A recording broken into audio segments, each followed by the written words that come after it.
initial conversation is me saying God could create such beings, and you are trying to point out why he wouldn't, or he can't, or whatever. Wait, you're saying it's not normative for God. No. I'm saying no. You're misunderstanding. I'm not saying that it's not normative for God himself. I'm saying that the disagreement itself is not normative. You guys have to decide if omnibenevolence is free will or it's not. If it's programmed, it's not. If it's programmed, we're not talking about free will. Being good, then it's programmed. If it's a free will, I'm choosing. We're not talking about free will though. Yeah. The point is that there's a disagreement between the two. Okay, there's nothing immoral about it.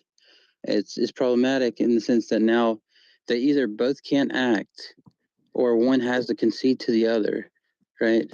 Or something like that, right? But the point is that there's no reason for God to even put himself in that circumstance because it's problematic. Exactly, which means, if it's problematic, and God, like, is there like an ought that is generated from, okay, God ought not create problematic situations? That's what I was just clarifying, the way you're using it. Yeah, I think that it's not normative it is normative for God in the sense that he ought not create problematic circumstances, but it's not, the disagreement isn't normative in the sense that we ought not disagree. God ought not create problematic situations. Is that correct? Yeah, I would agree with that. Okay. In this sense, is that a moral? Wait. I want to just walk you through this. Is that a moral claim? No. Is that like this ought? Is it part of God's omnibenevolence? No, it's like you might call it like a pragmatic, something like that. It's like, okay, but it's part of God's perfection, right? It's part of those good qualities that God has, right? It's part of his good qualities. I'm not sure what you're getting at. It's part of his perfect qualities. Those qualities that make God a perfect being. It's one of those things where he would, like, not create problematic situations, right? I'm not sure which one it would be a part of. I mean, it might just be that he doesn't, his will, his like free choice wouldn't. Okay, so wait.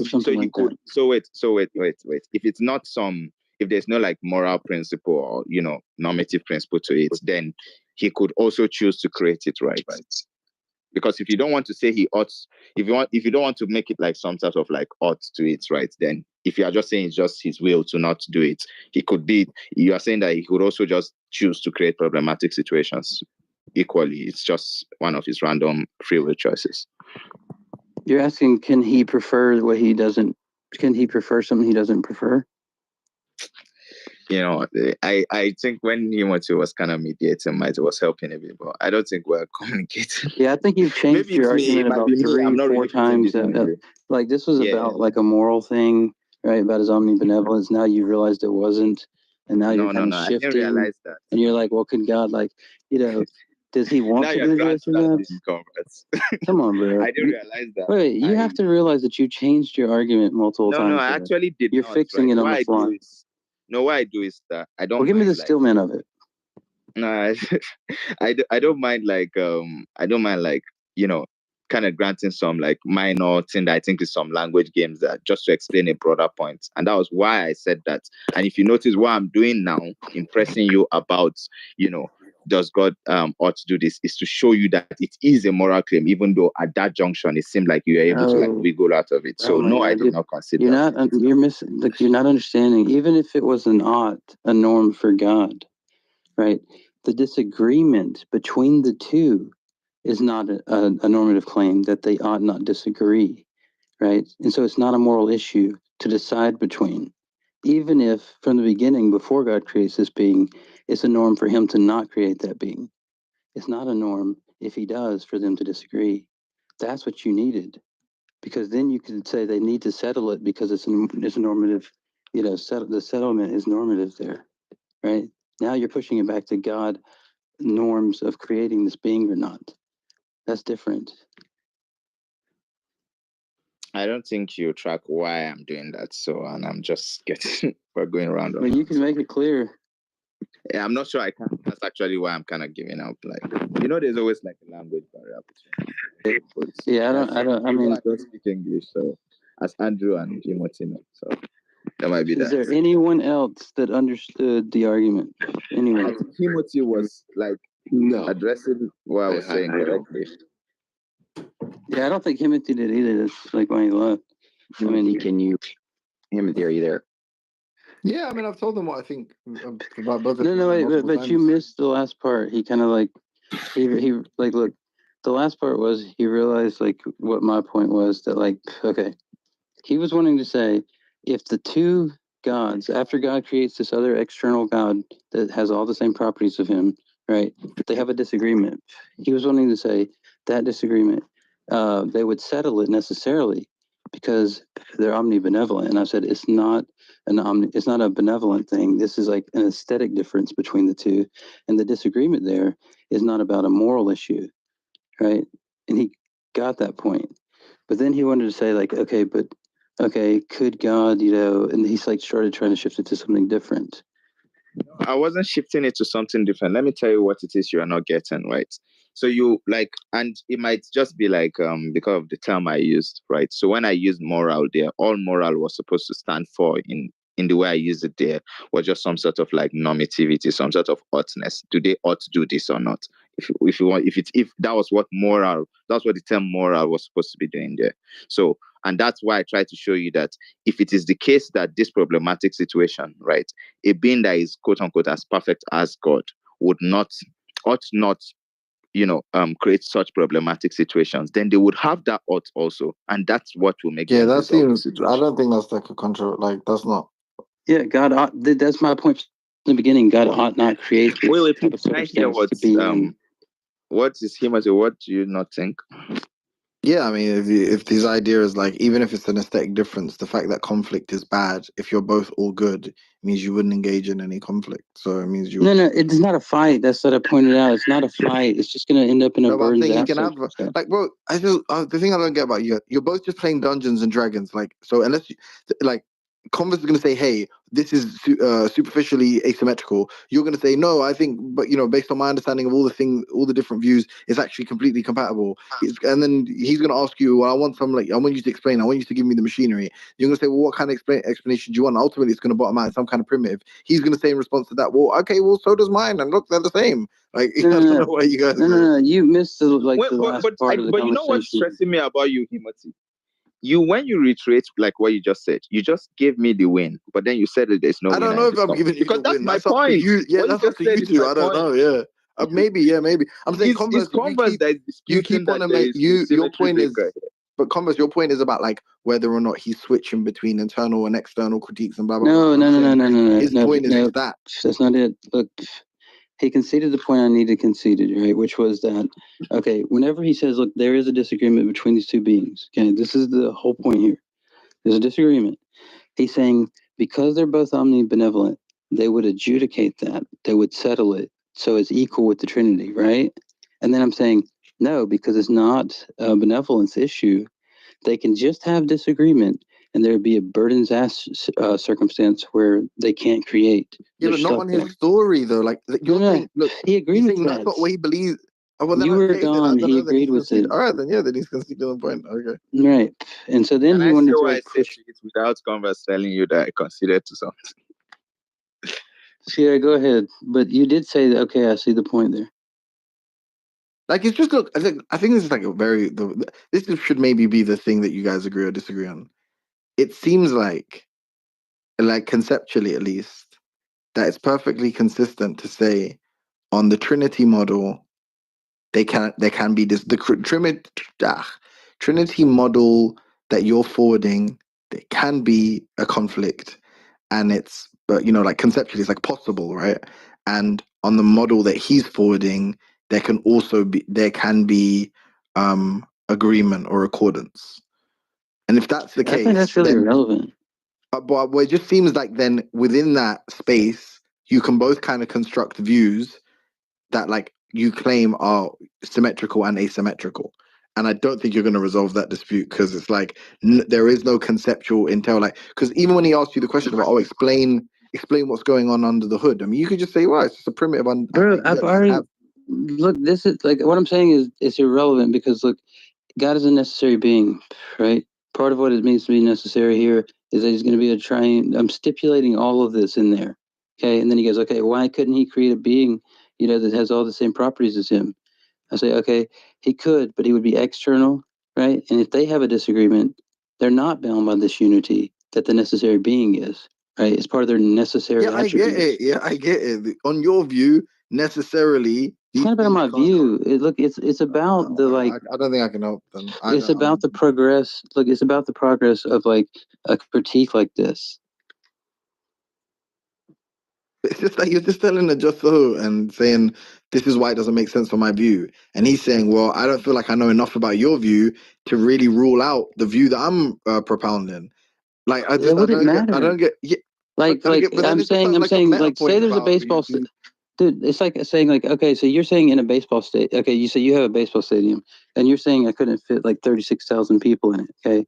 And then like we get to the end of this whole thing, and you see this issue, and then you go like, yeah, but I'm not even sure if it's a baseball stadium after all. It's like, dude, you can't like, how is that even a critique? You can't like question that stuff after you've already like the whole critique is based on that. Yeah, I mean, I like an illicit move. I don't see why you don't. Right. It seems like what's more concerning for you guys is like whether or not there's like some meta point about the particular trajectory or the particular, route this conversation has taken. Because it seems like the actual stuff at issue is really just like competing stories that like you've stipulated, you've stipulated that there's some inconsistency, right? You stipulate that there's some asymmetry, and he's almost stipulating that there is some symmetry. So now the question is like, who could really claim victory based on how where the conversation began and stuff, right? Which is like, that's not. I can't help you guys with that. I understand. That's not it. It's look. I'll just say one more thing here, and maybe this will help, maybe it won't. But look, I was talking to Seamus. I wasn't talking to him. Okay. And we were talking about our conception of God and how we use theodicy on our conception of God. And he says, well, why couldn't your God do this? Okay. Built into that is everything our God has. Right. And he wants to say, given your God, I don't see why you couldn't do this. You can't then get back and say, well, I don't even accept your God view. You get that point? Yeah, look, like I said, that stuff I'm not, because I wasn't there. I mean, you could tell me a story that I'll be like, yeah, it seems like he's missed the mark. He's failed to like capture the relevant, what's relevant to make a critique. And then he's gonna go tell another story, and without me being there, I'll just say, yeah, whoever. But if you're asking about the stuff that you were discussing that I was present for, I don't think there's anything like, I don't think he's so. I guess you want to say, well, given the story I'm telling you, the only way for you to like kind of establish symmetry is if you show me that necessarily there couldn't be any conflict, right, between these three beings. Yeah, because otherwise God has God has a reason to not create. Yeah.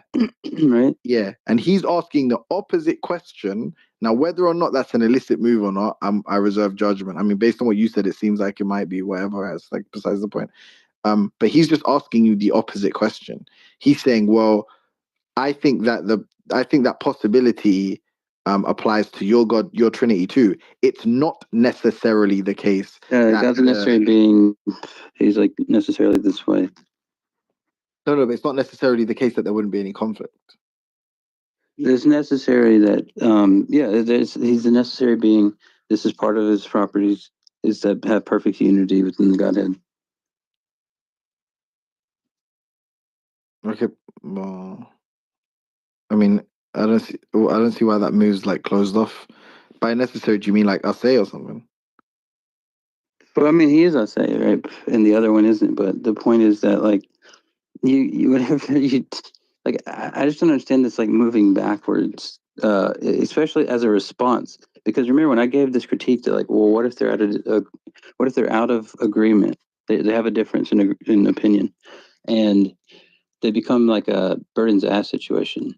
If you go like, well, now I want to challenge like the Trinity, That doesn't say anything about like what's the answer to the question then? That like but what he could that. I don't think that's like interesting. He could answer it however he wants. He could just say that yeah, I don't they'll know. resolve Say that I don't know the No, he could just say mechanism. they resolve it. He could just say they can resolve it. They always resolve it because conflict is bad and they're omnibenevolent. I also made that point earlier about that's not right. Whenever you say conflict is bad, they're not gonna go to war about it, right? They have a difference of opinion, which isn't but bad. that's not the point. He could just tell you any bullshit story. He could say like I think it's immoral to have differences or agreements amongst omnipotent beings, and for that reason, that's the reason it'll always be resolved. It doesn't really matter. In the same way you say like, oh, he's a necessary being. Oh, oneness. This is what oneness means. He could just tell you what these things mean to him, right? That's like not the point. Is like it's not impossible. That's not. Nor is it necessary. This isn't just like make up whatever you want, Howard. This is like, okay, I'm going to grant like really? I thought we were talking about Christianity. Well, whatever. Valid, Timothy, that was very valid. Valid. I don't see how you even like are giving him like this much like room because look, whenever I raise an objection against atheism, I'm not going to go back and then be like, but I don't even see how atheism could like get off the ground. You keep saying this thing, and I kept repeating to you that I never did, and I'm not doing that. You are just not tracking what it is. But then you're asking me for how the Trinity can always be united. Yeah, but not in the context in which, and I explained to you that the context in which I did that is that I imagine if I'm giving you a symmetrical story to that which you are telling me, right? And then you are then asking me for an extra detail about my story that I think is not in the story I'm trying to mirror. What? I'm sorry, did someone say something? Yeah, Timothy, but look, I'm just saying, like, wait, let me finish what it is I'm saying. But if you get what it is I'm saying, I would like if you can repeat it, because you keep saying this thing where you think I'm just going back to challenge the thing I already granted. No, what I'm saying is that I am trying to give you a story that I think is symmetrical to the Christian story, right? At least and then when I give it, you are asking me for some detail that I don't think you have in the story I was trying to mirror. And then because you are asking me that, I'm pointing back to yours that, no, yours, the story I was trying to mirror doesn't have that.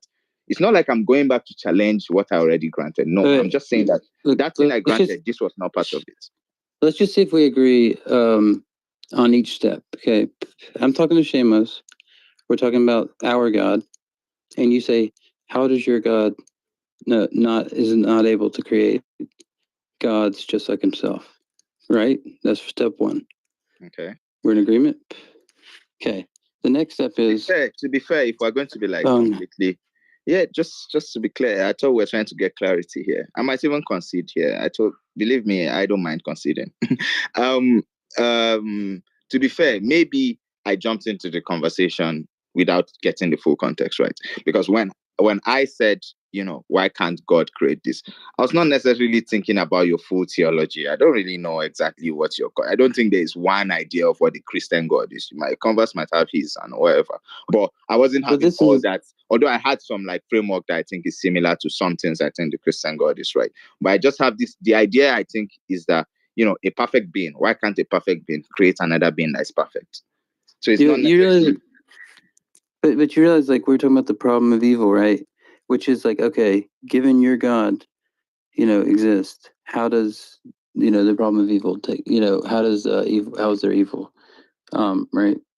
And so then we're like analyzing these circumstances based on our God view.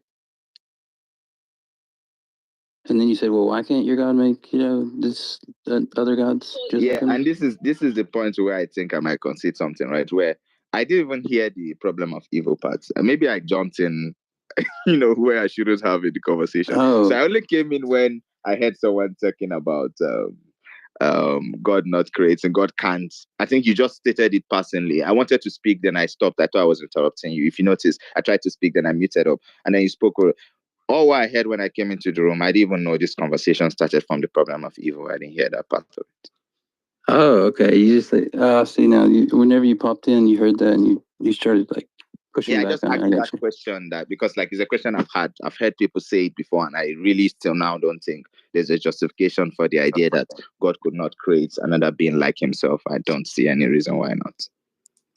Well, I gave no, of course, yeah. Except that one point I already. Well, no, there's more too. Like, immutability, for example, infinity, like limitlessness, right? Yeah. All those. I can give you a bunch of those. more.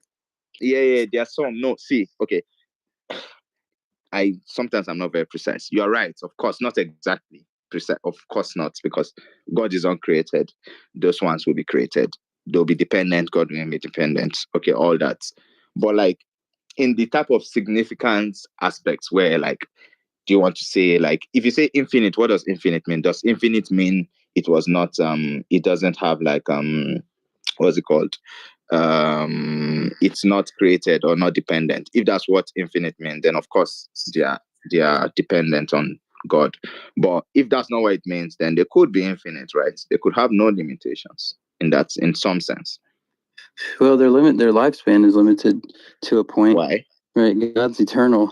They're not eternal. For example, he could have no. He could have. They could be dependent on him where they like generate from him, but they are co-eternal. They're all eternal. He has just always produced them. Why not? But if he creates them, then he has always created them eternally. Yeah, he has, but they haven't always been created eternally. No, they have. Why not? What do you mean? They have always been created. There was never a point where God exists and these beings didn't exist. But God created. There is. Yeah. Yes, there is.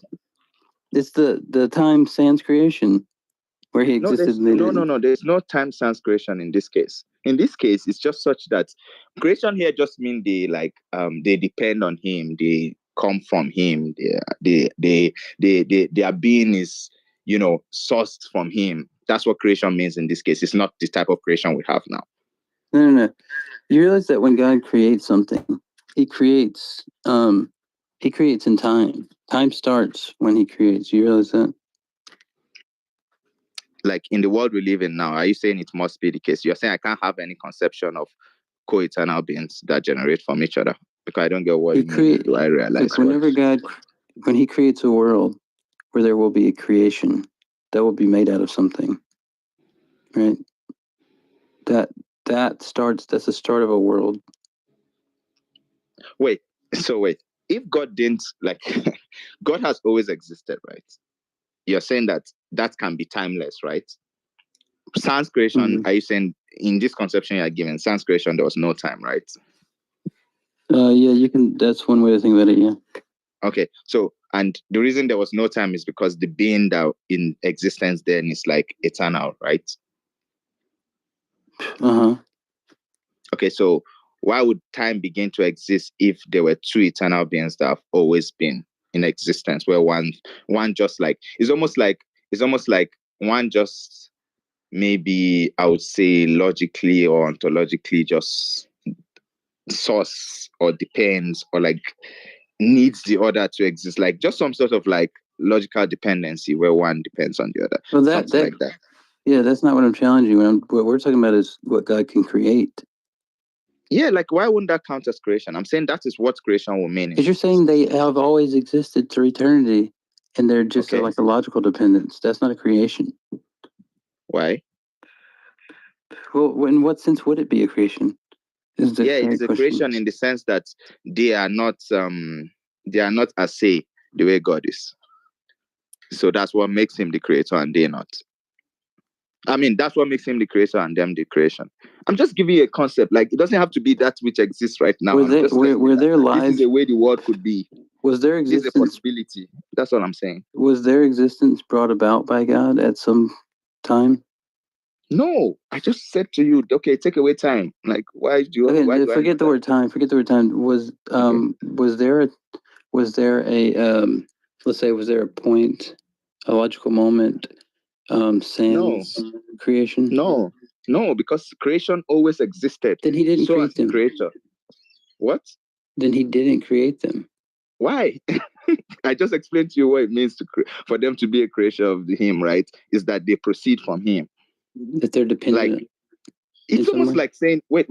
It's almost like the analogy of like a bowling ball on a bed, right? If the bowling ball has always been on the bed, you can say the bowling board created the dent in the bed, but both the bowling board and the bed and the dent and the crease in the bed have always existed, right? But yet, okay, well, that doesn't meet then that doesn't satisfy what I mean by creation. So that's fine. That's fine. Then we can just say we're talking. But you understand the concept I'm giving. It's fine if it doesn't meet yours, but you can see how it's not completely unreasonable to use the term in that way, right? Yeah, because creation's like an act, and you're just saying it's like a dependency thing. That like if God exists, this exists. Did you hear the ball on the bed? Yes, the ball. Do you think it makes sense to say? Wait, do you think it makes sense to say that the ball on that bed they have always existed, right? Do you think it makes sense to say that the ball created the dents in the bed? Do you think it makes sense to say it that way, even though they both have always existed? Not if they were always like that. So if they're really always weird. Like that, you don't think it makes sense? Okay, then we just probably have different concepts. I don't know how it would make sense to say that the ball created the dent if they were just always like that since eternity past. It's just like a symbiotic relationship for eternity. That doesn't seem like a creation. That's interesting. What do you think, Andrew? Yeah, I mean, I can see both ways, but yeah, that's interesting. It's hard to come down on one side or the other. I mean, I understand what you're saying, Congo. So it's like a contingency relationship rather than like a causal relationship or something that takes like, yeah. Think about the roles of the Trinity sans creation, right? Eternally there. Do you think that the Holy Spirit is a creation of God? Because I mean, like, you're right. No, that would be a big. Right. I mean, it's just like it's not even what we mean by it. Yeah, so like again, like you can give the analogy of the Trinity and the persons, and it might seem counterintuitive to you, and I think that's because of the way you've always the doctrine of Trinity is, right? But as I said, if you think about the bowling ball, whether or not you agree totally, as Andrew just said, you can see how there might be a sense in which you can say the bowling board created the crease even though they've always. Again, I'm not saying that it's conclusive or someone could not have different intuitions, but don't make it sound like it's a ridiculous way to talk about it. That's about creation, it is like completely foreign to me because like if somebody told me, okay, there's a bowling ball on a bed, has always been that way, and there's a dent in the bed underneath the bowling ball, or whatever, right? Always been that way. There wasn't a time when the bowling ball was placed there and the dent started. Yeah. I don't think at all that the bowling ball created the dent. I think that they have like a symbiotic eternal relationship. Yeah, I think another symmetry breaker, I just thought about this too, is going to be the freedom of God not to create or to do something different. That wouldn't be there if there was this past eternal creation with God. That doesn't really seem to make sense. If you didn't have God sans creation, which is what you'd be arguing for here, Chinadu. I mean, if you're saying something like the ball is, past eternally causing the indentation in the pillow. Well, I mean, if you have God past eternally causing the universe to come into being, then maybe that's true. I don't think I would disagree with that, but I think maybe that's true. Maybe that's true that the free will aspect would eliminate his freedom. That would almost be like a necessitarian. I wasn't arguing for that. It would be like a necessitarian view. Yeah. No, it doesn't have to be necessitarian, but I don't think well, because the reason I'm saying it doesn't have to be necessitarian is that I don't know, it could still have been like, I think for it to be a necessitarian view, it means that's the only possible world. So there could be a possible world where, the ball doesn't exist on that dent or something. I don't know. Well, maybe he's the ball. Well, yeah, if he's the ball, he couldn't not exist. God has to exist. And exactly. The pillow, right? And then but it doesn't have to exist denting the pillow. It's just that in this case, he actually exists denting the pillow. Well, wait. But if God, if he could have existed denting my stomach, for example, instead of but there'd be no time in the past which God didn't exist, and so if it's the case that he exists past eternally, and this indentation is past eternal as well, then it is the case. This is the only indentation. This is No, Andrew, something is eternal. For example, it could be like, without even talking about the contingency relation thing, like you could just think about that there's a being that is eternal and has always been a particular way. But that doesn't mean it couldn't have been any other way. It could have, like, let's say there's a red ball that's always existed. There's a possible world where there's a blue ball. It could have been a blue ball that has always existed instead of the red ball that always existed. So we don't believe God could be. No, but if we I know. Oh my God.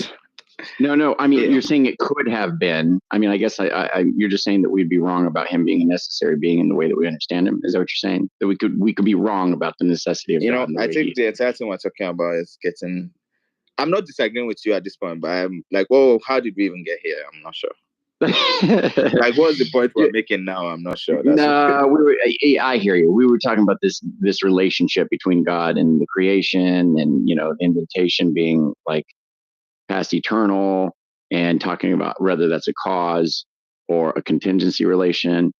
And I think just prior to that, I'm not sure what exactly connected you guys just prior to that, but that's the part that I came in on. I was just kind of thinking about what was said there.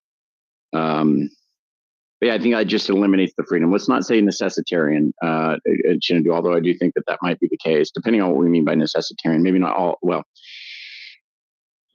at least the case that, or at least the point is that God couldn't create something different. That pillow being indented by God past eternally, being, the eternal cause of that being that way, well, then there wouldn't be any other way it could be. No, but that's not true, right? Because think about it. God had, like, there are different worlds that God could have created, right? And because God could have created different worlds, doesn't mean, God is not necessary, right? Because he has the freedom to create. He could choose. He could create world A or world B or world B, and he chose that's what I'm saying. But that would imply, or that would entail, that there was a time not time. There was a logical point in which it was not the case that this world was in existence. It has to be that way. No. You can't have. How can you have a past eternal being with this being a past eternal creation without there being any point in which he could have freely made a different decision? No, remember, now you're back to the free will thing. I considered that, right? The moment you talk, it's not like I ever said it, but you mentioned it and I said, yes, I agreed, right? So, of course, I'm not saying there was a point he made the decision. Oh, you're saying that it is possible for it to have been another way.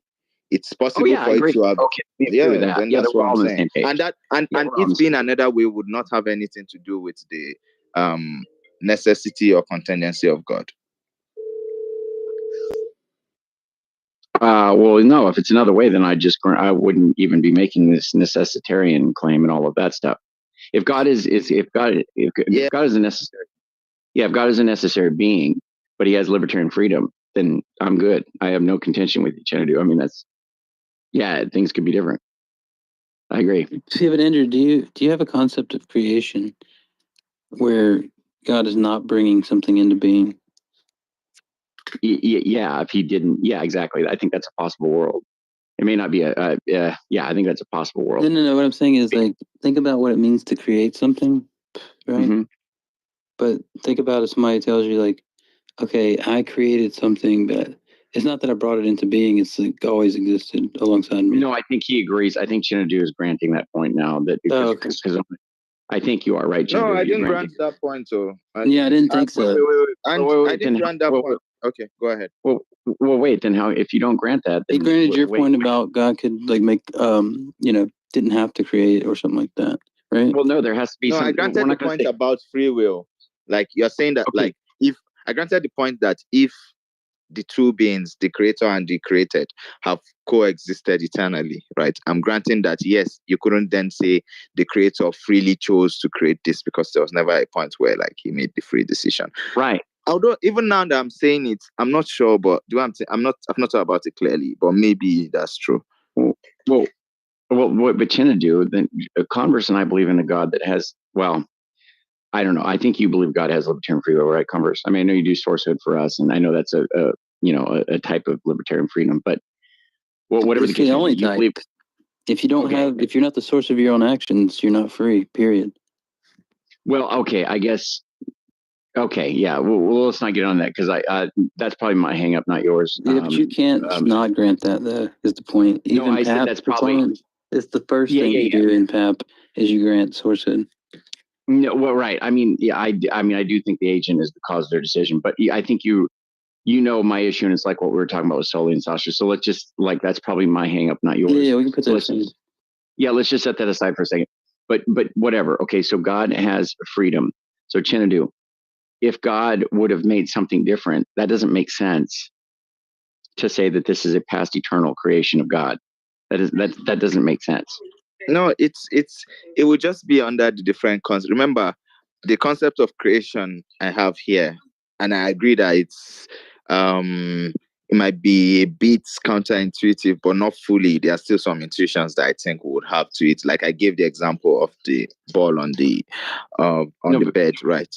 Right. And I said that in the ball on the bed, I think we'll still kind of have the intuition to say the ball created the crease in the bed, even though they have always eternally existed. I think that would still be a way we can use that term, right? And I think this, if we can use it in that sense, right, then there's a sense in which the ball creating the crease on the bed could have been another way. It could have created the crease on something else, or it could have not been on a bed to create any crease. And yet, in the case where it created the crease, it was eternal. I don't know if I'm making sense. Created is like a past participle, right? Yeah, that's the issue. It's like, so I think it means it means to bring something into existence. Yeah, I literally just looked it up to make sure I wasn't wrong about this. But so again, I don't know, you think the way to settle a dispute about how language is used and what intuitions we'll have in using the term, you think is by giving me a definition? Not just a dictionary. No, I think that counts. No, it's not the definition. It's the past participle. I just explained to you that it's not the definition.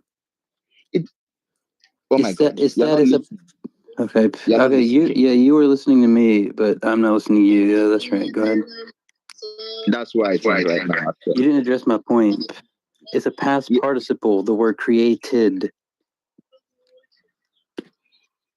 Even if I grant that, why do you think this would be relevant to me pointing out that? Because if they're always, I'm yet to finish the sentence. Why do you think whether it's a past participle or not will be relevant to me saying that in the case where the ball is this way, this scenario I'm painting, we would have the intuition to use the term that way. The intuition can maybe in some sense even conflict with how the word might be defined and whether it's past participle or not. It would not address that we have the intuition, and my only point is to point out that we would have the intuition to use the term in that scenario. This is why I think you are not listening to me. No, I hear you. You didn't address what I said there. That look, when we use a word like created, God created something. The ball created the dent on the pillow. When you say the ball created the dent on the bed, right? But what you mean by created there is you mean that they've always existed symbiotically, right? Eternally, right? Created is a I'm past not sure participle. symbiotically is the word, but yeah, they've always said. Yeah. So created is a past participle, which means to bring something into existence. And if you're saying they both have symbiotically, eternally been so there. Converse, what you're doing is that do you think I'm not agreeing that I do understand that there is some sense of the word created that doesn't fit into what I'm saying? And I even granted earlier that yes, the way I think created can be used in this thing might be somewhat problematic or counterintuitive, but I do think there's still some intuition that would make you want to use the term that way. I'm granting all that. So you just picking out one specific definition that rules out what I'm saying. Yeah, it's true that definition exists, but I'm saying that we have intuitions that would want us to use it outside of that definition. But you just keep telling me, oh, look at this definition and how it goes against what I'm saying. Of course that exists. No, the point is that whatever you mean by created is what I mean by not created. That's literally what I'm saying. Okay. Yeah. What you mean by created is what I mean by always existed. So basically, you're just telling me you're not using any points. You're just telling me you disagree with that use of of creation. Yeah, of course, I know you disagree. I thought the point of the conversation is for you to like give me reasons why I should also disagree with it. Me, I'll try to give you intuition pumps, and that's why I'm giving you the. And again, not my intuition pump is not to show you that yours is wrong. It's just to show you that there's a reasonable usage of the term in this sense also. That's all I'm trying to do. I hear what you're saying. I just don't think it's reasonable as far. Look, I don't have a concept for it. Your concept means like the opposite of my concept. My concept of created means to bring something into being. It's the past participle, meaning that it like took place, right? And then, but yours is like they've always coexisted. That's just what I mean by not created. Okay. Look, William Lane Craig says that, you know, he talks about the ball leaving the indent and into a pillow or the chandelier that's held up by the chain link, you know, the chains and all the links in the chain, or the chain and all the links in the chain. How that you can say that that's like the cause of the suspension of the chandelier, or that the ball is the cause of the indentation, and that you can have a cause simultaneous to its effect. And I think that's fine. But I think creation is different. I think creation it's like a process. There's some sequence that's taking place there. And to say that it is past eternal, that there's at no point was the creator just alone apart from creation, I think is problematic. You know, I don't know how because it seems to me like if you can understand it in the case of causation, where you can understand that the ball caused the crease in the bed, for me, it's just exactly the same thing where you could also just think of creation and creator and it's also being simultaneous. That's all I am saying. But maybe you just have some type of conceptual difference between creation and cause that I don't have. And that's what's causing it. That may be it, yeah. Because if you said like the ball created the dent, and what you mean by that is like somebody dropped it on the bed. It's like, well, that makes sense because there was a point where there wasn't a dent, and then like, you know, Right. then it created the dent, right? Well, But I if it's think just like that's always been that way, it just seems symbiotic, like coexistence for like eternally. That doesn't I sound think like create the concept of creation I have. Yeah, I think creation is problematic, but I think you can use cause there. yeah, I'm So- not so you can necessarily say- disagreeing with that. Like you could, yeah. Yeah. But we're Like talking about creation. simultaneous causality is like. Yeah, I agree with saying- that. Yeah, I agree with that. I'm just talking about we were talking about creation. But I think that's fair to say it's like synonymous though. Like Really? like yeah, like as in the balls With causing the depression or the balls creating the depression. Yeah, but look, say that Timothy, I'm proud of you today. We're black teaming against the whites. That's nice. So could you Wait. Wait, did you hear that? Did you hear what he called me? Huh? I know that's messed up. That's Sorry. Converse, you're not white. Sorry, I'm sorry. I thought you were. That's Yeah. actually crazy. But anyway, Oh, I'm the my only white one bad. My bad. no, you're good. It's just we're joking. Also, you But, shouldn't say stuff like that to Andrew. He works for the FBI, so he might get offended and find out where he Yeah. lives. That's true. I've just watched a paper, but anyway. But Timothy, given like, you know, look, what I was trying to bring up is that created is like a past participle, right? So, in what sense is something created if it's always been? To be honest, I kind of agree. Like, I don't actually disagree with you. I think like all you this kind of stuff. little hoodlum. What do you mean? Nah, look, Sorry, see, you're like, wait. No, hey, now all three of us need to turn on Andrew. He's being racist to me. No, but I don't disagree with that, right? But I think like as a colloquialism, if someone has this idea of like some kind of dependency relation, and I mean, yeah, technically I agree with you. I think a lot of it's like gibberish when people try to explain like the universe is past eternal, but God created it. I think there's this like, yeah. I think it's usually like a counterfactual notion that people have when they talk about stuff like creation. Wait, Like- but does the simultaneous causation, does that make sense to you? Yeah, I understand what's being said. So wait. What I'm asking is the simultaneous causation and the simultaneous creation, let's call that. let's call it that. Is there like an asymmetry between those two? No, I mean, yeah, they could be describing the same thing. I don't have a problem with that. Okay, so are you saying that okay. Okay, they could be Wait, do you have describing a the problem same with it or thing. not, him? No, no, It no, sounds like no. No, you're. no, I'm I'm saying trying to. this notion of like, okay, God created the universe, and the universe is past eternal. It's not a contradiction. The There's a universe lot of isn't this. past eternal on this view. Pardon? But it isn't past eternal on this view if it's created. God would Oh no, be but that's the point. eternal, No, but the that's universe came usually. into being. No, he's trying to defend it again. He's trying to say that he sees how it makes No, I'm sense. saying this is what. No, I'm saying this is what a lot of people say. Like a lot of Yeah, I've never understood. the people that argued with Venus and stuff. The Yeah. They say, okay, the yeah, universe is past Muslims. eternal, but God still created it. Yeah. So God created the Yeah. universe, the divine intellect or whatever created the universe, but the universe is past eternal. Yeah, that seems like silly. It's just like Yeah, I've never because of the appreciated usage just because of the usage of terms, you couldn't say created with the past participle, Yeah, right? but, You Yeah, have to but say that I something but think wait, different. but Himothy, are you saying that in the case of the ball on the bed, where the ball caused the crease on the bed, but the ball and the bed have always existed, are you saying it's nonsensical to say that the ball created the crease on the bed? I think look, what Converse is pointing out is correct. Like, obviously, there's going to be issues. It's the same with like the existence talk. I mean, you could say something like, the ball is creating the impression of the depression, and therefore the ball is the creator of the depression. Yeah, you would just Exactly. The you would notion have of to like say X was created is obviously a bit problematic because of right. it implies Eternally some kind of causing or sense. something. You could say like God's eternally causing the universe or something like that. Yeah, but in that case, the person that would use the term that way would just not mean that, right? So they would just all they would mean is that the ball, like there's some Yeah, sort God of is the like creator of the universe, and the universe has always existed.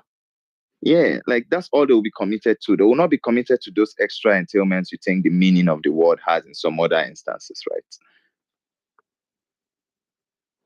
Right. So God created the universe. He wants to move away from that. I think he wants to say God is the creator of the universe. Oh, okay. Now you want to say God's the creator of the universe, but the universe has always existed.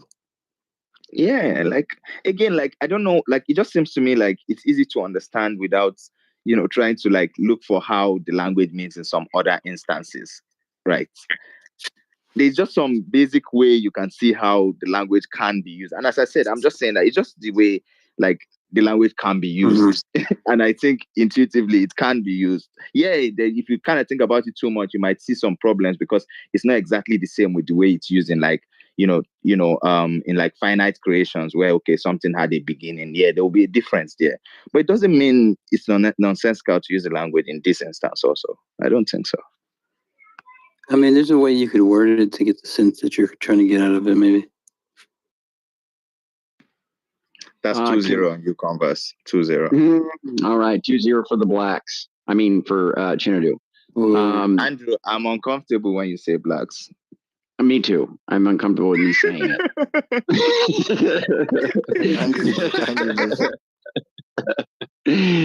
Welcome. No. What did he say? No, I can't do it again. We can't do it again. I said the B word. The word that ends with that ends with CKS and has an A, an L, and an A in the middle. No, yeah, business. Welcome, and Hendrix, welcome. None your business. Yeah. Well, I wanted to do it like EABA. Okay. Yeah. No. Yeah. There's a guy down in the audience. I just wanted you guys to know we've had two apologists come into the room since you. This is a good title, by the way. Converse, one of my favorites. But we had Nick. Nick's down in the audience right now, and he's an apologist, Nick Duke. And he said when he gets off at 6:30, if we're running still, if we switch rooms or whatever, and we still got a few hours, he'll come in. And then there's like a couple other Campbell. I think he left, but I think he's an apologist too. So this app is the stupidest app in the world. I just hey, Timothy, watch it. Sorry. Yeah, no. I just swiped and tried to swipe up, and it swiped me back into the room. It's like so stupid. Swipe up where? Back. Because like if you swipe up is how you close the app on my phone. Oh, really? Okay, I didn't know that. Okay. Yeah, no, but I obviously I've got a cell phone that was like, made after the year 2000, unlike you. Well said, and probably an iPhone because that's how It's you like all all these, y'all. yes, all these crazy options. It makes me breakfast. Like literally, no, like it literally can make me breakfast. Yeah, by doing DoorDash. Correct. Don't yeah, I'm gonna say that too. I wish Sully was here. But But hey, can we all just now agree with Sasha that Kennedy's like a gibberator and we should put him on the ban list? 100%. wait, I've always thought that. who's Kennedy? You kind of got off lightly though. He didn't call Oh, you a Chinadu. retard. He didn't call you a retard, so Chinadu, you normally call people the R word. Now I'm happy about my CKS word. Just hear Mati. Just hear Mati. Do you know what's ironic? He called me the R word, yeah, for like some infinite regress stuff, and they end up agreeing with me like a month later. I can't believe how long it took me to understand that shit. It's because you kept analogizing it to the universe's expansion. It still makes me question my intelligence still today. No, but it's like you kept doing it to the universe expanding and how it wouldn't make sense because you remember like that was like what your objection was. I can't even really remember. My memory is usually really bad. I can't remember, but I know that it just seemed very, I thought I had some points back then, but yeah. By the way, Sasha thinks I'm a gibberator. Is that it? Is that why I was blocked? She actually didn't say why. She just unblocked you. That's terrible. Apparently, though, I think Converse or someone said they remember you two having like a conversation. So obviously it was because of that. Whatever happened in that conversation. Yeah, she said she said y'all had a conversation. Yeah, and something about gibberish generation. Sorry, Sasha's reformed. I don't want to make this all about me, but so do you know that person Chupa? Yeah. So, Chupa. Yeah, Chupa. I don't know. I think he's a man, but he said I had two issues with him. One was he called me a transphobe and didn't justify it, and another was he said Hebrew Israelites are worse than Nazis, and I challenged him on that. Anyway, he had me blocked for a while. You remember when blocks were still effective? Then I blocked him back, and then I used to remove him from rooms, and I still to this day remove him from rooms because I think he's a rat. But he said that. Socrates, when we first met, said that. Sasha, when I first spoke to her, said that. And it's like, okay, I did have some conservative views, 100%. Like I wasn't like as kind of progressive as I am now. But I've never like insulted a trans person. I've never said anything transphobic. Like I never used a slur. And then even Shamo said that to me. But he said, I knew you when I knew you 2 years ago. You used to say these things, and it's like I remember like the first times I ever spoke to him, we would never have spoken about that. Like of all the things we would have spoken about, maybe I would have like, if he was having an argument with someone, I might have like not disagreed with him type shit. Yeah. But I don't know. It's like, I don't know. I must just have this like transphobic vibe about me. It's like, that was like super random. For him to think that was like, I don't know, something like, Yeah, I mean, I kind of agree with them a little bit. Yeah, I can see the latent transphobia a little bit. No, but Sasha said that to me. Like, sorry, the only reason it's relevant is because I think when Sasha and I were cool, she was like, she either said I was gonna block you, or it was like implied, like what she was saying. She was like, "Oh, I thought you were like just one of these transphobic." But I almost think there's kind of a little bit of a bigotry there, where it's like, I don't know, like if you're a certain kind of person, it's just assumed you're bigoted towards LGBTQ people. And by a certain kind of person, you mean black? I didn't say that. I did not say that. You said that. Well, we not need to get like I've had debates on the issue, like where I'm never. You can ask it. Wait, it's Carlos still here. Hey, Carl, do you remember when we had that debate about the women's toilets? Are you there, Carl? Ada, you might have been there, right? It was like Jacob and Carlos against me. They were like the liberals, and I was like I was representing the conservative opinion. Well, that's so crazy that has to even be called the conservative opinion. But It should just be the opinion. But it no, wasn't I very don't. well. No, it wasn't well reasoned, to be honest. You did, yeah, you did terrible, right? So now you think everybody should No, I just was be on all the arguing on. math. I was also arguing on feelings, on disgust responses, basically, and like the feeling of unsafe. Well, but some the idea disgust is like, rooted in reality, though, right? Like it's yeah, but rooted in sometimes like. it's not though. I agree, but I think it there's was a like problem. in apartheid South Africa, it wasn't rooted in.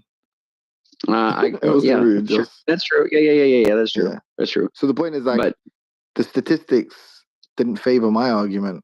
So you have to introspect and think, well, is this because I've been conditioned to believe a certain thing, you know, and am I, you know, am I exercising, or am I performing good epistemology? Essentially, that's the question, right? well, yeah. Is this epistemically rigorous? Can we hygienic? invite our two? That's the phrase. Epistemically hygienic. That's pretty good. I like that. Can we invite our two guests to weigh in on it, Timothy? Sorry, no. I don't want to make this a topic on that because you'll get cancelled. I'm just. Oh, that's right. Mimi left us though, and I feel just bad remember because what Shamo said earlier. He it was like a got year or something. I was like, it's whatever. It's false, but I don't even need to challenge where it's false. It's interesting that he thinks he's either confusing me with someone, and others have too, or he thinks like because of how I used to act before. But yeah, I'm thinking he's thinking, oh, because I used to hang out with Jay, all these people. He's thinking, you're fake now that you're cool with like Sasha and Piper. I know the guy I knew couldn't be that. I don't know what he's thinking. Or you've been polluted. You've been polluted by these far left, and then you're all, you're on board and you support it all. Well, no, like he was trying to say like I'm a fake guy because like I'm like a moderator that's like cool with these guys. And now he's like, yeah, that was the implication. Like I don't think I know you used to be one of used to be like me, the kind of thing, But yeah, I thought it was more. I thought it was more that you've been influenced in the wrong direction. Now you're supporting these guys. You're doing all this now. Seamus only ever gives a shit about himself. He doesn't care about his thing is like fake because you're mistreating me, because you're not nice to me. You're fake. But I was calling him out because he, in the room where he was modding, where you both were modding. He was literally saying like, no, I don't want to mod anyone. Let the chaos ensue. Okay, now he wants modding in his favor. It's like, well, no, bro. When you were a mod, you didn't give a shit. And then he was like, oh, it's because you think it's conducive to a good conversation. I couldn't be able to press him because he wanted to. But it's like, okay, but so don't you too? When you were in that room, didn't you want to hear a good conversation? So why wouldn't you mod the conversation? So now whenever I'm a mod and people over talking, I'm just gonna let it happen. Fuck it. Well, I know you had to get that off your chest, brother, but we did lose the two guys, Nonyo and the other guy's gone, which is good. It's fine. I mean, it's whatever. But you got James here. He's your remainder. Listen, therapy isn't free, Andrew. Okay. That's true. It comes at a cost. There has to be some sacrifice. I agree. We're all about sacrifice here, so that's totally fine. Oh yeah, Christians are different. Particularly the Christians. Come up here, honey. You said you would always come up. I think here's the thing. Honey and James would be excellent because they're going at it in the chat. Yeah, come up here, honey, baby. I think Honey and James would be like the best dialogue ever. But Honey actually is not keeping his word. He told me that he's like, oh yeah, I'm always fine with being scrutinized and we'll go over my views and blah, blah, blah, blah. And I've invited him up many times and he always has some reason. I'm doing this, I'm doing that. But he has time to sit there and just chat away in the chat, but he won't come up. Come on up, honey. You said you would. So keep your word. And James is here. He's been waiting for you. All right. Yeah, I think that's probably true. More true than you're letting on. Andrew, I miss when you used to be in my back channel begging me to come on stage. I did used to beg you to come on stage, but you come on stage and I'm begging you to get off the stage. I'm joking. You're making us look bad up here, Jenna. You come up here and you do work on Converse, and then it's like, Christianity just can't stand up to the kind of the black kryptonite that you bring to us. Wait, very difficult. Wait, Andrew, you saying Converse lost as well? No, I'm not. I have to change my opinion then. I don't like that as well thing. As well as what you? No, as well as Andy. Oh, as well as himself. who was arguing for it. Yeah. No, I'm not. I'm not saying that. I said at the beginning. I actually said I saw what they were both saying, but I don't. I do think that, and strictly speaking, I think Converse is saying something that, and Shenadu's granting that to create doesn't really quite comport with. I think the this only idea. scoreable points there were like the meta points about like what like how the conversation, what course the dialectic took. I think that was the only thing where it's like, okay, someone's like No, doing something wrong. I think you are wrong on that. Each time you say that, I keep correcting you. You are wrong. Like every time you iterate what you think is going on, I keep telling you that is just you saying I win. Like that's just you saying I'm correct. I'm sorry, I'm using the word win, but it's just what you think is going on. I don't think you really understand what was going on anyway. Yeah, probably not. Like I said, it seemed like more of the focus. Whenever like I'd say like, oh, this is what I think is possible. This is what I think is necessary. Blah, blah, blah. Both of you would say like, no, but he said this, but no, but you said this, and you said that, and she said this. So it's like, okay, then it seems like the real dispute is about like who said what when, rather than what was said. Muhammad, unite. Come up here, buddy. Come on up. We want to unite with you. Come on up, Muhammad. Unite. Pause, I should say. And have you met James yet, Timothy? Wait, people don't appreciate. What is that? Which James? Is it the James that the James lawyer Snyder James from Canada? No. This guy, he's a gangster. You don't even know what a gangster is. I want to get him, Rapscuttle.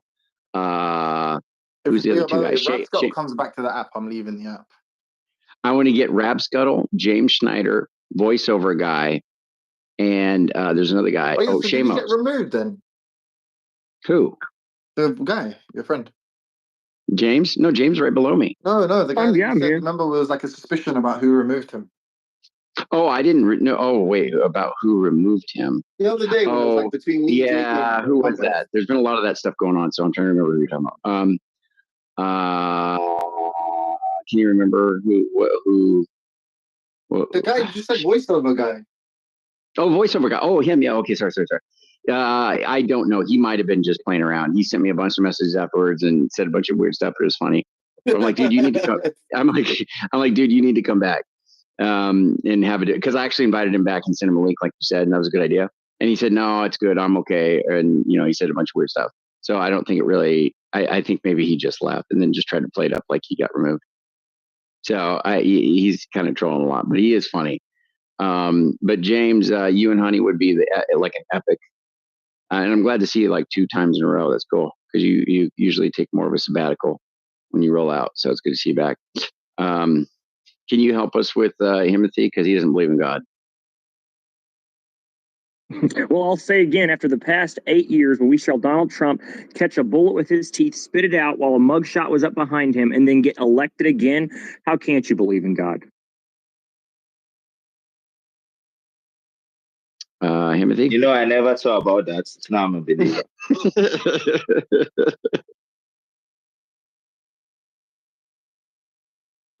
Timothy, do you have anything to say about that? Come on up, Odysseus. That's what IX likes to make a parallel between Odysseus and Christianity.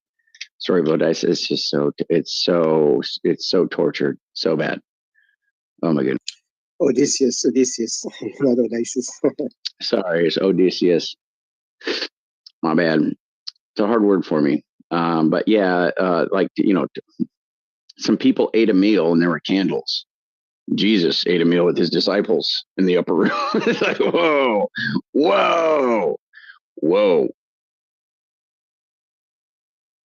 I hear you, brother. No, I really don't know. God and friends. What exactly? If you might just give me a little bit brief of what your intention on the subject. The intention is do you believe in God, Odysseus? Of course, I would say I believe in God. Mm-hmm. Okay. Our friend Hoodie to the right of me, he's what you would call a God hater, and he doesn't believe that there's a God, but somehow simultaneously hates him. But that's an odd paradox. But he basically thinks that you believe in a sky daddy, something equivalent to Harry Potter. So what do we do to convince him of the existence of God? Well, if you find yourself an orphan, for example, I'm just going to give you an example. Maybe it doesn't match, but just somebody found himself growing up in an orphanage, never saw his dad, never even knew his birth mother or his father. Do you think that he doesn't have a God? I mean, father or mother, or does he have?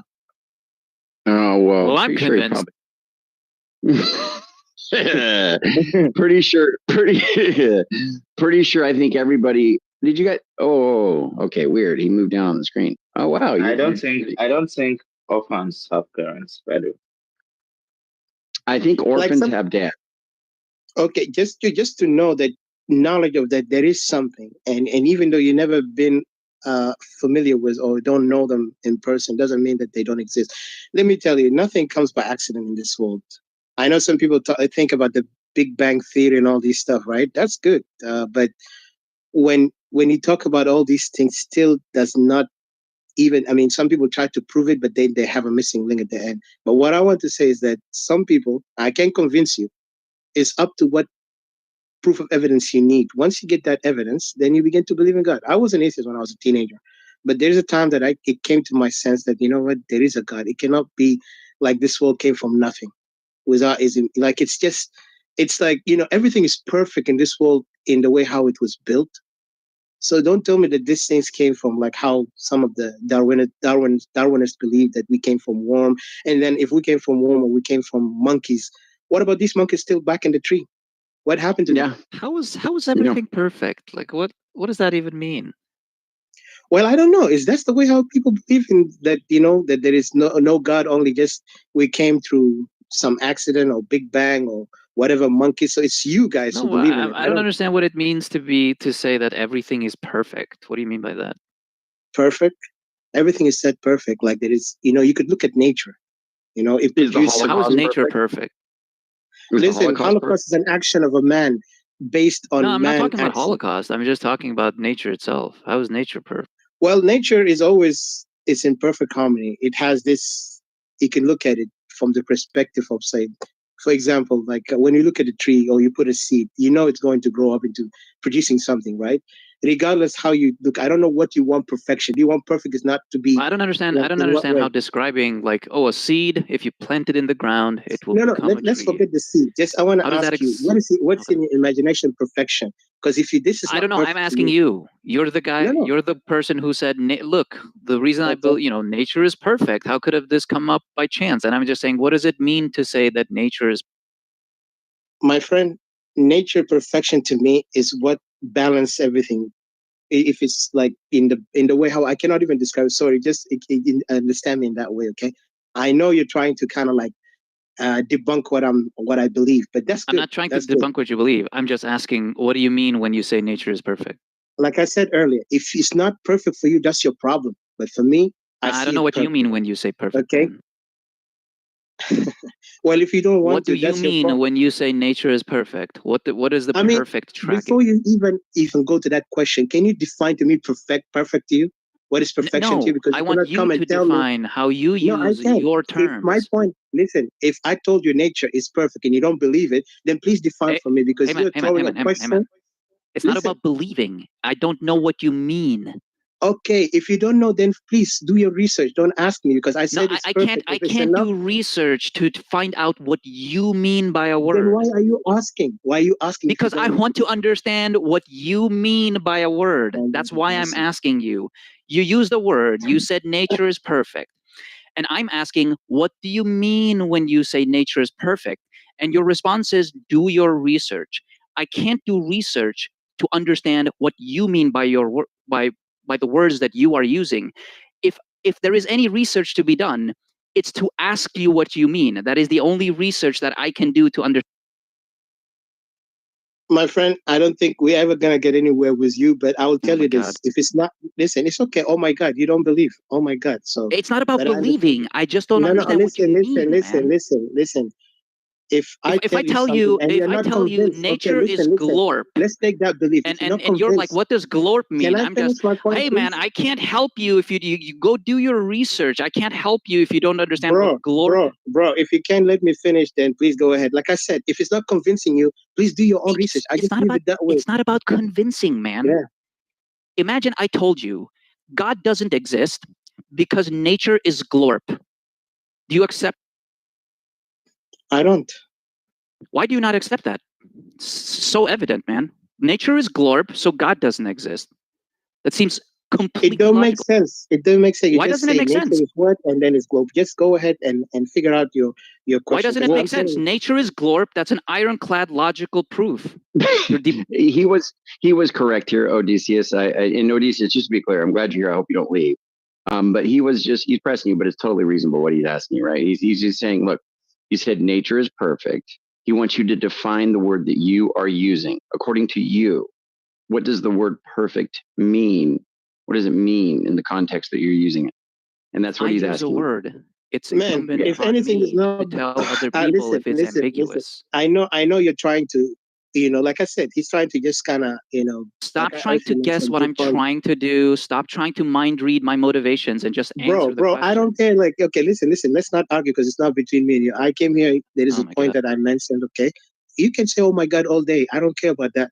But my point is here. If you're not convinced, please do your own research I or am whatever you not want trying to to do. be convinced Okay, by and anything. enough You just asking me a said, question that is hey, still God is relevant does not reasonable. make any You know, sense. one of the reasons You said is you don't because really think nature God. is Why perfect. are you? And Why I are don't you understand what so? it means for nature Why to are be you perfect. so? Okay, if you don't know, please go study. Do some No, studies. I don't can't have to study teach what you. you mean by a word, you fucking moron.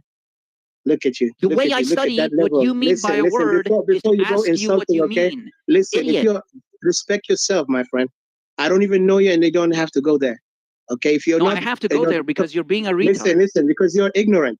That's ignorance from your language. Yes, Look I at am your ignorant about what you Yes, I mean know by you're the word ignorant. perfect. So I have to ask Listen, you, but you're not your providing ignorance is anything useful. extremely stupid. Shows you how stupid you are, and I don't care. You go ahead and say all the F word because you're someone who was not raised in the right place. So go ahead. Good luck, because stupidity is not a place where I can deal with. Odysseus, join the You're house. the one being stupid, retard, and everyone in here knows it. You think used you're a the man word. now? You said, You're tough. here's a good You're reason tough. to You're believe. satisfied. You're satisfied, child.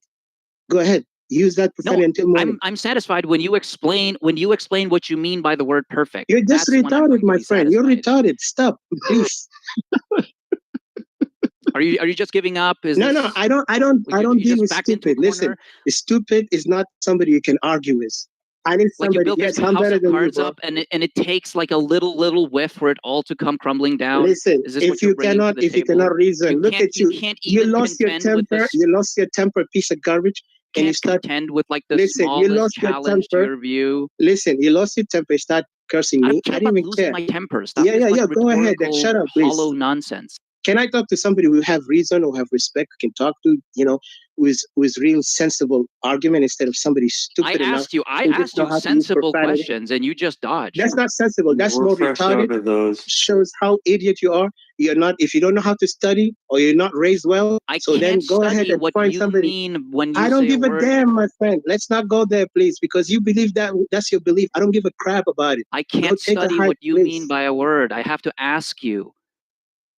Are you 2 years I'm old? not a Muslim, You understand? my friend. If you use a I'm not a word that's Muslim. ambiguous, I have to ask you what you mean by the word. No Okay, amount of my friend, studying or research is going to Oh my answer Lord, have what mercy. you mean. Do you understand? No, I don't understand English, Thomas. No. Then shut the fuck up.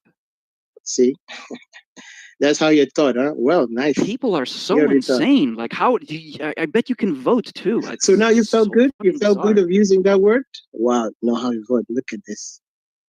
Man, it's a waste from sperm from the day your father to the audience, this retard said, well, here's a good reason to believe, because nature is perfect. And I asked him, what does it mean for nature to be perfect? And he said, do your research. I think Odysseus, never helpful cease to amaze. tell us what It never ceases to perfect amaze me means how to you. retarded people can be. Mr. Rob, well, hello, Mr. Rob. Thank you. Just listen. Can this guy shut his mouth? Because I'm not even interested to talk with an idiot, somebody who have no respect. Okay, because I'm not here to be a good abused. First question. of all, Okay, maybe he's been a bit blunt or rough. yeah, but Mr. Rob. When I would describe how I think it is nature a is good question perfect, that I he's would asked use you. Planck's constant as the example of how nature is perfect. I think it's useful for you to tell us what perfect means. I've got a conception in my head what perfect means, but it might not be yours. So Okay, that's great. And I like to hear from you because it seems like my perfection might not satisfy, and I'm just telling you, perfect. I see something. We don't know that's what your perfection balanced. is. We Listen, don't I'm know not if it talking can to you. satisfy Hey, anything. I don't care hey, if you don't. can If you you're not shut your talking mouth? to me. I'm talking to Mr. Rob. Can you just If tell you us don't, what you you're mean not by it, raised or can you well. tell me, Odysseus, what you mean by perfect there? Because I've got a understanding in my head, but if it's different to yours, then we're talking Something that past is each other. based on balance, my friend, Mr. Rob, and I'll tell you this: something that is based on balance. That's how I see perfect is. Oh, okay. If See, it's I've not got a very different satisfactory, idea. That's also that's okay. extremely ambiguous. What does that mean? Rob, I'm talking to you. See, Go I've got a ahead. If different you have idea your there, my view, friend. So yeah, please, I want to hear from you. Can you just Thank you. ask him what he means by that? Listen, I'm not talking to children. Rob, please go ahead. equilibrium I or want to hear something, from you. presumably. I don't know. But that doesn't make any what sense. you mean That by doesn't perfect is very edify. different to me. I think perfect is you cannot be improved upon. So when you say it's balanced, like we have a very different idea. So it's going to be very difficult to talk on the same point, so to speak. That makes sense, I just, yes. Well, that's good. But can you repeat again? Because I'm sorry, I've just got distracted. You said perfect is what to you? Yeah, it cannot be improved upon. Maximal. I'll give you synonyms. The only thing that roughly describes it to me, at least, is cannot be improved upon. Because balance is kind of ambiguous there, and maybe it's like you have synonyms for that. But again, that's not that idea is kind of not substantive. If you take my idea, then nature can be improved upon no matter which way, unless you just stipulate it can't be. If you say it could be, people could live longer, people could have better lives, they could have shittier lives, whatever, it can always be improved upon, as far as I can tell, at least. So, but your idea of balance, it's like, that's not really substantive there. It's not particularly informative. What about like a perfect circle? A perfect circle can be small or big. You can improve the size, but it'll still be a perfect circle. Yeah, but what do you mean by perfect there? But the perfection, yeah. Well, perfect. So perfect would be how circle it is, but the size can be a different, aspect of it. So if a person is talking about a perfect person, he's not necessarily talking about a perfect planet or a perfect cat. He's clearly talking about a human or the very thing it's supposed to be. So if you're thinking perfection, I think he talked about perfect nature, didn't he? Perfect nature. Nature is perfect, or something like that. Yeah. Yeah. So Justin, maybe you could explain to us what it means for nature to be perfect. Well, now I wouldn't go as far as to say that all of nature is perfect in every way. Like everything in nature is perfect, but as of now, it's not perfect. When God created the world, it was perfect, and to be perfect would be to be as it was perfect, which means what? Which means it's working as it's supposed to work. It's doing it as it was designed. That's sort of a very idiosyncratic notion of perfect. Very subjective. Well, of course it's subjective, perfect, right? And who's he going to tell me different, right? Because it will be imperfect. Kind of view, I'll tell you what confuses me, Justin. On this kind of view, there's literally no measure by which there's no way by which you could measure perfection on these types of. And I'm not saying perfection is supposed to be like this rigorous term, or we're supposed to be able to like set up necessary and sufficient conditions. I'm perfectly fine with the word perfect being kind of vague. But if we have to have any sort of like intuitive understanding of what perfect means, in nature, if you look at nature and you're saying nature is perfect, and what you mean by that is everything is working the way it's supposed to work. To me, that's against all of my intuitions, because if I'm a designer, I can immediately spot like a million things I could do to immediately improve on nature. And the excuse, I think the response to that will be, well, maybe you didn't intended that to be that way. So like, examples like the laryngeal nerve or the trachea and the esophagus being connected, or any number of like anatomical imperfections, gene mutations, cancer, illnesses, like all of these to me seem to be imperfections. They don't, and one could easily say, well, God planned for, this was all part of the program. But if that's true, then there can be no expectation on what perfection looks like. Anything we see could ad hoc be made into could ad hoc be made consistent with perfection?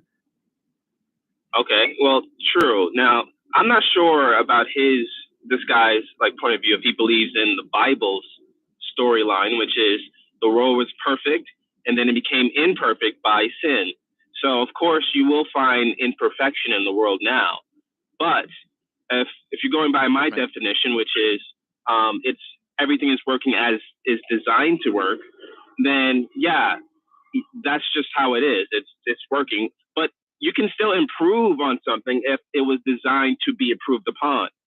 So if that's part of the design for it to be, for there to be mods or, accessories That's why your plugged into definition it. is kind of vacuous. Yeah, but that's because you're. Well, it's that's not why your definition is vacuous. kind of, and it's not vacuous. It's just strange because if I say I constructed the perfect ladder, it will bring me up to the second floor so I can paint the wall.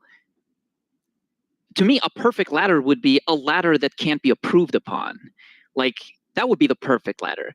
If you're just saying any ladder that is functional, I think you're getting far away from what anyone means when they say it's perfect.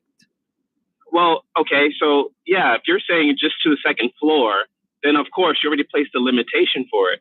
But if I said I made a perfect ladder that, it can do whatever I need it to do, then okay, it can go to the second floor, and then it will not go against the definition if it goes to the third floor or the fifth floor if I add more parts to it. So it really depends on the design. If you intended it to only go to the second floor, then it's perfect. If you intended it to actually go to infinite degrees, then it's perfect. And if it does that, then that's what it is. Well, I'm just saying functional isn't going to be like a good substitute or a good like understanding of perfect, because that's what you're providing. You're saying this is performing the function we intended.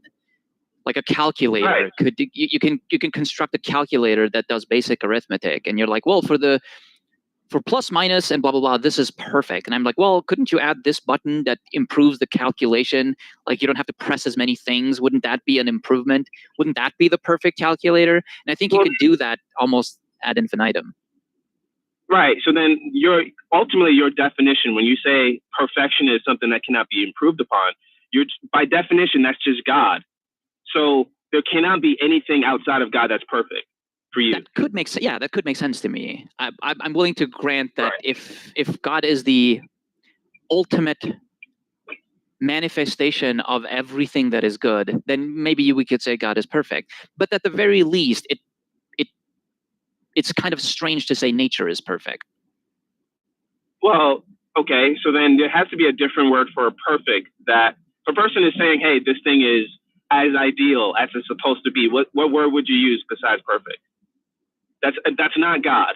Let's leave out it's outside of God. Maybe I would hesitate to use a word like perfect to describe anything in nature. I think nothing in nature seems optimal or optimized. And so I personally wouldn't use such language to describe nature, which is, remember where this conversation started. The guy said, the Nimrod said that, hey, what are good reasons to believe? Here's one, because we see nature is perfect. And we got stuck immediately because I asked them, what do you mean by perfect? And he's like, go do your research. Like, that's going to edify any of us. Yeah. So maybe he means in a relative sense that, of course, there is imperfection in, our designs and building structure and flowers and things like that. But as far as how things are working, it seems pretty like highly functional. So I think that's what he means. But even that language, like highly functional, things do what they do is where I kind of get stuck. Like, if you put a seed in the ground, most of the time it'll grow into a tree. Sometimes it won't. Sometimes the soil doesn't allow it. Sometimes there's not enough sunlight. Sometimes, there are all of these constraints and conditions put upon whether or not a thing can perform its function the way it's quote unquote supposed to. And I'm just conceding some sort of teleology here for the sake of conversation. But that's going to be the case for everything, right? Everything has like a function. Everything in nature, quote unquote, has a function. Like rain has a function. The clouds have, quote unquote, a function. To me, it just seems like things are doing what they're doing in accordance with a set of laws. And it seems strange to say, well, everything like it's perfect. Like the cloud is performing its job perfectly, and the raindrops are performing their jobs perfectly, and like all of these notions are extremely queer to me. Hey, peace, brother. Do you believe in God or what the Bible says? No.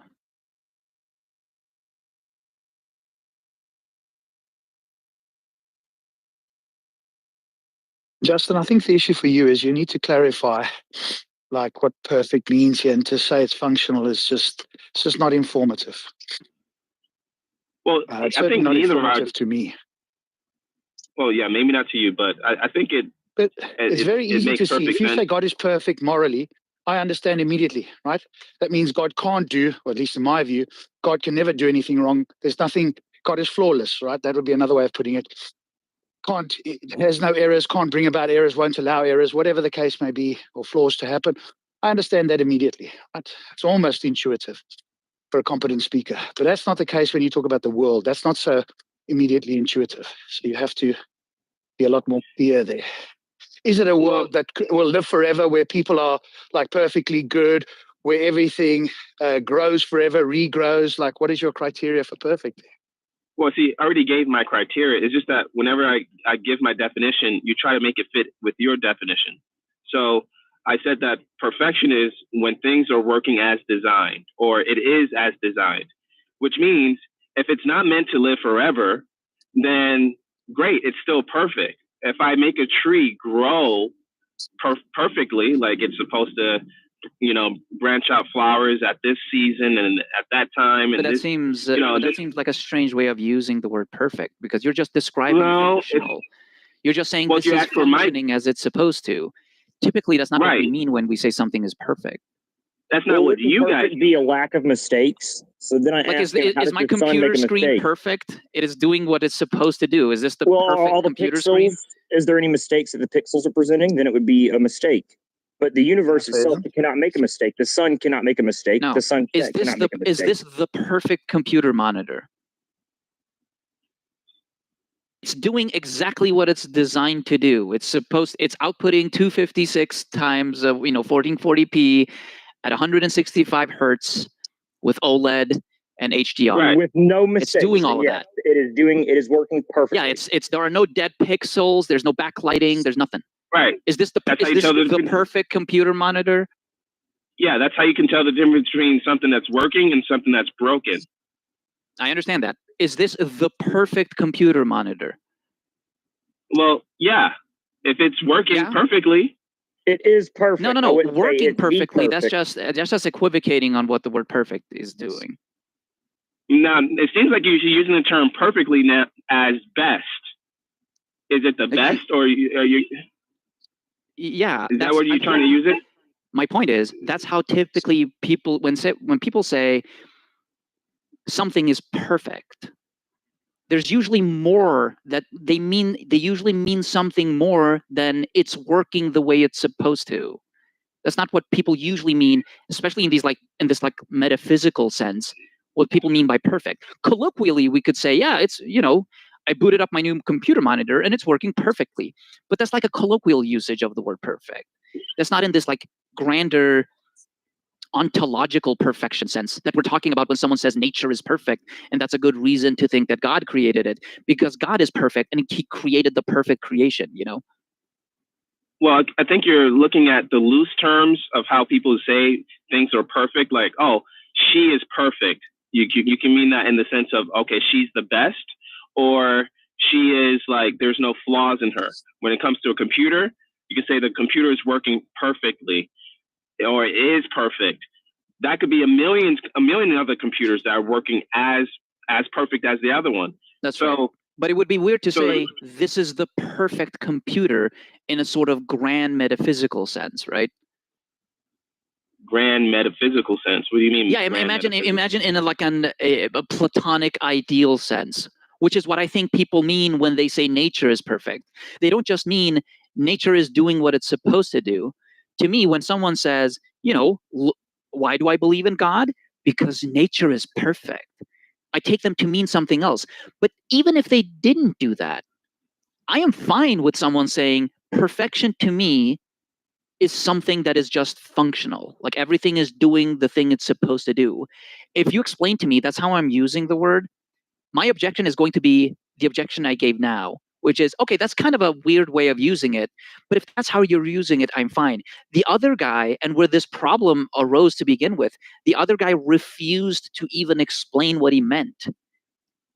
And that's the only issue I have. If you're telling me, Justin, this is what I mean by perfect, I now understand you.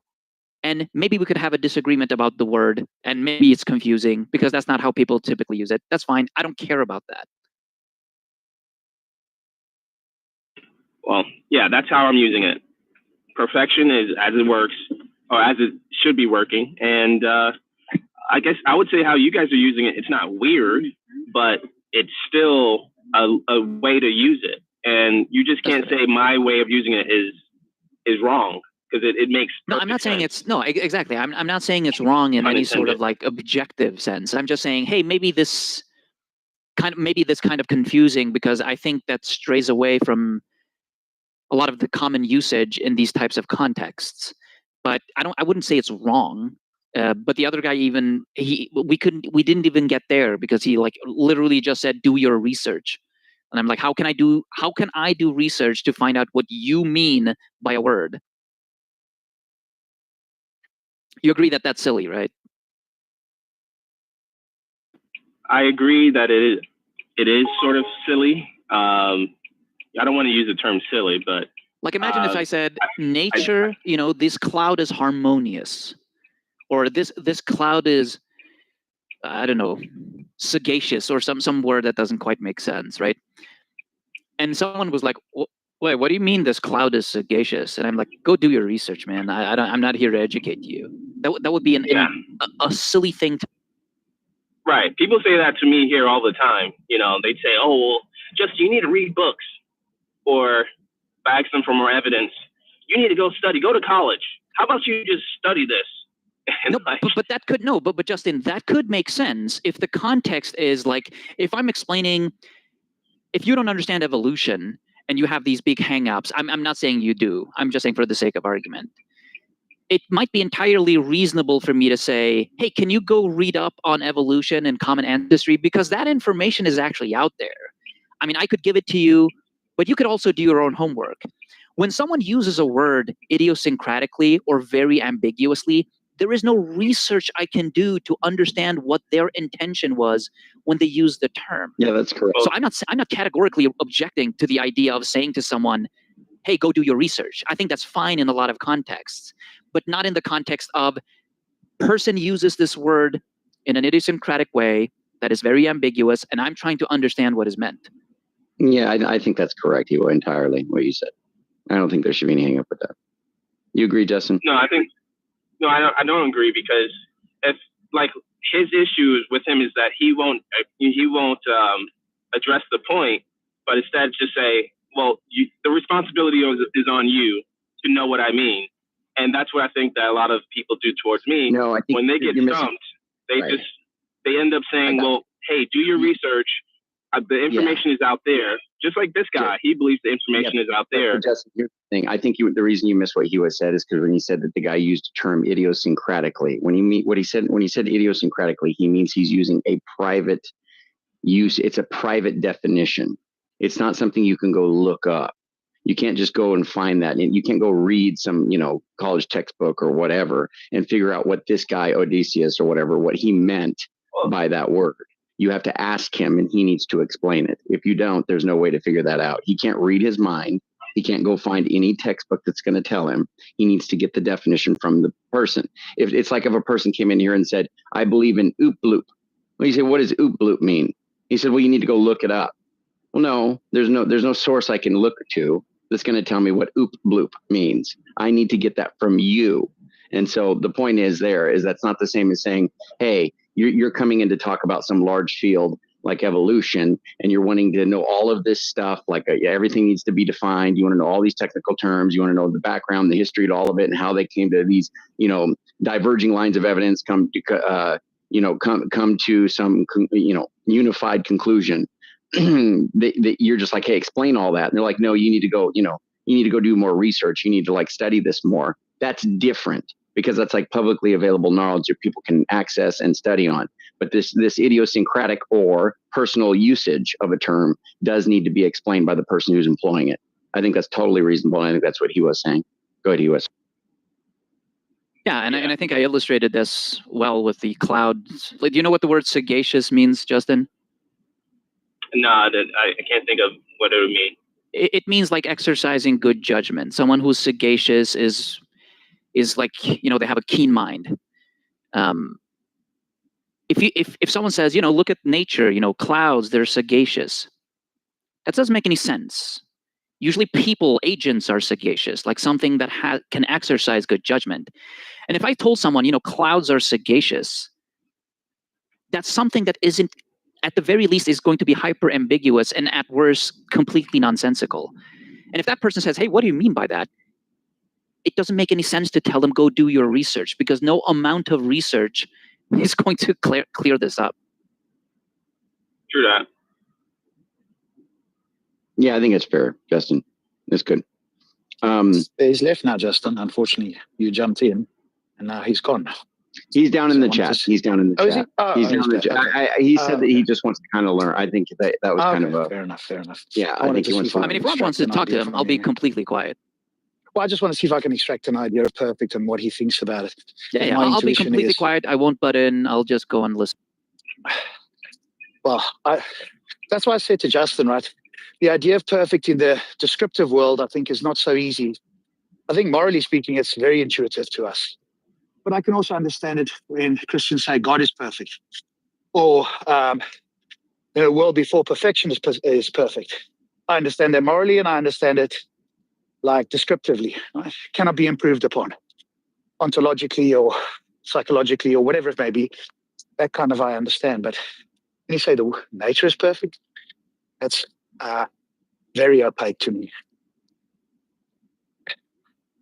Now, I'd say the opposite. Nature is imperfect. But now I'm going to give you my definition of perfection, tell you how it can be improved upon.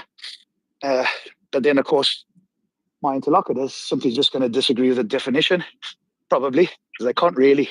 If they accept the definition, it's going to be very hard for them to argue against improving this world. What I mean by improving it. So they'd have to reject that. But I think the other fella, I think what people have is like a intuitive notion. But I think when asked to like, what do you mean by that? I think people haven't got a clear idea they can articulate to others. And I think that would be helpful. Like Justin's one is clear enough. I think the intention, right? But I think that's just so far from what people mean by perfect. And it can apply to just about anything. And so almost any world, Justin, under your view, that came about would be perfect. Why? Because that's the intention of the creator. And that's where it just loses any of its real definitional, I wouldn't say power, but exclusivity, I suppose. Well, you know, that's not true, because the narrative is that God made a perfect world, and the way we judge that it's imperfect is that it's strayed away from his design. So yeah, but was that his intention, from it to stray away from his design? No, because I'm not a Calvinist, so. Okay, but then, do you see, that's where you and I differ, right? I think a perfect world won't stray away from its design. By definition, it's not going to stray away. It can't be improved upon. Right. Yeah. But the world that we have now is worse than the world prior, right? So when it strayed, it immediately became worse. Right? Unintentional, by using your language, and can easily be improved upon using my definition. Now, I don't think that a perfect world could bring about an imperfect world. But you seem to think it can. But then you also, even under your definition, actually it can't, because it's not the intention of the designer. So if something's operating perfectly, it's what the designer wants, right? Its goal.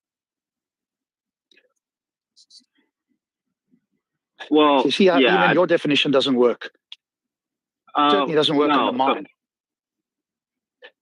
Yeah, it doesn't work under yours. Of course, that's a given. But yeah, in my worldview, it's very consistent. A perfect world can have imperfection if you designed it with free will. If you designed it to have, random events, choices, But then God free did will, and intend so for this on. world, right? Because he knew that this free will would bring about an imperfect world, which is a world, what is it? Outside of, well, actually, it's not that. Presumably he knew all this stuff. So it seems the intention that this world, that the world where there was just Adam and Eve brought about this world. So he had an intention for them to sin, yes? He knew what's going to happen, allowed it to happen freely, but this was all part of the plan. So this was the intention. So if that's the case, there's no state of affairs that wouldn't be, under your definition, in line with the creator designer. Yeah. So here's the typical, free will debate. You believe that if God knows what's going to happen, I don't need to do that, Justin. Let me head you off at the pass. I'm going to accept that they've got free will and God can know, and there's not a conflict there. What I am saying to you, so don't even worry about that. What I am saying to you, however, is that it is his intention. So when you say this world is imperfect, now I don't know what you mean, because it's intention for this world to come about. If it wasn't his intention, he would have created Adam and Eve such that the world did not happen the way it has now. In other words, it stayed with them in the garden forever, right? Right. See, again, you said you were not going to do that, but basically you're saying if God allowed it to happen, then he intended it for it to happen. Yeah. Right? Yeah. No, that's not how it works. Like, just because you allow something to happen. Well, yeah, just because he's not, he was not surprised by it. But that's the thing. Just because he knows what's going to happen doesn't mean he intends for it to happen. Why not? Well, because he could step back and say, I'm gonna let it happen. I'm gonna let what I don't want to happen. So he doesn't intend for something to happen. Yeah, he doesn't intend for it to happen. Just like how you don't intend for your kids to, disobey you, but you let it happen. He knows what everybody's will do. Yes. Right. Just like how your kids will disobey you, they will speak back to you. But correct. But you I'm let it happen. Knowing. Yeah, but I'm not all knowing, right? You still know that. Knowing, then that wouldn't apply to me, because now I would have an intention. If I didn't, I would create a different world, also a free world, but a different free world. See, but you don't have to. You don't have to know everything. So I intend for those steps to happen. And if I go, no, I don't want that to happen, I'll create a different world where they freely choose differently. But then that's my intention for that world to come about. Yeah, and this is where we typically go to this oxymoron right here. You're saying that you would control them by making a world where they freely do something. The moment you put making, that cancels out free will. No, Justin, you cannot make them do this or that. Look, Justin, listen to what I'm saying. There's a variety of worlds that free humans. So in any world, they choose A, in the next world they choose B, next world C, whatever the case is. I can see all of those worlds. I can see all of their free choices. Yes? There's no problem with that. Yeah. So there's a billion trillion different worlds I could have had, because I can see how each person would make a choice, and the next person would make a choice, And now I choose one of those worlds. Whatever world I've chosen, the inhabitants of them have chosen freely. I've not made them do anything, but I have actualized that world, and I know every single event that will happen because I've seen what they will freely do, so I intend for that world to come about. No problem there as far as I can tell. Yeah, the problem still is that if they, so let's say this goes on for 1 million years, trillion years, no one sins. If someone does sin, that doesn't mean he intended that to happen. He probably still intended for the best outcome, that out of the millions of bad things that will come. But it still means that he's going for the least. I guess. But he intended to bring about that world because he saw what would happen freely, and he picked this particular world out of other worlds where they freely chose differently. So he had an intention for this world to be actualized rather than some other. So, yeah, you can intend, let's say, one thing, but the things inside that one thing you may not have intentions for. So I may intend to have a perfect wife, right? Get a perfect wife, but marry her, and then she can have children that are good or bad. The first thing was have a wife and then have children. The second thing, I didn't intend for the kids to turn out bad. And that's only So because you that's what's didn't. happening. That's Justin. That's only because you didn't know what they were going to do. In a world where Well, you could pick any world with any children you bore, and you intended for the children not to do bad, could you actualize that world? if it's beyond their You could, choice, right? No, it's not no. beyond their choice again. The children Well, are it is, choosing because if different things. In one world, because I'm making the choice for them. No, you're not making the choice for them. They're making their own choice, and you're actualizing the world that they chose to do good in. Which is me making their choice. It's not making their choice. Like, I'm granting you that free will and omniscience are not a contradiction here. You're trying to argue that it is. This is bizarre to me. Well, yeah, because I'm looking in the future and I'm saying, okay, I don't want that choice that you made. I want the choice of I want to pick the world where you make this choice. All choices have been made. You're saying? selecting the world that you intend to have happen, right? So all choices have been made, and you're telling me that's not predestination? Free. Yeah, they're all free. Yeah. Have you seen the movie? The series Loki, where he goes to this time initiative type place that regulates time? Have you seen that? Yeah. Yeah, and they're looking at the branches. They see timelines there, all these possible timelines. Well, they don't see all of them. They see a small number of them. But they're not making people do anything, but they can hop in and affect it. Or in God's case, he could actualize one of those. So those things are all like in flux. They're not actualized. And he goes, that's the one I intend to have happen. And this is the purpose that I intend for that particular timeline. And boom, that's the one that's made into reality. All those people in the timeline acted freely. He didn't make them do anything. They acted on their own. Okay, yeah, even in that, like, he can still intend for the best world, but still the things that he doesn't intend for those within that world can still happen. No, but look, everything he intends for, it has some greater purpose. Everything is in. So then when you keep saying he intends for that to happen, then you're canceling out free will, because you can't. No, he cannot. Yeah, because you're starting at you're looking at the starting point, but then at the same time, if they do something against his will, that cannot be I'm not at going the to do same anything level against of his his will. intention. They're not going to do anything against his will. So then what's the difference between their will and his will? He wills a particular world, and inside that world, they have individual wills that are not dictated by him. But he only actualizes that world when he sees that's the one that best accomplishes his outcome. In no way is he making them do anything. He's seeing all the timelines like in Loki and go, that's the one that best suits my needs. I'm going to actualize that one. So, hold on. It hasn't impacted their free will. I used to be a denier of this, right? And Albedo and Sully and a few others talk for 2 hours. I'm like, okay, I get the co-creation model. I can see how that is a way where omniscience and free will can be reconciled. And now what you're vehemently arguing against is that can't be the case. Yeah, but hey, I just picked up some folks. Let me catch up like maybe 20 minutes from now. Okay. I'm driving. That's why I say your definition doesn't say much, right? He intends for a particular world. That must be the perfect world by your lights. Then you will say, no, it's not the perfect world because he didn't intend for this, that, and that to happen. Well, yeah, he did. In the grand scheme of things, he did, because he saw all of those events. If he didn't intend for those things to happen, he would have actualized the world where people freely chose differently. All of these things are for a greater good, right? That's what most people want to say.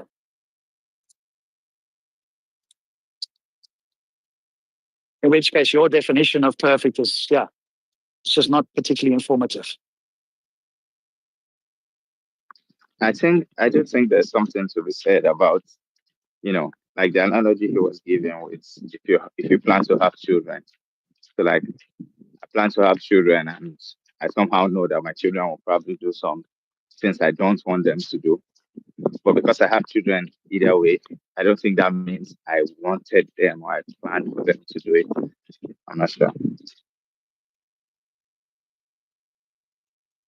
Sorry, Chinadu, I missed that a little bit. I was looking to see if the other fellow was still here. Because I thought we might have made progress. Maybe I was wrong. We couldn't make progress, but Odysseus has sort of left now. And I think sometimes, when I like it when somebody's thinking and there's like a moment of silence, but I think to a lot of other people, like silence means it's time for me to jump in and talk. And he was silent while I think he was pondering something that you or I had said. And then Justin jumped in and hijacked it and went off on a different course. And so now that guy's gone. But sorry, I didn't hear what you said, Richard. I apologize. That's all right.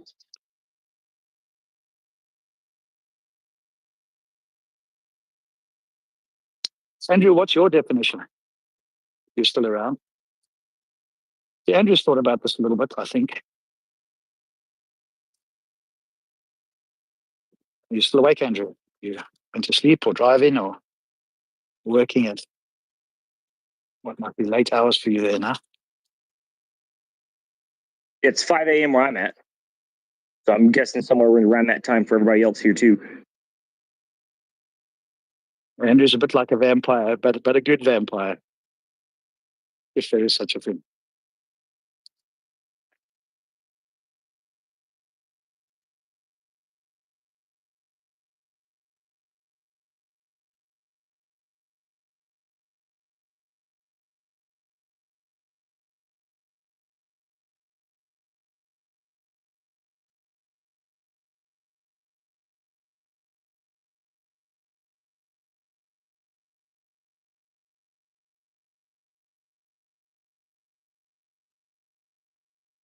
I've shared my philosophy in chat. If anybody thinks it's interesting, there you go.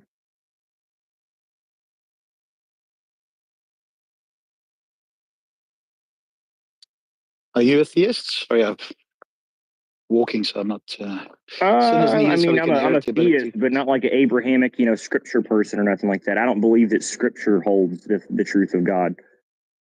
What do you mean by God? That would be the creator system that initiated reality into existence. Okay, so it's not a greatest conceivable being. It's just some creator of this universe. You don't know whether it's good or bad or anything else. You just know that it created this, or you believe that it's created all I know universe. about it is that it has a goal, and that goal is shared with all of life, and that is the goal of survival. So what brought me to the conclusion of God, see, I'm just going to reiterate what I said in chat, was learning about the heat death of the universe. Is that conducive to all life surviving? Yes. Yeah. So really? Because all life has one purpose of survival, right? And that means the universe itself will one day die. And if we share that survival, maybe the universe also has this idea of survival. Why? How would the universe survive heat death? Us. It's only us. You create a universe without heat death, right? An eternal universe. Yeah. Say if you want to avoid the heat death of the universe, if you are the universe, imagine you are that thing. How do you survive it? If you can't alter the course of like the math inside yourself, the only thing I can think of is to evolve species of organic beings, artificial, I guess it would be artificial interactions, humans and stuff, and then we are able to avoid that heat death. So that's I don't know. How are we going to avoid the heat death? Is it bad? Yeah, but how are we going to avoid the heat death? When the universe is heat death, we're dead as well. We can't survive that. All usable energy is used up, right? How are we going to survive? Well, it's not used up. It eventually it's pushed so far away that it can't be remade. And so that's what I mean, is because that's what the heat death is. Everything gets too far away to create new stars, to create new systems, new plasma, new atoms. That's not the way I understand it. I'll go with your sort of different understanding, I guess. No, that's how the heat death works. It's not the energy is gone. It's that it's all so far away. It's like a void. No, it's not. It's not used up. That's it's just too far away to No, that's not what they're talking about. It's too far away to reconglog, whatever the word is there, to reform systems. What too far away means. Look, because the universe is kind of, what's the word? It's expanding. Relatively uniform. So it's not like you're going to have these big voids and then there's energy at some boundary condition or something. No, there's a massive expansion happening all across the entire universe where systems will eventually get too far apart or we can't form new systems. That's what the heat death is. New stars won't form. No, that's not what I understand. Okay, it doesn't matter. It doesn't matter. But that's anyway, so that's in your that definition I'm I have giving a you different here. one. Yeah, but anyway. So what I'm giving you here is that humans, because what I'm saying is that everything gets too far apart. If we have the ability to push this stuff closer together just through artificial means. Now maybe it's on massive scale, with what energy but it is in the void of space. How can you do that if the energy is being used up? You need energy. Because again, you're not understanding that it's not energy being used up. Energy can't be destroyed. It's not ever going to be It's used being up. pushed far away. If it's beyond our reach, how can we use energy to bring it closer together? That is 14 billion years from now. Look, are you saying something like, hey, the universe is conscious, which is what you seem to say, and to avoid its own end, which is inevitable seemingly, that's what scientists tell us. Again, maybe you got some different scientist that says that's not the case. It created humans. And that's how it's going to continue surviving. Yeah, so if you won't even like understand what the concept of heat death is to have the conversation, then I can't have the conversation. I'm going with your sort of idiosyncratic notion of it and saying if that's the case, you're saying that humans going with something can bring this energy back, right? Because it's beyond reach. If it keeps going, then there'll be this heat death. And to avoid heat death, you've got to bring the energy back or something. Is that right? To avoid heat death, you have to ensure that the systems continuously create. That means stars, that means planets, that means solar systems, nebulas. And you can't do that if everything is too far away. That's right. Artificial. So what do you do? Artificial means that you can push stuff back together. It would be a massive scale. How do you do that without using energy? The very energy that's beyond our reach. Use energy. Again, there's not a lack of energy. It's not that energy is disappearing. It's not that energy is magically fading away. That's not what the heat death is. Where humans are, will there be a time when there's no usable energy because it's moved too far away, according to you? If eventually everything moves too far away, then yes, 14 billion years from now. If you're saying that we only would start once the heat death starts, then yeah, we wouldn't do it. We have 14 billion years to evolve as a society from sticks and stones into a spacefaring society, and we're already there at 1,000 years. So it's like, I see. So the universe has created us to help it survive by keeping energy here and not letting it go too far away. Yes. What a fantastical story. It's a fantastical story, but it's one that matches all of what we see in the universe today, which is a self-sustaining system of survival. Do you think the universe is conscious? That's like asking if I consciously control my microbiome. I do not control the microbiome. So no, it has a purpose that functions to keep me alive. I don't have control over or any direct responsibility in it. Did it decide for us to come into being, or was that just a random event? I did not decide for the microbiome inside my stomach to come to being. So no. You did decide if you have a child that they came into being, yeah? I did not decide for sperm to swim inside of a cervix up into an egg. But you decided for a particular action. Yeah, but you decided for a particular action in the case of a child that might keep your lineage going. I did not decide to have organic sexual desire. No, I did not decide that. Didn't ask you about that. I asked you about whether you brought a child into being and that was a conscious decision to keep your lineage going. The universe decide to bring us into existence to keep itself from dying or whatever. You didn't bring your microbiome inside your system to keep you from dying. It just was there. Yeah, but why are you saying that? That's nothing to do with what I'm asking. It's the natural process. Just as the universe was born, it desires to not die. The desire means it has an intention. Intention seems to mean that it has a consciousness. It doesn't have it does not have an intention. It's like saying Planck's constant has an intention. Well, how does it have a desire? Planck's constant has no intention. It is forever static and unchanging because that is the way it has to be. So whether there's a heat death or not, the universe doesn't care, does it? Just the care would mean that you have some intention, a desire, a goal. It's like, let's go with this, right? If you put a bunch of shit in the ocean figures out a way to filter it out and try to fix it. It's not intentionally doing that. There's no thought process behind it. There's a reactionary chemical process that's the way it always works. And everything's science. There's an equal and opposite reaction to every action. The ocean doesn't figure anything out. The ocean just acts with currents. You're right. It just does it naturally through the opposite reaction to its action. The exact same thing the universe is doing with us. Yeah, but that's your claim, that it has an intention for us to save it, essentially. No, I'm saying that is the purpose. You're putting an intention behind it because you want to argue with a theist about a God. Yes? But here's the thing: is I'm not a theist and I don't have a God. So if your desire to argue with Christians about Jesus and the Bible, I would say you need a different person. Yeah, but are you saying that the universe has a purpose? I'm saying that everything in the universe that has ever existed has the soul survival instinct. Yeah. Does the universe have a purpose? Do you think it does not have a purpose? I have no idea if it has a purpose. Good. Because What the would its purpose would purpose imply be? intent.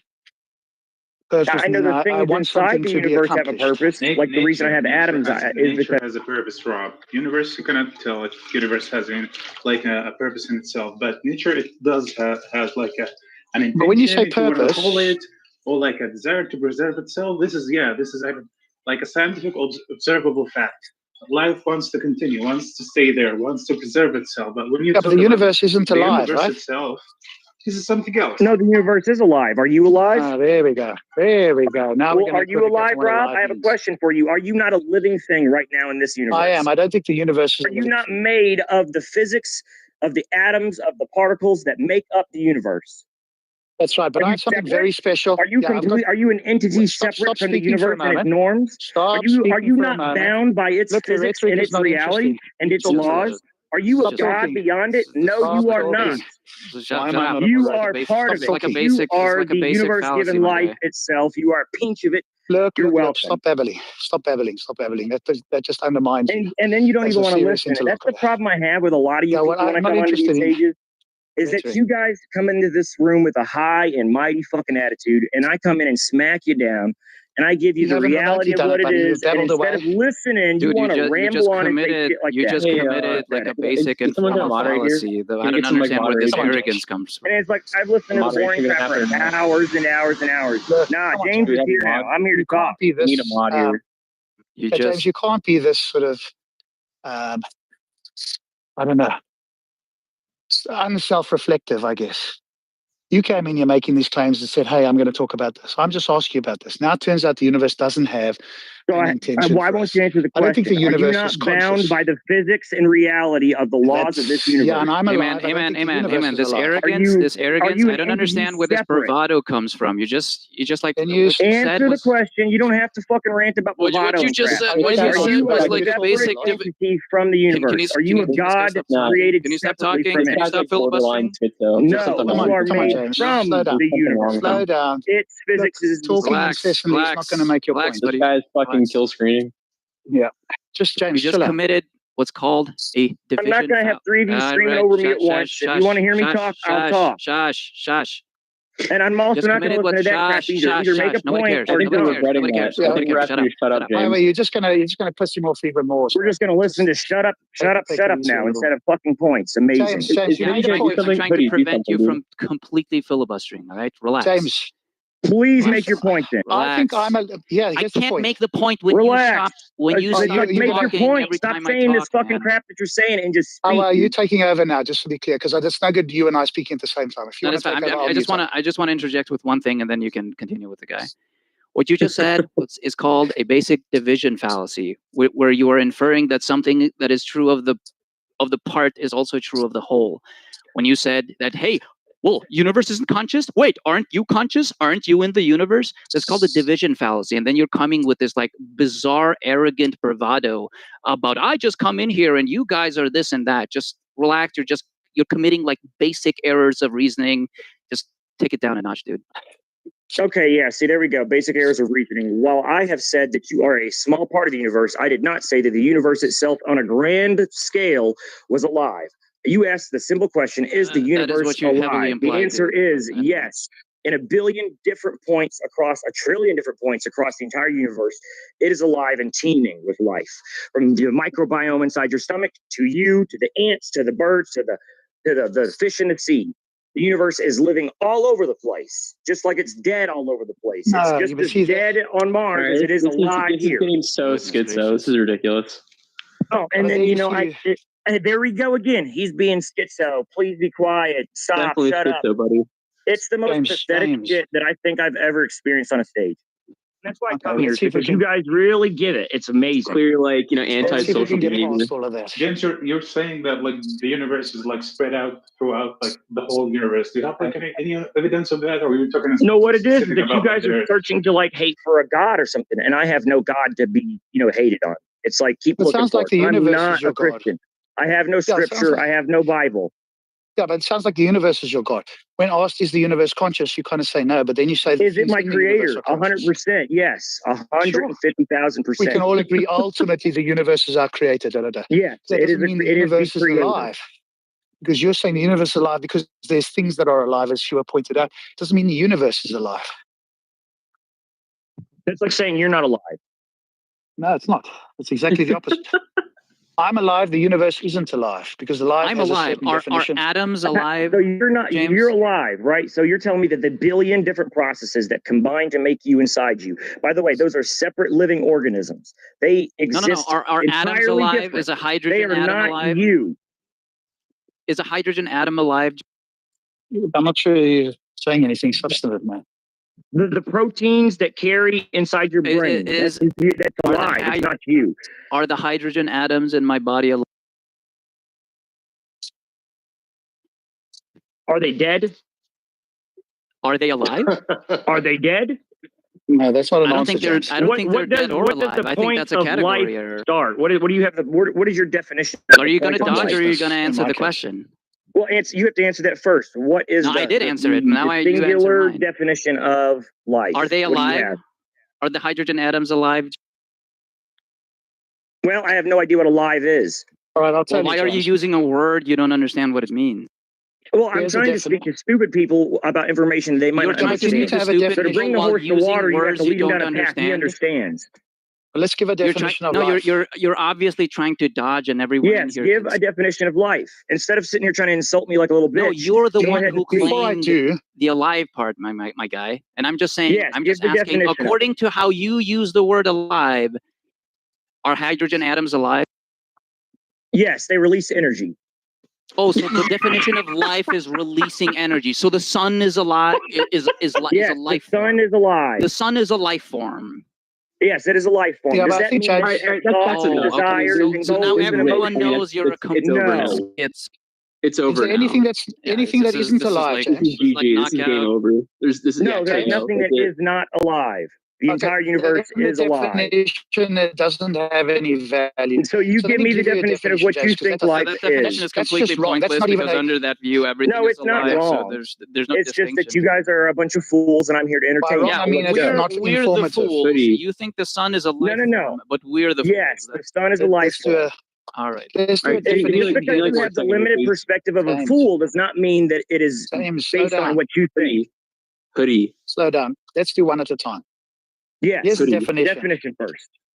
The condition that distinguishes animals and plants from inorganic matter, including the capacity for growth, reproduction, functional activity, and continual change preceding death. Now, under that definition, anything that isn't a plant and an animal isn't alive. And I think most people have some intuitive idea that that's kind of what they mean by life. So you definitely have a extremely counterintuitive, but uninformative. Yeah, when I dropped my glass, did I kill it? No. Yeah, you you embarrassed killed your yourself glass because your glass miserably. is alive. No, he's like saying no. Why are you saying no? James, Isn't the glass No, alive? you didn't. You didn't. You embarrassed glass is yourself alive. miserably. And just because you have a bunch of other embarrassing clowns that come along with you to clap and cheer does not mean we're that the you have embarrassing ones. correct. James, can we agree? Yes, you are the embarrassing We're the ones ones. embarrassing ourselves. James, You are. Can we agree fat. that James, can we agree I gave you a meaningful definition? Are you prepared to take that one on? You gave me a limited definition, that's for sure. There's no reasoning Can with we this agree guy. that's the definition? Rob, there's no reasoning with this guy. You're right. Wake up. You're There's no reasoning reasoning from here. a point You can't of rationalize this guy. foolishness will not work 100%. There's no rationalizing with this guy, period. Well, that's a funny word. You use the word rationalization when you don't have that. Yeah, because you can't even understand what rationalizing or reasoning is, dumbass. Yes, of course. I'm the dumbass here, 100%. I know you came are. to explain a higher philosophy. I came to explain a higher philosophy to a bunch of fools, and instead I was met with the garbling stooges of the three bunch of retards. James, let's slow down. Bandaging your knuckles instead of being on Clubhouse. Let's try. Oh yeah, I'm gonna. James, let's it's amazing that you think that you have an intellectual ability that somehow surpasses mine. When you three combined are below par. James, There's a reason why I'm allowing 3 of you at once, because that's the only way that there would be. I almost like feel bad that Rob doesn't have mods right now. We're Rob, like you had mods. milking you You for kick him out, content right? right now, dude. You're the Oh, joke. of course you want to kick me out. You know, you guys sit there and insult me, and as I roast the 3 of you all at the same time. I mean, it's hard. It would be very hard for me to grasp as well. We're not here to like give you medical help. And then you think you're like, why, James? Why are you not listening to us like complain and cry and bitch? Because I don't take the words of fools to my You need heart. help. Yes, I need help. I do need help. I need a moderator to shut you up so I can continue to talk. And I'm not sure because I'm not looking at my phone. Whoever else is speaking, just hang on a second. James, let's just reset here. But you think the universe is alive. By alive, you mean anything that exists, seemingly. And the problem with that is... he said anything that releases energy. No, but I said, is there anything that isn't alive? And he said, no. That's right. So presumably, either he means that everything releases energy, or whatever doesn't release energy is also alive. Yeah, he's confused about his own definition. Well, it would be the release, exchange, destruction, or recreation of energy. Yeah, now he's adding a bunch of stuff to it because you realize that his definition. Okay, but even with that, James, under your view, there's nothing where that doesn't occur. Is that right? Yes. Yep, that's right. And I didn't change it. I just didn't explain it to you fully the first time because I have, again, a cackling crowd of idiots in front of me. Yeah, but I think here's the point I want to sort of see if I can present to you, James. When you have a definition that's all-encompassing, it doesn't have any value to it. When we have a definition, what we want to do is define one thing apart from something else. And in your case, being everything alive, firstly, it differs with the common understanding of alive by virtually everybody else that, quote, is alive. And so I think that's problematic for you on the face of it, because now you're talking with a private language. But secondly, it's not informative. That's the point. Here's the question I have: is why do you draw the line of life in that definition you have there? Is it a scientific one, or is it a ideological one that reinforces what you hold specifically yourself? Do you think there's a substantive difference? I think it's an ideological one to reinforce your equality and your perspective. There's equality. Do you think that there's a quality that is shared by bacteria, a tree, a dog, and a human that is absent from like a rock? Well, what do you have? Let me hear it. No, I'm asking you. That was a question. I don't know. I see elements. I see particles. I see atoms. I see energies. Yeah, but are bacteria and trees and dogs doing something that the rock isn't? What do you think it is? I'm asking a question. I mean, they are obviously doing something that a rock isn't. They're also doing something that a bird isn't. What is that thing that they're doing? Well, in this category here that you're giving, let's say that they're taking a shit, and the bird is not taking a shit. Well, the bacteria isn't taking a shit, and the tree isn't taking a shit. I asked you for something that all 3 of these have in common. No, what you have done is you've presented a bad analogy that has a bad comparison. It's not an analogy. It's not an analogy. And then you present yourself as the intelligent one on the stage, and that is embarrassing to me. Is that I come here to find I'm not presenting an analogy. Instead, I am received with the shooting laughing of Dracula's cartoon version. I'm not even sure what the fuck that is. This guy has problems. Like I wouldn't like agitate. Yeah, and the guy with the dinosaur. Okay, let's break out the crayons. Hey, Toast, you understand? I'm not presenting. Do you not? The NPC crowd is here to cheer. Toast. Let me get that. James, do you understand? I'm not presenting an analogy. Do you understand that? I'm not trying to analogize anything right now. You're trying to compare rocks to bacteria, with bacteria categorized and with birds and dogs and other things. No, I'm not trying to categorize anything. I'm saying, are these 3 life forms? Bacteria that water doesn't do. Oh, you're so How about you do that? What do they do together? Oh my God. Okay, what is your favorite movie? What is your favorite movie? My favorite movie would be, I have no idea. One Flew Over the Cuckoo's Nest. What type of movies do you like? I typically watch documentaries, so it would be like a World War II documentary. What kind of music do you like? That would be like, it's going to be weird, but like the background music for video games and shows. Hell yeah, I love that shit. I listen to Mario, I listen to Chrono Trigger, a lot of like Final Fantasy games, Castlevania. Fucking love that shit. Game of Thrones, that's a good one. Hell yeah, Game of Thrones, fucking excellent. I apologize for insulting you earlier. Can we do a restart where you're like not being super defensive and you're not feeling like you're being attacked by 5 people? Can we do that? I mean, To be I'm honest, going I to sat here and I'm going tried to to share, apologize and I for have you guys insulting come you. in, and you guys tried to like call me an idiot, and I want to let you know That's right. That's I'm right. the And I opposite apologize of for an that. idiot. That was my bad. You I are an shouldn't have idiot. insulted you. You are an idiot, James. Don't worry. I shouldn't have insulted you. Toast. My Here's bad. the thing about when people call me an idiot, it just shows to me that they do lack intelligence.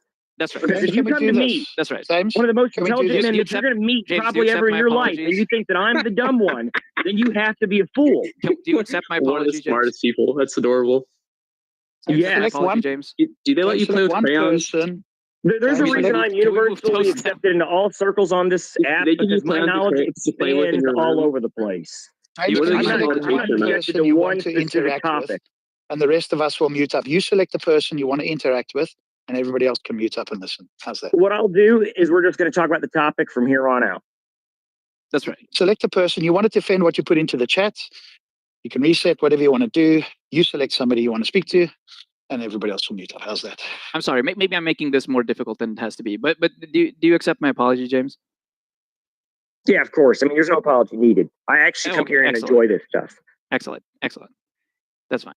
There's So a reason without I all log without into all the the app. defensiveness, let's just square one. We're resetting the entire conversation. Let's not have any hostility. Do you recognize, or do you kind of intuitively get? If I'm not going to ask a question, I'm just going to state it. That there's something that the bacteria, the dog, and the tree is doing that the rock isn't doing.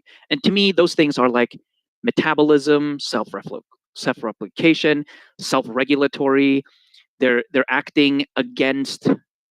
There's this like this teleodynamic process that it's going on where it's like resisting disorder.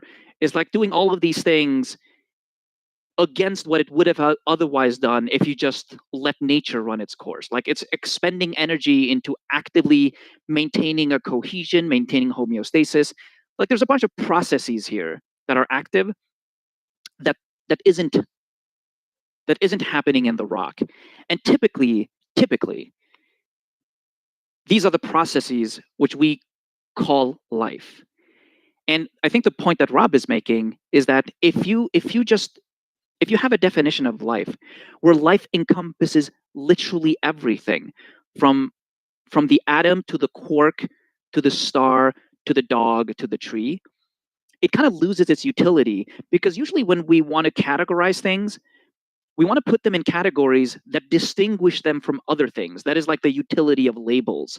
That's why we have mammals and reptiles and insects and so on and so forth, right? We want to highlight a distinction between them and want to put a label on them as to kind of explicate that difference, right? And I think what Rob is saying is if you just call everything life, then that term loses all meaning. Because it's no longer useful as a label to distinguish one thing from another thing. And that's why we put restrictions on those definitions to say, okay, that doesn't have a lot of utility. What do we consider alive? Well, things that can move, things that can replicate, things that have metabolism, things that resist external forces from interrupting these processes I just described. And those are the typical things we describe life. Do you not think that's like has more utility than just using this label, which will describe literally everything? No, I believe that the term organic is an important distinction that is described already, and that to draw the definition of life in that line, I think it goes against all of the original science when it comes to the discovery of the atom in the first place, and the exploration into life itself. But what is life itself? But by life itself, you just mean everything. You just mean existence, kind of. Yes, existence, life itself. I mean, let's go back to the original. I forget what the guy's name. I remember the quote, but the entire original reason that they were looking for these particles in the first place was to look for the building blocks again of life. Well, they wouldn't say that. They wouldn't say looking for the building blocks of life, right? And the distinction that you guys have now added today fundamental. is to call it matter. Okay, so I could use the word life and matter unanimously inside this thing. Everything is matter. Everything is life. But then again, everything is not matter. That's what so you want to it use the wouldn't word. apply, because then there's still waves and maybe stuff. you understand then. Maybe you understand then that if you call a rock alive, every other person in the room will be like, "What? What? No, it's not." And you're like That's using fine. this kind that of reminds me of private when I was in language. kindergarten That's fine. and I said that humans are animals, and every person in the classroom said I was a fool then. So it's okay. I'm used to it since I was little. I think a lot more people will agree because humans are animals in one sense and not animals in some other sense. Because usually in colloquial speech, we will use the label animal to refer to non-human organisms. Well, I'm not going to limit that my aren't philosophy and plants. understanding on the reality of and the structure of reality based on the limited perspective of language. I'm not going to limit it on language. Well, I'm not asking you to limit your philosophy. I'm just saying if you use these words, people won't understand what you mean. Well, then they need to understand it. I cannot make them All right. understand it. Okay. I mean, Rob, you want to? I think I missed a little bit of that. I think your definition of life or alive, James, I think is extremely idiosyncratic. And you can bring out new definitions, but that you need to argue for them. And typically, if you ask just about any human that's of a cognitive age where they understand what the word life means, they're not going to use this definition that you have. And like I say, it's not very informative. Well, I don't plan to be having this conversation with average humans of average intelligence and their average perspective of the English language. I expected you guys to be of higher standard. But hey, if you're telling me that you're below par, that's okay. Is the reason we're below par because we don't accept your definition? Usually make up my own language and then see if people catch on. And if they don't, I call them dumb. Now that's is that my what type of guy. Is that what you're doing, James? If we don't accept your definition, then we're below par. Is that the idea? Is that what you're trying to tell me? You're telling me that that's what you're saying about me or other people. I'm trying to describe to you. I've even given you the description in a different way to say that life matter, to describe it in a different fashion so that you might understand in the limited language perspective that you're presenting here, right? I have tried to fit it with the way that you need. Sorry that I can't. I'm sorry that you can't understand it. It's okay. I'll stop. I think the universe is not alive. I think I'm alive. And I gave the definition from the dictionary, which I think most people intuitively understand. And there again, I think when you say the word universe, you're thinking in this grand scale of this greater thing. When the universe is not a grand scale of greater things, the universe is as small as the quark that we're talking about inside of the atoms and our particles. That's not what most people mean by the universe. It's this all. I don't care what most people mean. I expect you to be an intelligent but that's where you're going man, idiosyncratic again. If I wanted to talk to most people, I go to fucking Walmart. No, but I think when you speak to anybody, you should do that. I expect higher intelligence. You want to use presenting as to be at this higher point, it's intelligence. becoming. I was like, kind of like, all right, if this is how you're using the word life, or even hydrogen atoms are alive. I mean, if that's what you mean, I understand what you mean now. But now you're saying the universe is the same as the quark, like it's not. No, I'm saying that the universe. If you're saying it's on this grand image, and that's the only way that you can imagine the universe, and you can't see like the universe is not just one big thing; it's everything in it. Inside it, James. All the little stuff I think we're conceding that it's everything thing in is what I understand. The universe is one thing. Everything in the universe is the universe. Oh, you can't have it without That's how Rob is using it. No, I mean, that's how Rob is using it. I think he uses the word he universe. Just said he disagreed with it. He literally just said those words. Yeah, I don't think a proton is the universe. And I would never use that word. But he thinks protons are part of the universe, though, right? Yeah, part of it. Yeah, but the container is the universe. That's when I use the word universe, I'm only thinking of the container. It's not a container, though. If you're describing the universe as a container, that is a fundamental incorrection. Oh, now it's just the word. The thing that encompasses. You got to use the word that everybody understands. Slow down. It's the thing that encompasses You've been everything about else. Words, Rob. Holy shit, dude! Like you're something else, my guy. It encompasses everything else. It's all encompassing. That all encompassing thing is the universe. Nothing, Sasha. Nothing. Oh, Jay, Sasha, I'm sure you'll be delighted to know. James here thinks that.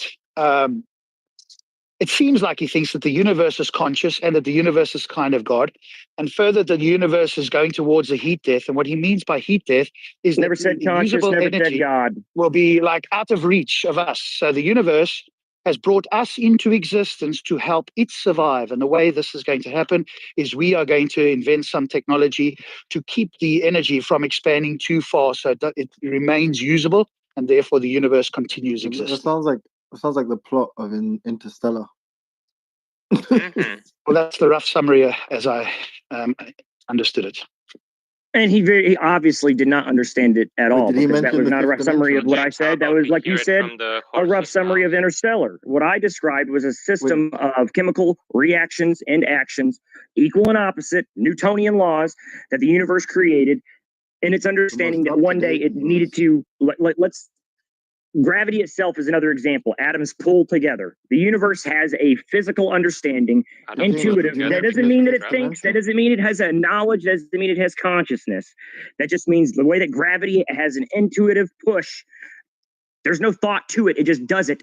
It created life for a purpose, the same purpose that suns exist and all this exists, so that everything can continue, so that the processes can using continue intentional language there infinitely that you're forever. throwing in. That's Is Matthew problematic. McConaughey in your movie?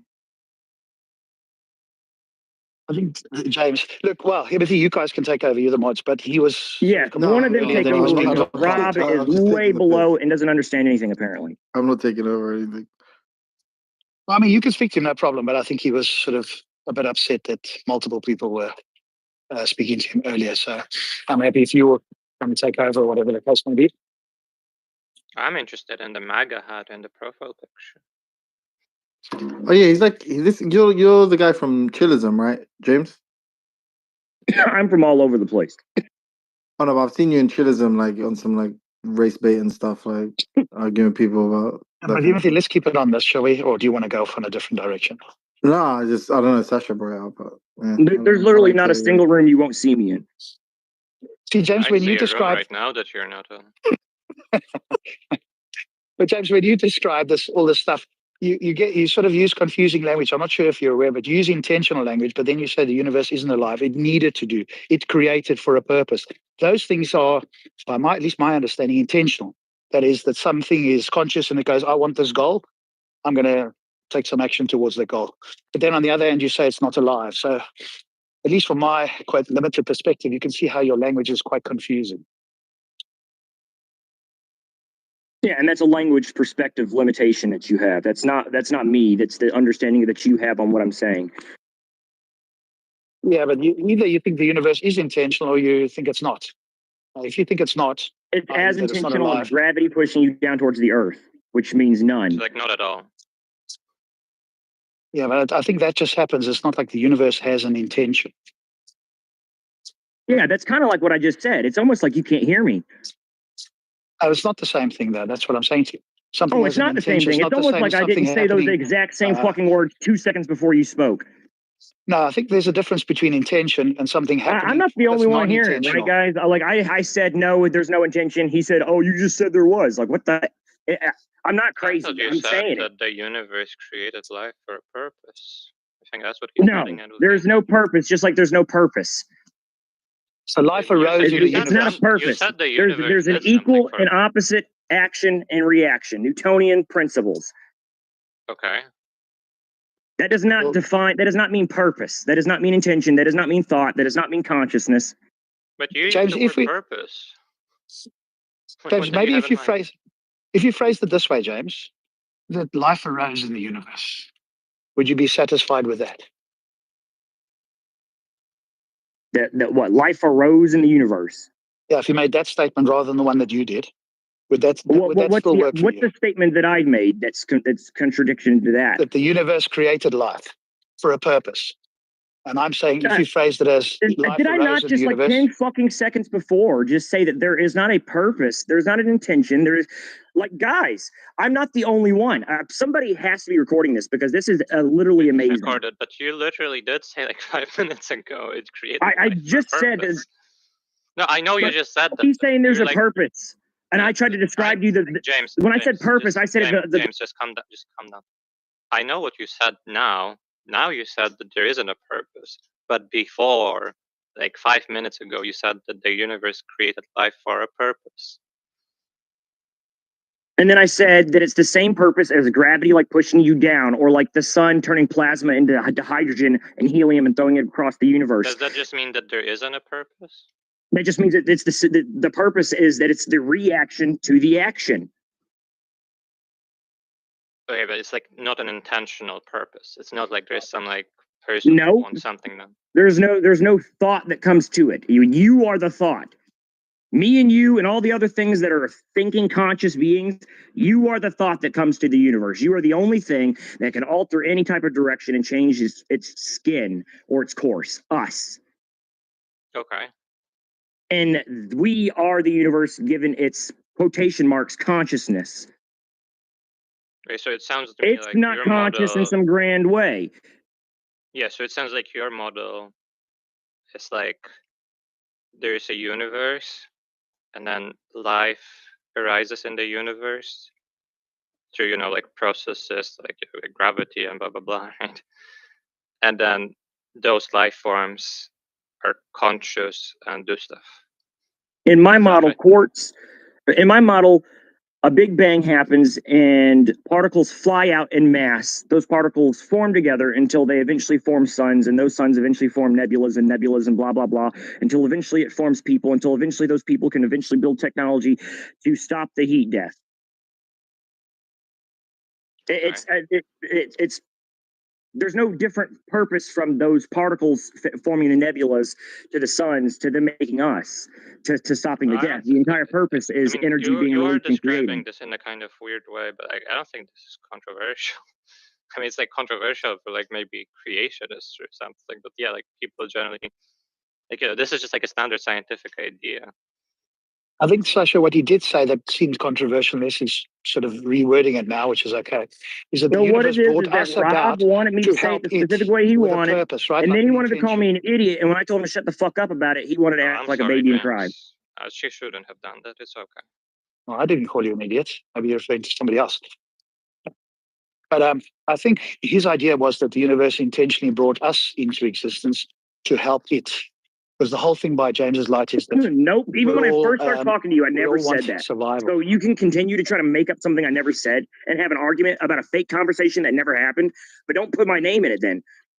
I'm pretty sure that's what you said at the very beginning. Look, I'll clarify it one more time for you. Never said it, didn't say it, not gonna say it now. Right. So if you're gonna continue to have a fake conversation and a fake argument about something that nobody ever said, then I'm not gonna participate and put somebody else's name as the placeholder in it because it's not me you're talking about. What is it you think that I said that you didn't say? My guy, if I knew you in real life, I would punch you in the fucking jaw. That would be Don't say unwise. stuff That like wouldn't, that. I'm that gonna wouldn't have work to out kick you well if for you do you. that again. But James, No, I would literally punch you in the jaw and hit you. Yeah, but that wouldn't go James, well for you. James, please stop I saying that promise stuff it or I'm would. gonna kick you. All right, I'll stop. Okay, thank you. So what is it that I said that you don't agree with? I thought I characterized your position from the very beginning quite accurately. I'm not the one that's been disagreeing. What did I say that was incorrect, that didn't accurately capture your position? The only thing you've done is disagree with everything I've said. So what the hell are you talking about? You've I gave a stated summary nothing. of what I thought was your position. You said No, you essentially gave that I a was summary of some strawmanning you. position that you made up from somebody else, I guess, because I didn't say it. You didn't say that the universe. About this concept of God, Rob. Yeah, you didn't say that the universe. Everything wants to avoid. Everything wants to survive. The universe wants to survive, and it created us to help it, essentially. And this usable energy will be too far away, and we're going to help stop that. Yeah, the basis of all energy is to survive. It cannot be destroyed. Its entire purpose is always to be exchanged and recreated. Its sole basis, is the survival of its energy. It can't be destroyed. That transfers up to us as living beings. You being alive is your energy. You want to keep it. That's why you reproduce, to continue that energy purpose, going. You just mean that's what it does, right? Like you don't mean That's that, just like, what that's the reaction to the action. Right, that's just what it does. You don't mean like it wants to do it. It has some like plan about it. It consciously. Well, the only part that I would say has a plan to it would be that we are given consciousness now. Right, we have the ability to make artificial choices. Like when you say like energy, it has the purpose of like surviving or something. You just mean that's what it's gonna do. Yes. So what I'm talking about, like what drives us as living creatures in the base instinct, comes down from a natural physics point. That energy, recreation, and survival, it's not just a natural human or organic thing. That comes from the physics inside of us too. Yeah, that's the basis. I think that's probably false, but like I kind of like look. I think at least like we can move past this point that like you don't think the universe is like a person who has like goals, right? That's just like how you're describing what the universe does. Yes. Yep. Okay. Maybe that's helpful. The universe, the universe could exist and life might not exist, right? But it sounds like you think that life was like had to come about or was made to come about. Saying that, to me, to say that the universe could exist without life would be like to say that the universe could exist without nebulas. That's its natural mathematical course that was always going to take place. It's impossible that we couldn't exist. We are the natural product. What I mean by life is conscious creatures. Impossibly. I think life is conscious creatures, not a nebula. So if you're using my definition, then of course the universe could exist without humans, and we'd have zero impact or near zero impact on the universe as a whole. You're thinking that the universe could exist like it would be fine without us, and that's not what I mean. I'm saying mathematically, no matter what, it was always inevitably the dominoes were stacked where they were going to fall down, where nebulas were going to create stars and planets and solar systems, and then eventually fish were going to crawl out of mud, and then we were going to wake up and start creating stuff. That's the mathematical process of action and reaction, purpose. No, but if we rewound the universe to the beginning and it didn't do exactly the same thing, obviously that would be trivial. Even scientists tell us that the probability of life is very low coming about. Even in this universe that's conducive for life, the probability is low, which means that if it rewound and we rewound it 1 billion times, 1 in 1 billion might come out with life. We just happen to be in the one that does, right? No, every single one of them would come out with life. To create life, like us. Every humans. single one of them would come out with life. You do understand that the universe is infinite, no, but that's correct? Exactly what the science says wouldn't happen. You understand that there's I don't think infinite that's matter. what they mean when they say it's unlikely. When they say that it's minute, they mean in certain locations. No, the universe is an infinite place that goes on forever and ever and ever and ever and ever and ever and ever. And there's matter that goes all the way out forever and ever and ever. There's no end to that. So there's life that goes all the way out forever. There is no end to it. Yeah, but you mean something different by life. Sasha, sorry, then maybe I've got it wrong. Sasha, are you saying that given the laws of physics and, the Big Bang, as the Big Bang happens with the current laws of physics, if we rewound it and we didn't think it was determined, for example, presumably the stars and stuff would still form, but it could be that life doesn't form? Or are you thinking that in the majority of cases, or in every case, life would form given enough time? Or what's your view there? I mean, whether it's deterministic or not depends on the laws of physics, right? And I would say, in fact, like in every single case, life would form. James, just hold on a second. Like, I think, a common idea you might have is that physics do work deterministically. But even so, you might say, like, life is unlikely in the sense that, like, if you scan, like, a large section of the universe, you shouldn't expect to find life. But, like, given the initial conditions and the laws, it just might be entailed that there's going to be life. So it just depends. I see. Okay.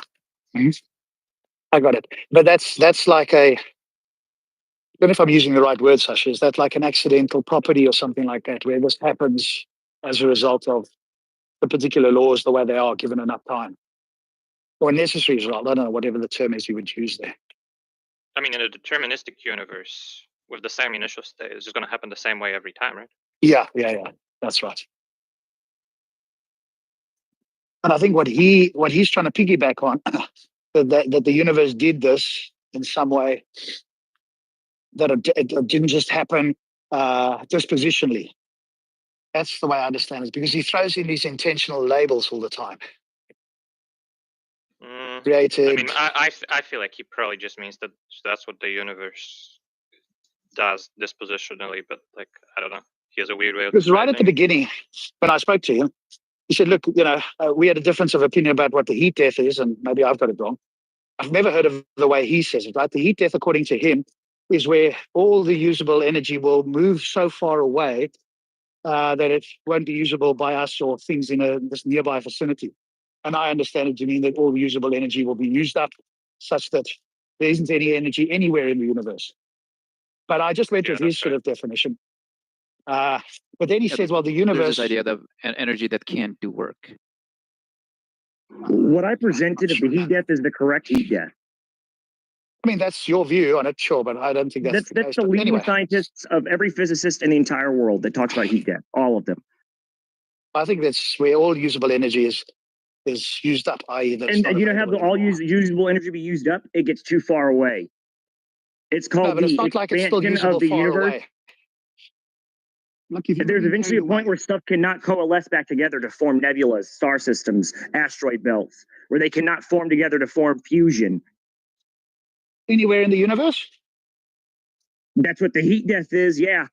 Okay, well, then you mean the Expansion same is thing as me. everywhere, So I all don't at know what once. this too far away business Expansion is. is universally everywhere. Every single inch of the entire universe is expanding all at once. Yeah, but it's not like that And energy is going everything to is be used eventually pushing like far away. away I mean, from there'll be us. stuff. There'll be like rocks and stuff, but they'll have not enough mass. They won't have enough energy to produce anything. They won't have enough gravity to continue to collect. Everything will be too far away to produce continuous systems. That's the way I said it. That's what heat death is. You say it's wrong. It's not. It's right. Fuck you. I think But it's not what people why is it understand. called For a heat? rock to exist, there needs to be energy, right? There's energy between the particles, etc. So I don't think there'll be any rocks or anything. Usable energy will all be used up. There'll be nothing, no matter, or as far as we can tell, very little matter. Bob. He's gone. Okay. Then if somebody kicked him or nothing. I mean, it's not like No, I anybody think picked that on the was, guy. I think that was his mic drop. No, it's not as if somebody picked on the guy. He said, "Hey, can I tell you about what's in the chat?" And it was something about sin, and I didn't keep reading the rest, but there's a whole long story No, there. Andrew was trying to get him to speak for a while. He's asking him to come in. I mean, that guy was a complete schizo / troll. So. Yeah, he's like some weird, like he's like screams like the N word and stuff in Chillism. Oh, really? Okay. Yeah, he's like a retard. I see. That's kind of, I don't know. What? But it's like very strange. I don't know. What? Like when I saw the MAGA hat, I thought, I don't know, like he says weird stuff for like somebody who supports Donald Trump, kind of. All of this feels very like non-religious, and I don't know. No, he's one of these fucking like just weird like just I don't know, like he just fucking headbutts a fucking kilo of coke and then just like that he's got access to a kilo of coke. But you know what I mean? Just comes and just spurgs on the internet. Like I've seen him in Nathan's room screaming at everyone. You know how they have, I don't know. He's just like a weird character. But I didn't even know he'd like discuss these kind of things.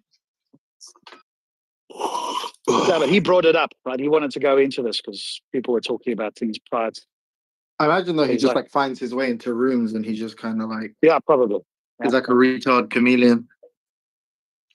He's in every room you'll ever see. Yeah. Maybe he's like that X-Men character, right? I don't know if you saw that one X-Men character who could just divide himself into like multiple people. Wait, what? Oh yeah, there was like that. Robbed 7 banks at one time, whatever What's the that? guy's name was. I don't know what that You character's know that called. character from The Boys? Yeah, yeah, nice now. That was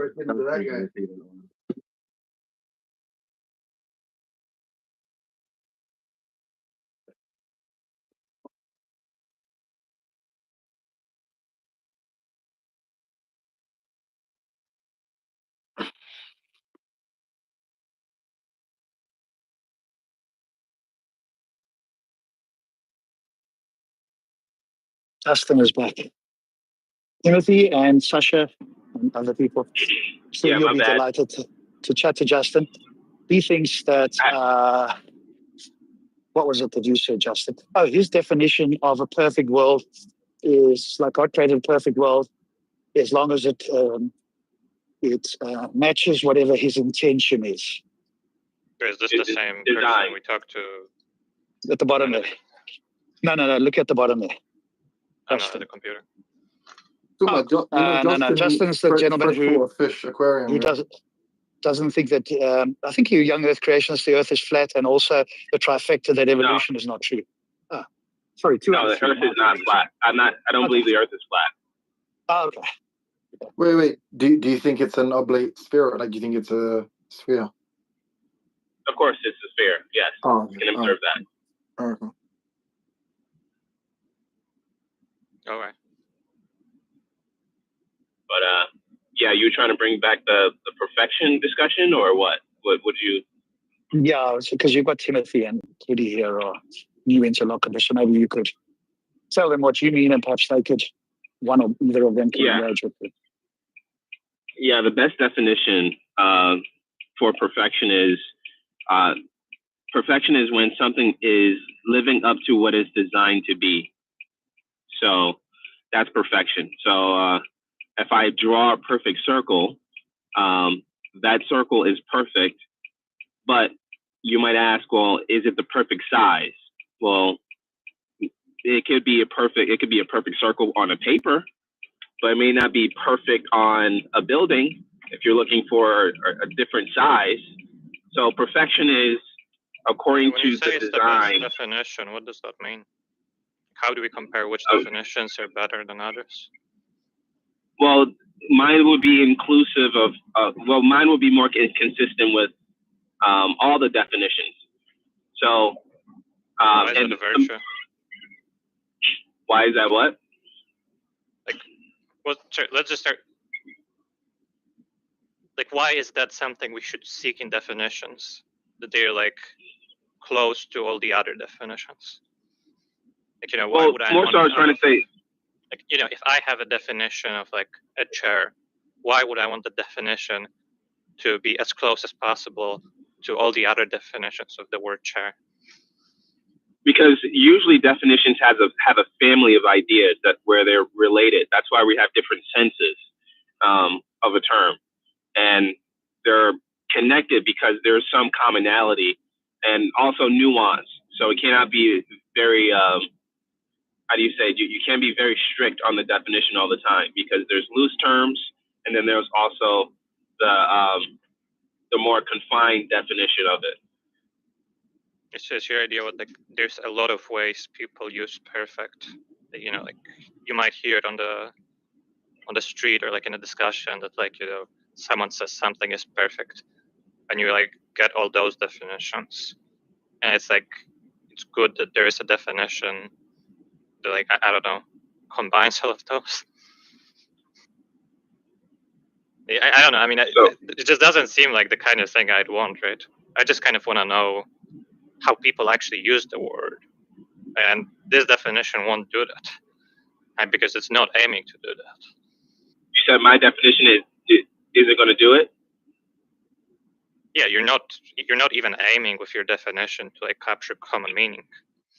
Okay, so like, okay, my definition, does it not apply to when someone's saying, oh, this thing is perfect?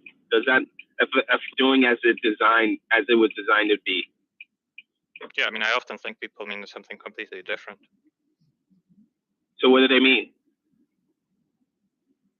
I mean, it depends on the case. Let's say if there's a perfect car. Sometimes you might say, well, you know, like a perfect car might be like something that, you know, was designed to run really poorly and so on, right? Like, the person making it wanted this car to like blow up or something, right? But then the car is like, you know, the fastest, most ecological, most like economical, I don't know, like has all the features you want out of a car. And somebody might say, oh yeah, that's a perfect car, in the sense that, like, you know, there's this general idea in society of what you want out of a car, and it meets all of those. And that has nothing to do with what it was designed to do, right? It might have been designed to do to, like, you know, run like shit. Wait, huh?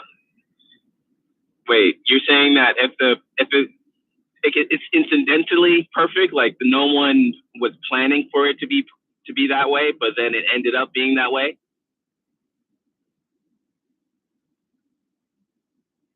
Is that the example you're using? Yes. Well, it's still perfect in the sense that, hey, if you could design it, that's what it would be. You're just discovering something. I thought you said perfect meant that it like exactly matches the intention of the designer. Here, it wouldn't match the intention of the designer. Right. So what's happening is that someone discovers a car that is sort of I don't know, fitting all the, I mean, it's checking all the boxes that they need, then yeah, it's doing what it should be doing according to how you think it should be, like how it should operate. You're just discovering it. That's all. Yeah, but that has nothing to do with the intention of its designer. Well, it has something to do with your intentions, like what you think it needs. It has something to do. What it needs to be. In this case, it has something to do with my preferences for what a car do, or more broadly, with society's preferences for what a car would do. Right? That's like one usage of perfect, but it has nothing to do with what the person designing the car actually wanted out of it. Okay, true.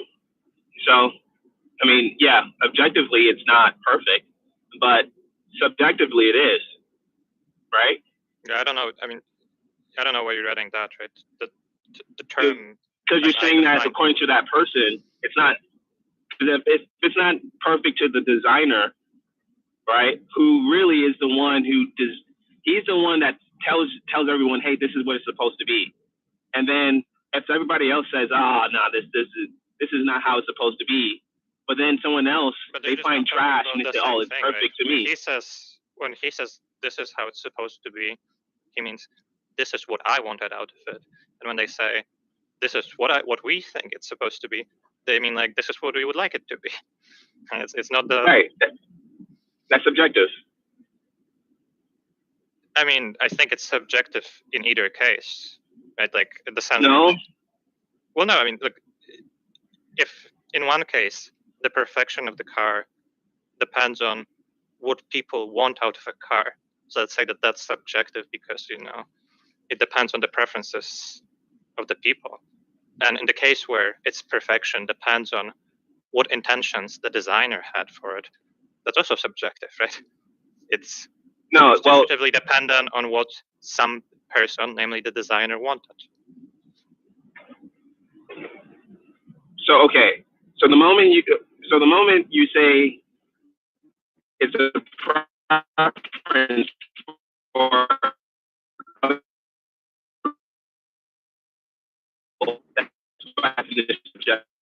the designer, he's the one that makes the rules for the car. You were cutting out, but I think I caught what you said. But like the only way for you to know it's broken is. Well, sorry, you were cutting out. I don't know if you can hear me or not. Can you hear me? Oh, yes. Oh, you want me to repeat that again? I can yes. hear you, but you can hear me? Should I repeat that? Yes. Okay, so basically the only way for you to know if something is broken is if it's not doing what the designer intended it to do. So he's the one that actually controls the definition of perfection for his creation. Everyone else, they're just. I mean, if everyone else is subjective. If by broken you mean not doing what its designer intended, then yeah, in that sense, I would have to appeal to the designer's intentions to figure out whether it's broken. If by broken I mean it's not doing what I would want it to do or what society would want it to do, then the designer doesn't really matter. Well, and so there are these two ways of speaking about this, right? There's the one I gave you, and there's the one you introduced. And I'm saying, in the one sense, sure, the designer's intentions matter. In the other, they're completely irrelevant. Well, yeah, it's irrelevant because it's subjective. So once you bring in subjective, qualifications, then then all the rules go out the window. I don't think that's true. But also, by subjective, I just mean it depends constitutively. Well, no, I mean by subjective, I mean it constitutively depends on like the stances, desire, thoughts of some person. So like maybe fashion. That's a preference. That's subjective. Right. Yeah. So like for example, maybe fashion is subjective because whether something is fashionable or not depends on like whether we think it's like it looks good or not.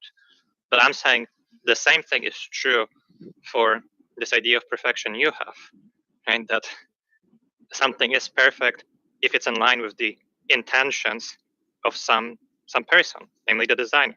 That's just as much subjective. Whether something is perfect depends on, what some person thinks about it or not. Well, yeah, then all you're doing is just saying it's subjective. That's it. Yeah, I'm saying on your definition, it's also subjective.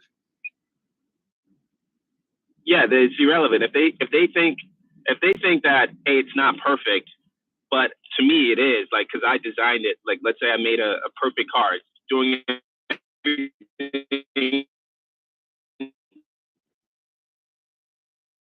I did it. I made a car. That's it. That's. Oh, dang it! Can you hear me? Can you hear me better? Yes. Yes. So let's say I make a car that can only go 50 miles per hour. That's it. That's the limit. To me, that's how it's designed. It's perfect. Okay, it's not perfect for me because my lifestyle is a lot faster. That's to him subjectively. Yeah, it's not perfect. It's perfect in the way it's designed. To you that you wanted So to be at 50 that's just the way it is. Like a perfect circle could be any size. Well, no, but I'm saying that it's the same in the case of your definition. Wait, I don't know if I can talk to you. I think you're cutting out a lot.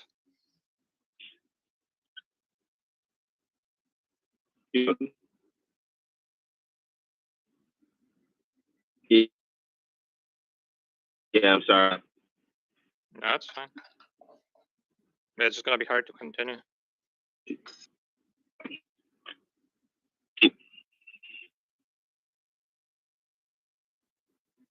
Yeah, I'm in a bad spot.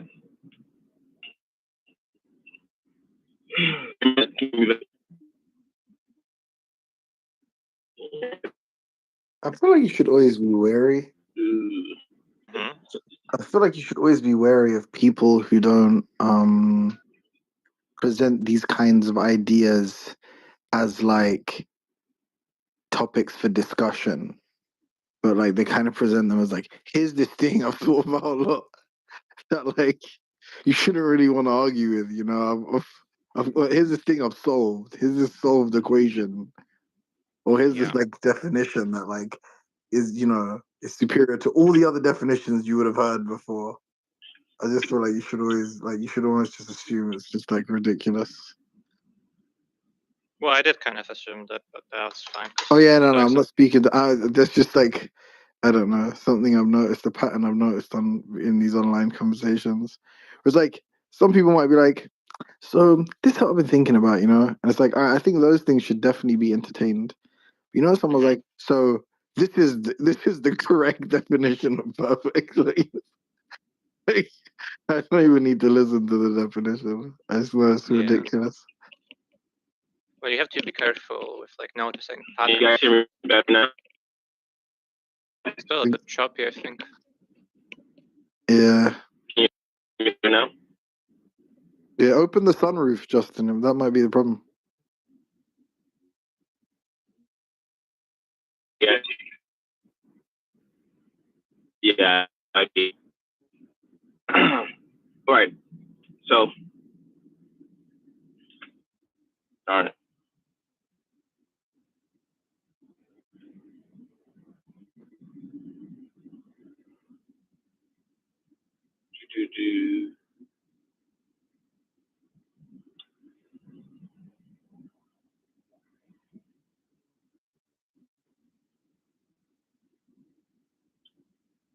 This really isn't a perfect conversation, Justin, is it? It's not going how you intended it.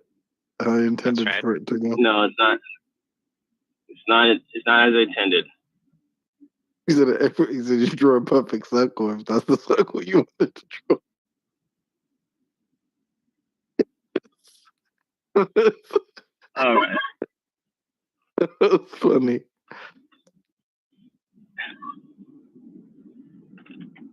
All right. Does it sound better yet? Yeah, I think it does. yeah, you're good. We can hear you. Okay. All right. So where were we? Yeah. It just sounds like yeah, you don't believe in objective perfection. That's what it sounds like. I do happen to believe in objective perfection, but you asked me what other uses of the term were there, and I gave you one that is actually subjective. But I'll also note that the notion you have is likewise subjective. Well, I think you should take that for granted.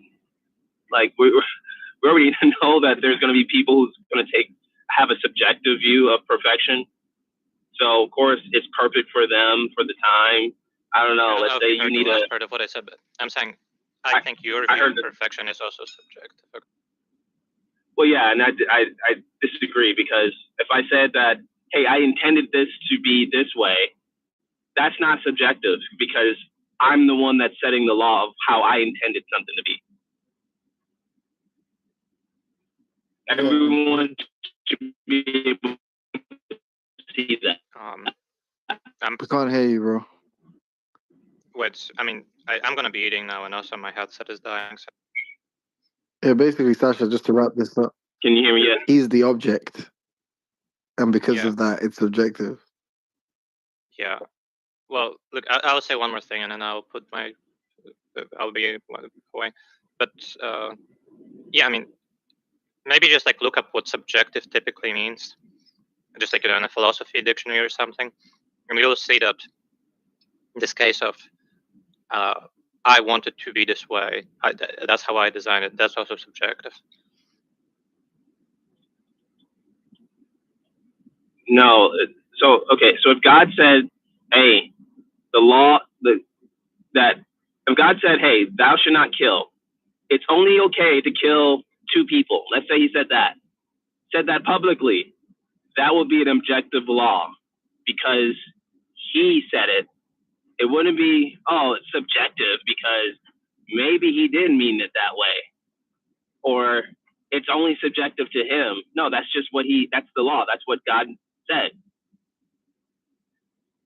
Yes, I'm telling you, you should look up what subjective means typically in philosophy, and you'll see that you don't need to study philosophy to know what subjective means. I mean, it is a term of art and those kind of discussions, so you'd probably be better off looking it up. Okay, if you can define it here and now, then you don't understand it, because it's not that deep. I mean, I did define it earlier in the conversation. Right, which is the same. Subjective means it's constitutively dependent on stances. Stances of multiple people, right? No, just any stance. One person? It could be the stances of one person. Right, so then there's nothing. So what is objective that God can do? I'm not sure. I mean, I know God can create a rock, and it's objectively true that he created a rock. And it's also objectively true that there is a rock. Can it be objectively true that he said the rock is a square? Yeah, I mean, he can say that. Can he say the rock must be a square? I mean, he can say whatever he wants. Yeah. No, but is it objectively true that he set the rule that the rock must be square? It might be objectively true that he set such a rule. Okay, so the moment you said it might be, let's say it is the case, then everything I'm saying as far as laws, it would be objective, because he's the one that set that law. You're confusing the law itself with the event of the law being set. So, for example, it might be objectively true that I dislike ice cream. Right? That might just be an objective truth, right? Like there's nothing really mysterious going on there. But when I say ice cream is the worst, that's subjectively true. Meaning, what makes that predication true is something about whether I like ice cream or not.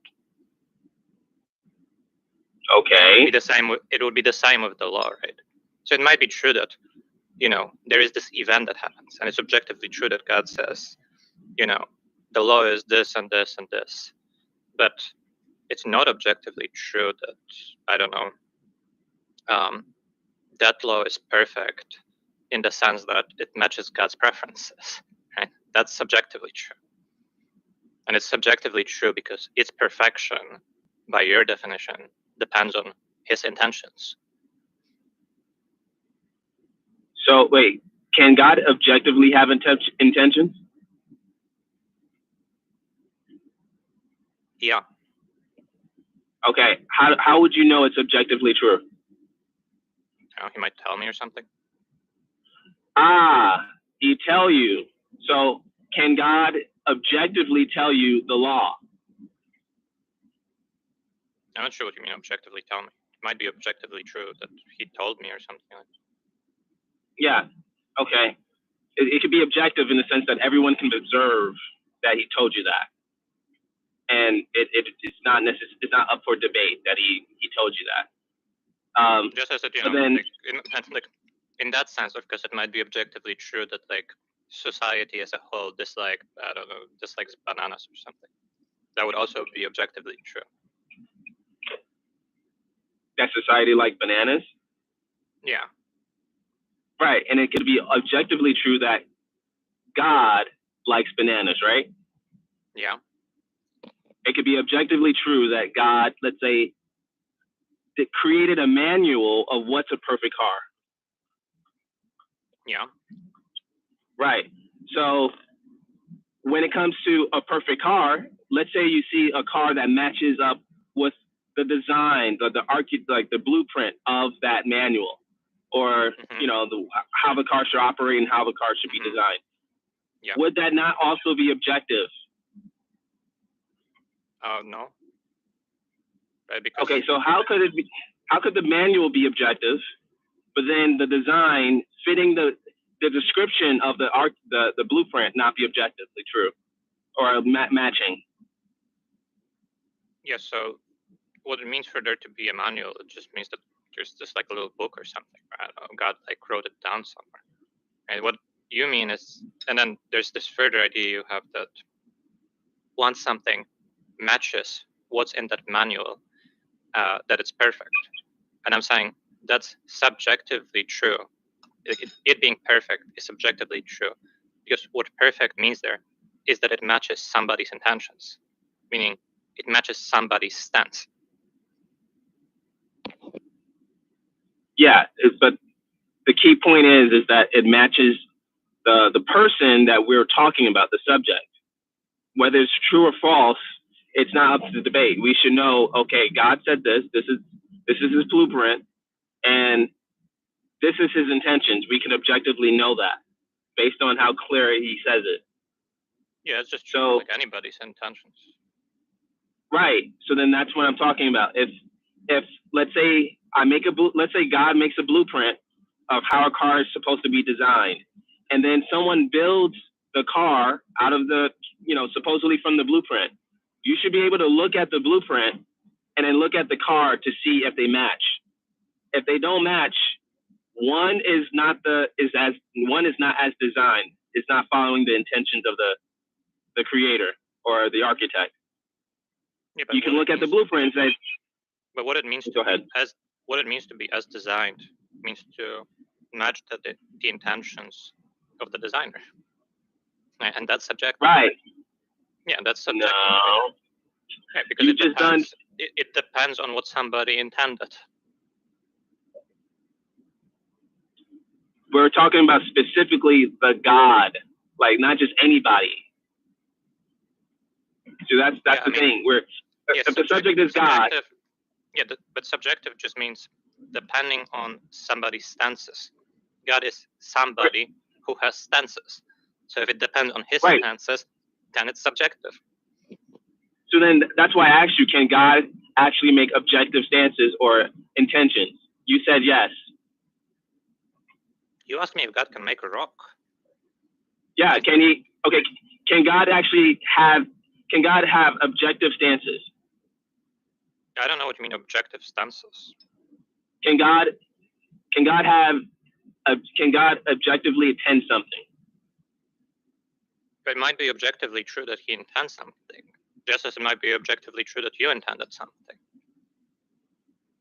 Okay, on the so wait, how can he objectively, so how is that not the same as what I'm saying?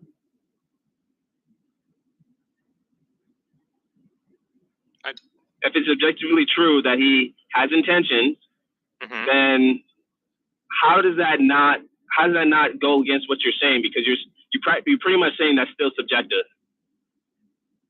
I don't think so. I mean, do you agree with me that if I say something like, people in England like to drink tea, that might be objectively true?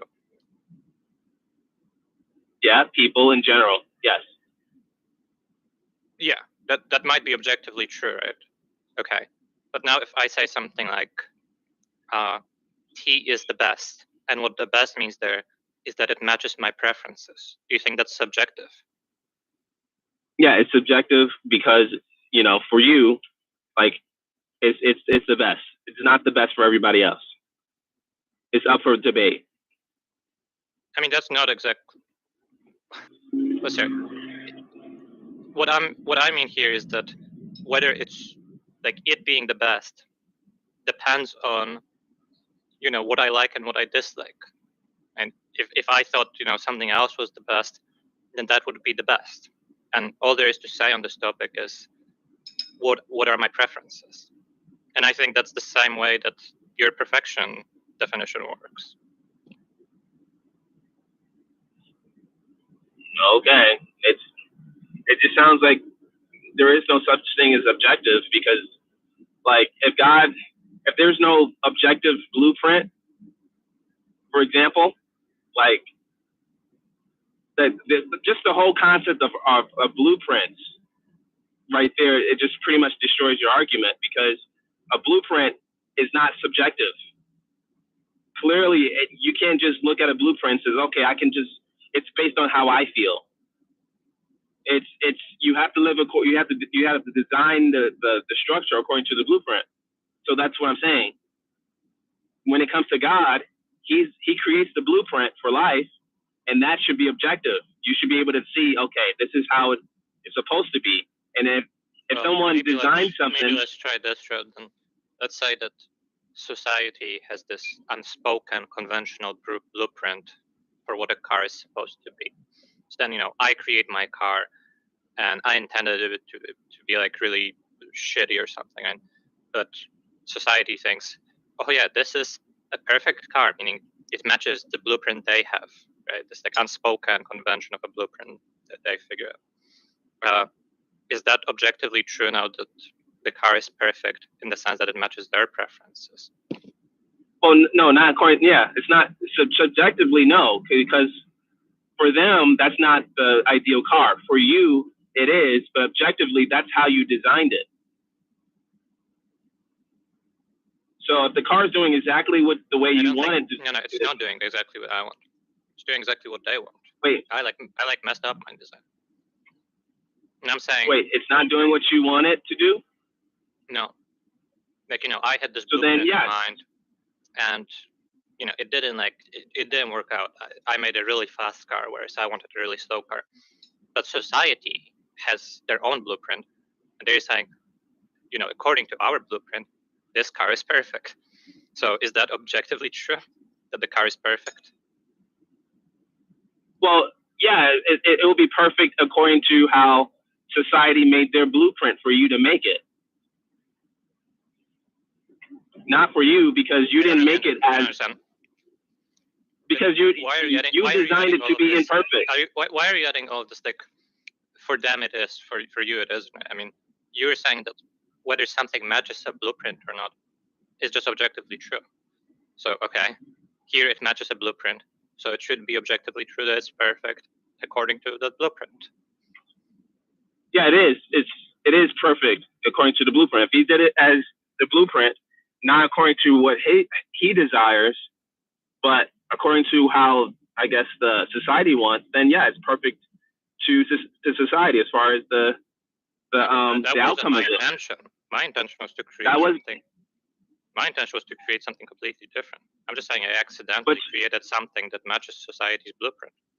It sounds like right. Your idea that it would be objectively true that that's perfect.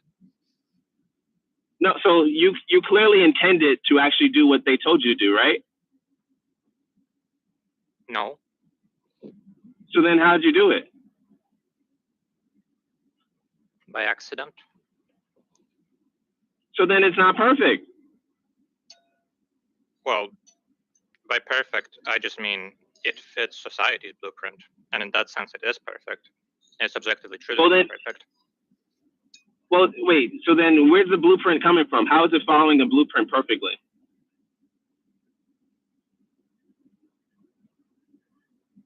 Yeah, people have some idea of what they would want out of a car. And we can take an aggregate of their preferences and coalesce it into this blueprint of a car. Wait, did he do that or did we do that? I'm not understanding because you're saying that he didn't. No, it's not like he did it by mistake. It's not a literal blueprint, right? There is no like piece of paper on which the blueprint is written. Right? It's just.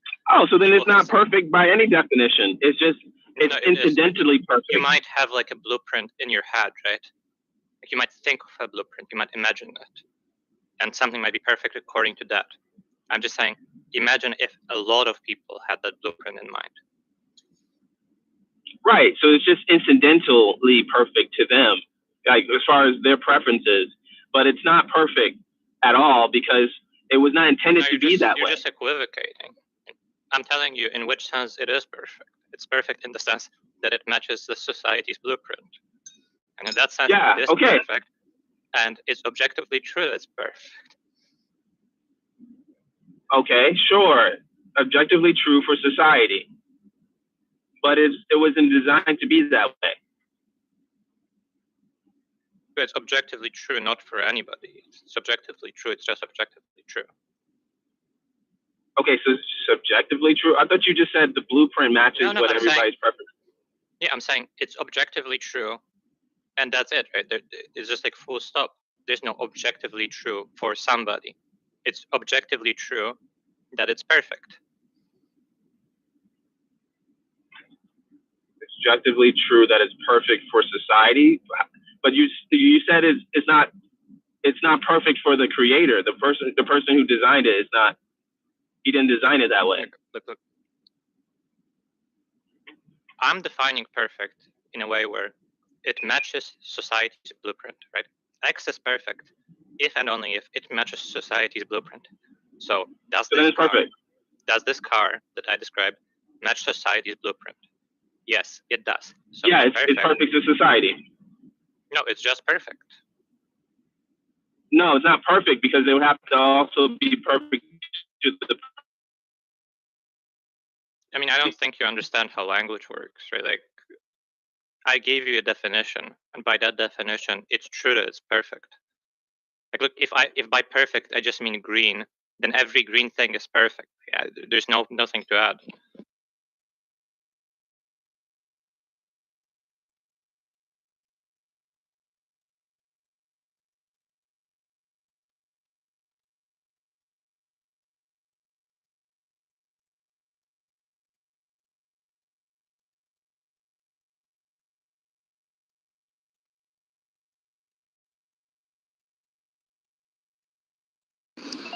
I think that your perspective on perfect is short. Just respectfully. What does that mean? Cool, man.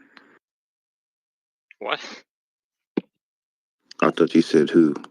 Who is that? My apology. What'd you say? No, I said I don't know what you mean. Like, what do you mean my perspective on it is short? When you were saying that it's perfect in general, and he was saying according to society, you don't want him to say according to society, but you keep acknowledging that it's perfect according to society is weird. Y'all are just like potato. Think that was really helpful. No, I think it's really. I think that it's obvious, not helpful. Well, it was also helpful. Is that okay with you? That's obvious and helpful. Sure, if you say so. Okay.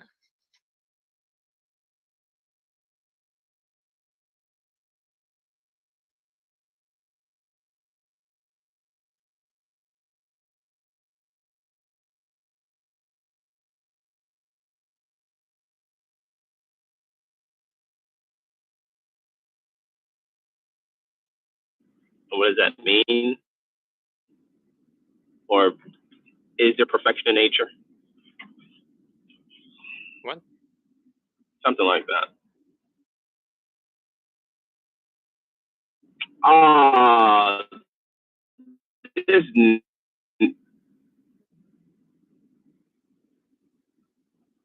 Wait, did he? I'm confused.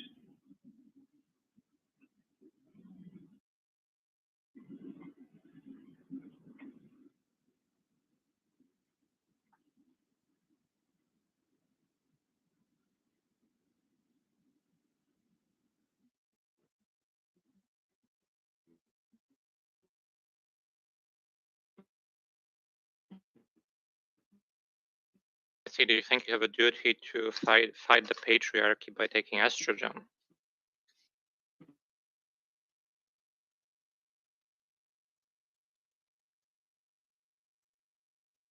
Wow. Hey, let me ask you this, just to see what your thought is. Do you feel like something outside of Earth, such as like the sun, do you feel like it's perfect? And what is it perfect according to, if you had to give a response? Okay, I'll give you a response, but after that I'm going. But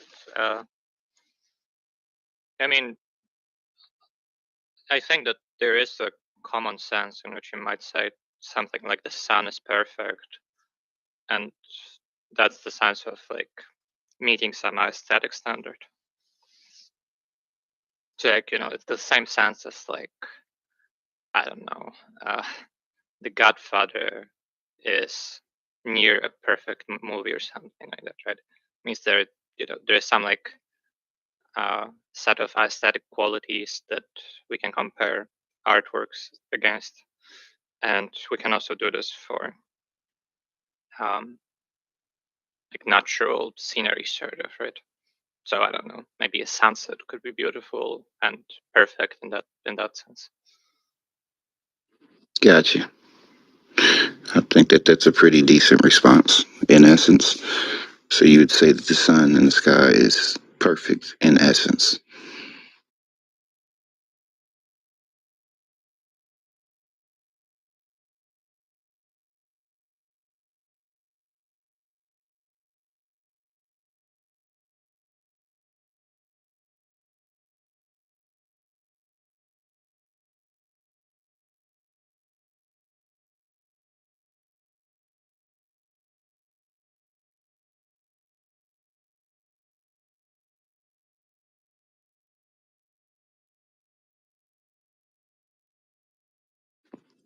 Just a side note, you know that when looking at the sun and the stars and all of that stuff, one could actually say that the essence is God, and then you might come with something a little different. I don't know, but one could easily say that, yeah, that essence is pointing to God.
Is everybody asleep?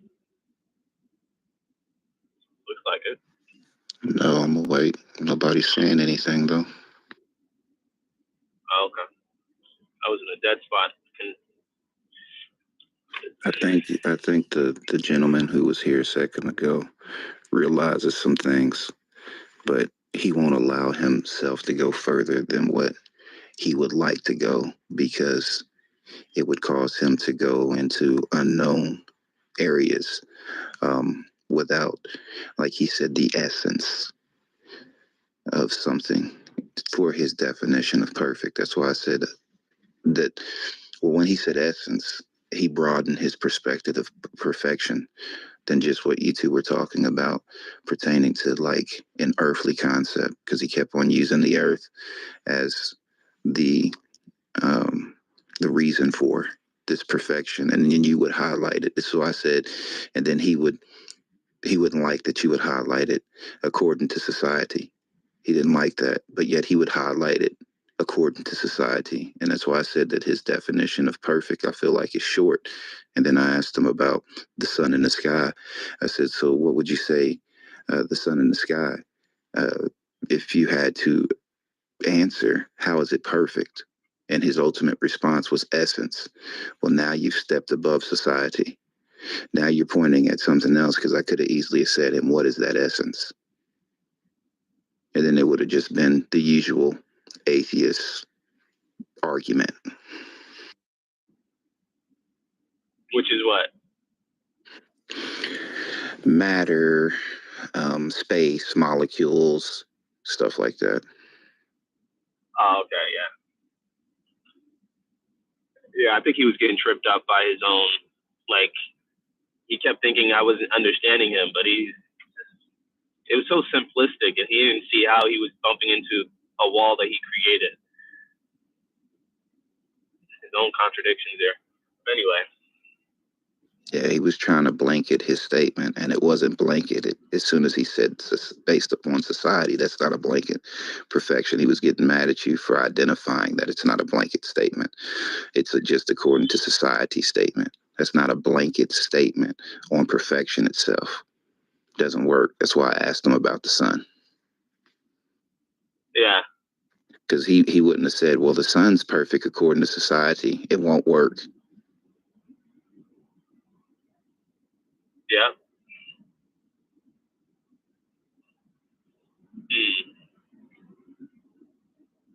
And it's obvious as to why. Because society is not the blueprint for the sun.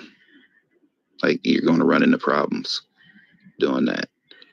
And also, society is not the reason for the sun.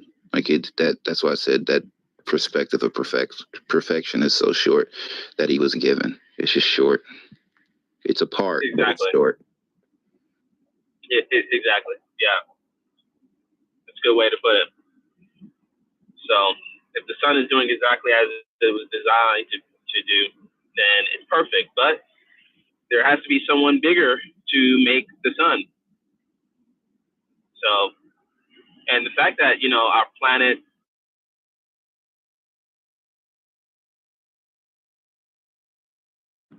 further away from us,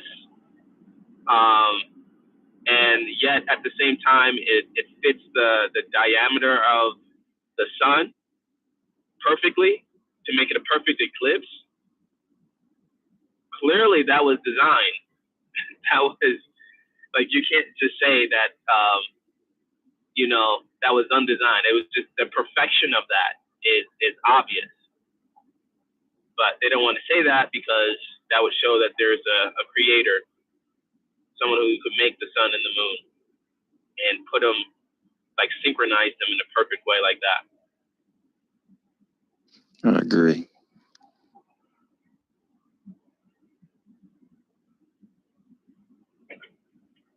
Yeah.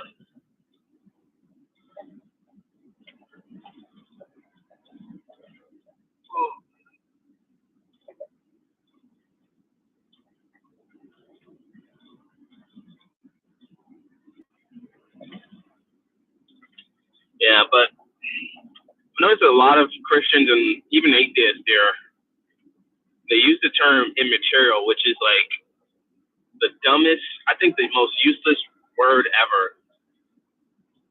But people use it so much. They think they're intelligent when they use it. Right. Like the idea of a spirit or soul is immaterial. Like that makes no sense. It's no different than saying it doesn't exist. It's definitely close, but some people use that toward God as well.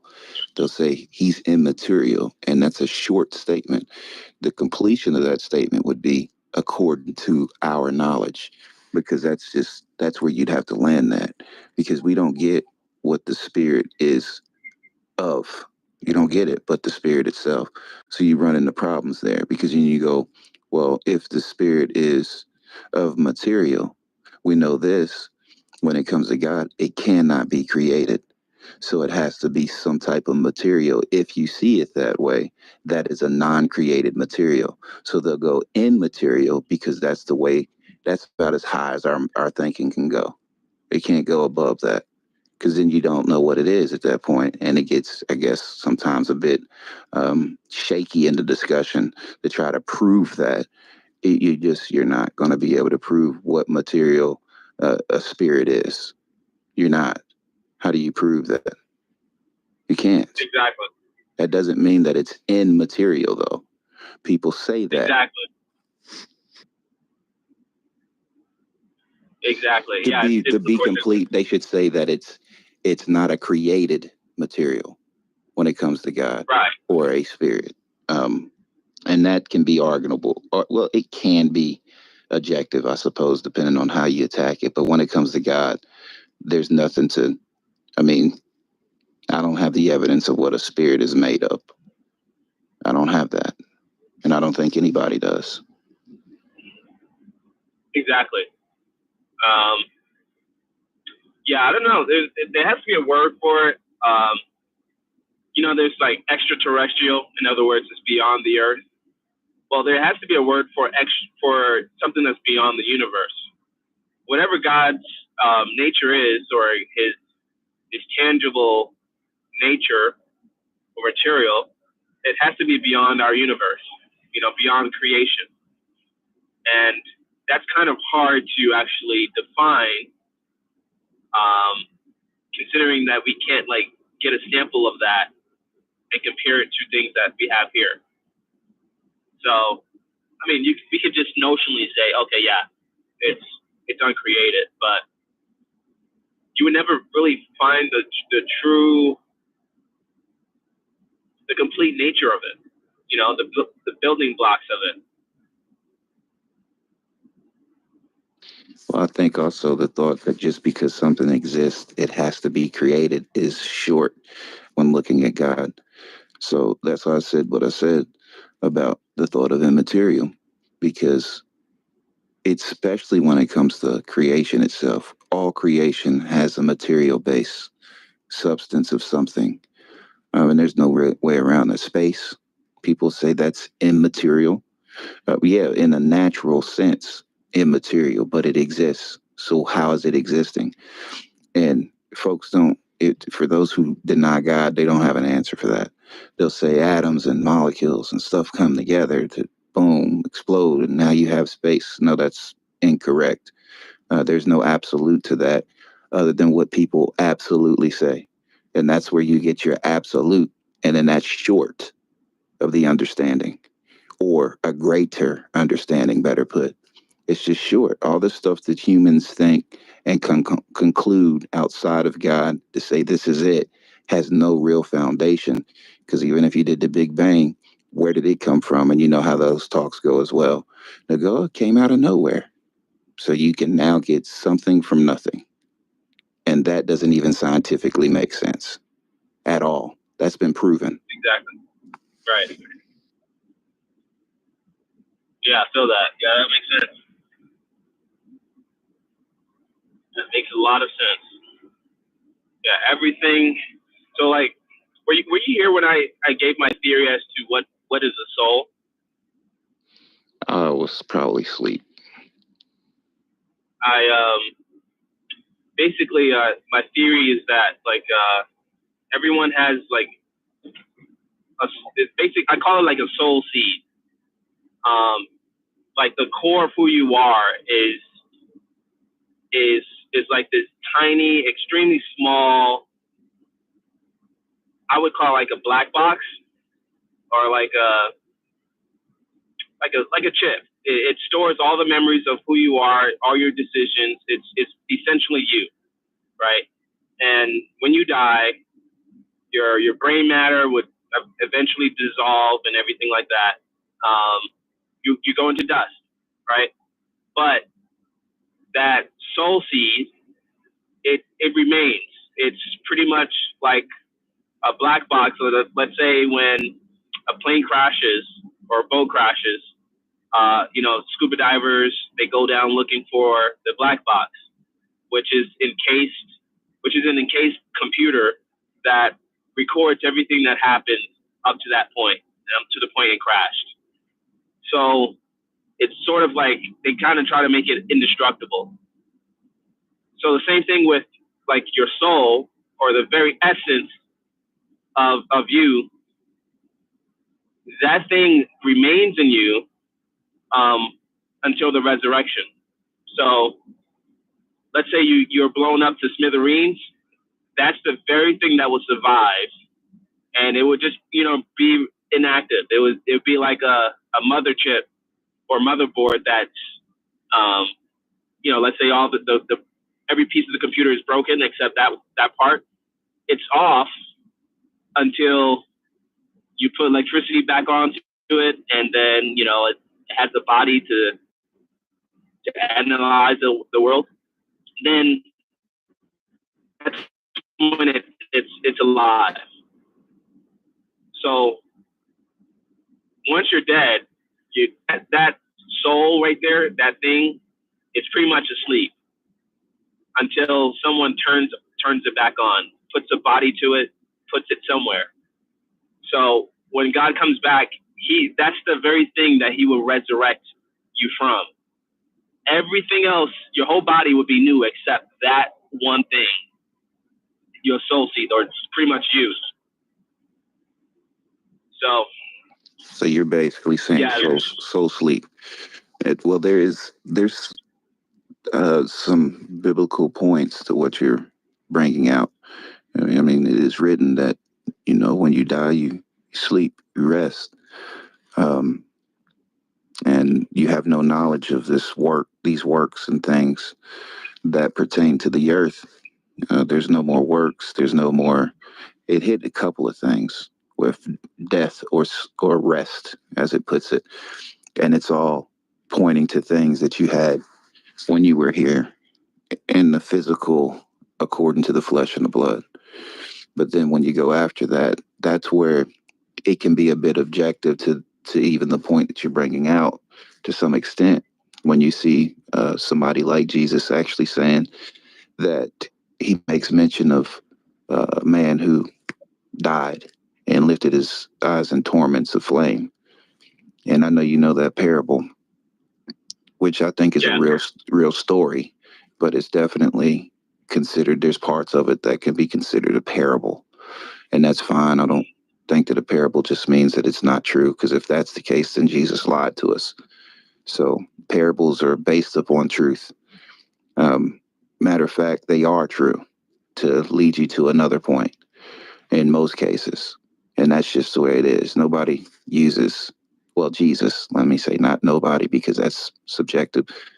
Jesus specifically never lied to us. So when people use parable, I think they go in there thinking, they say that's just a made up story. I can't think of one parable that he gave that I would consider just something he made up. So I brought that to say this, according to his parable, that man who lifted his eyes in torments of flame actually was knowledgeable, and his soul was very well aware and alive.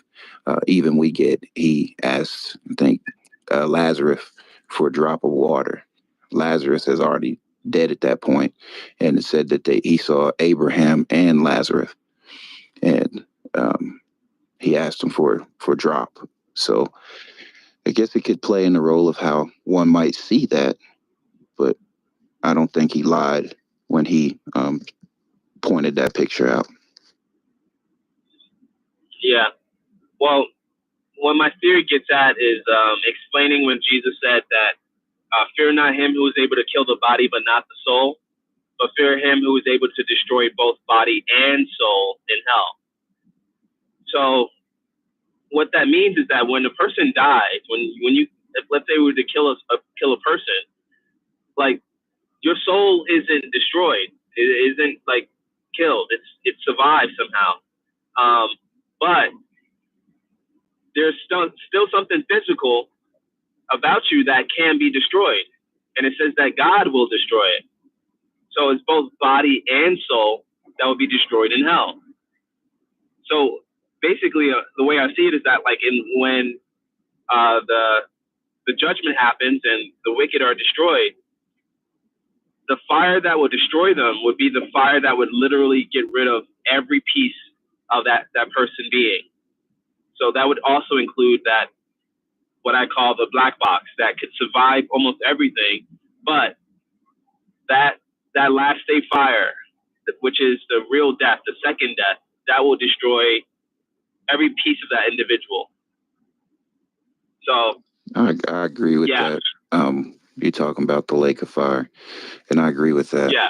100%. Some people will frown at that are believing, that are also believers. They'll say, so you're talking about complete annihilation.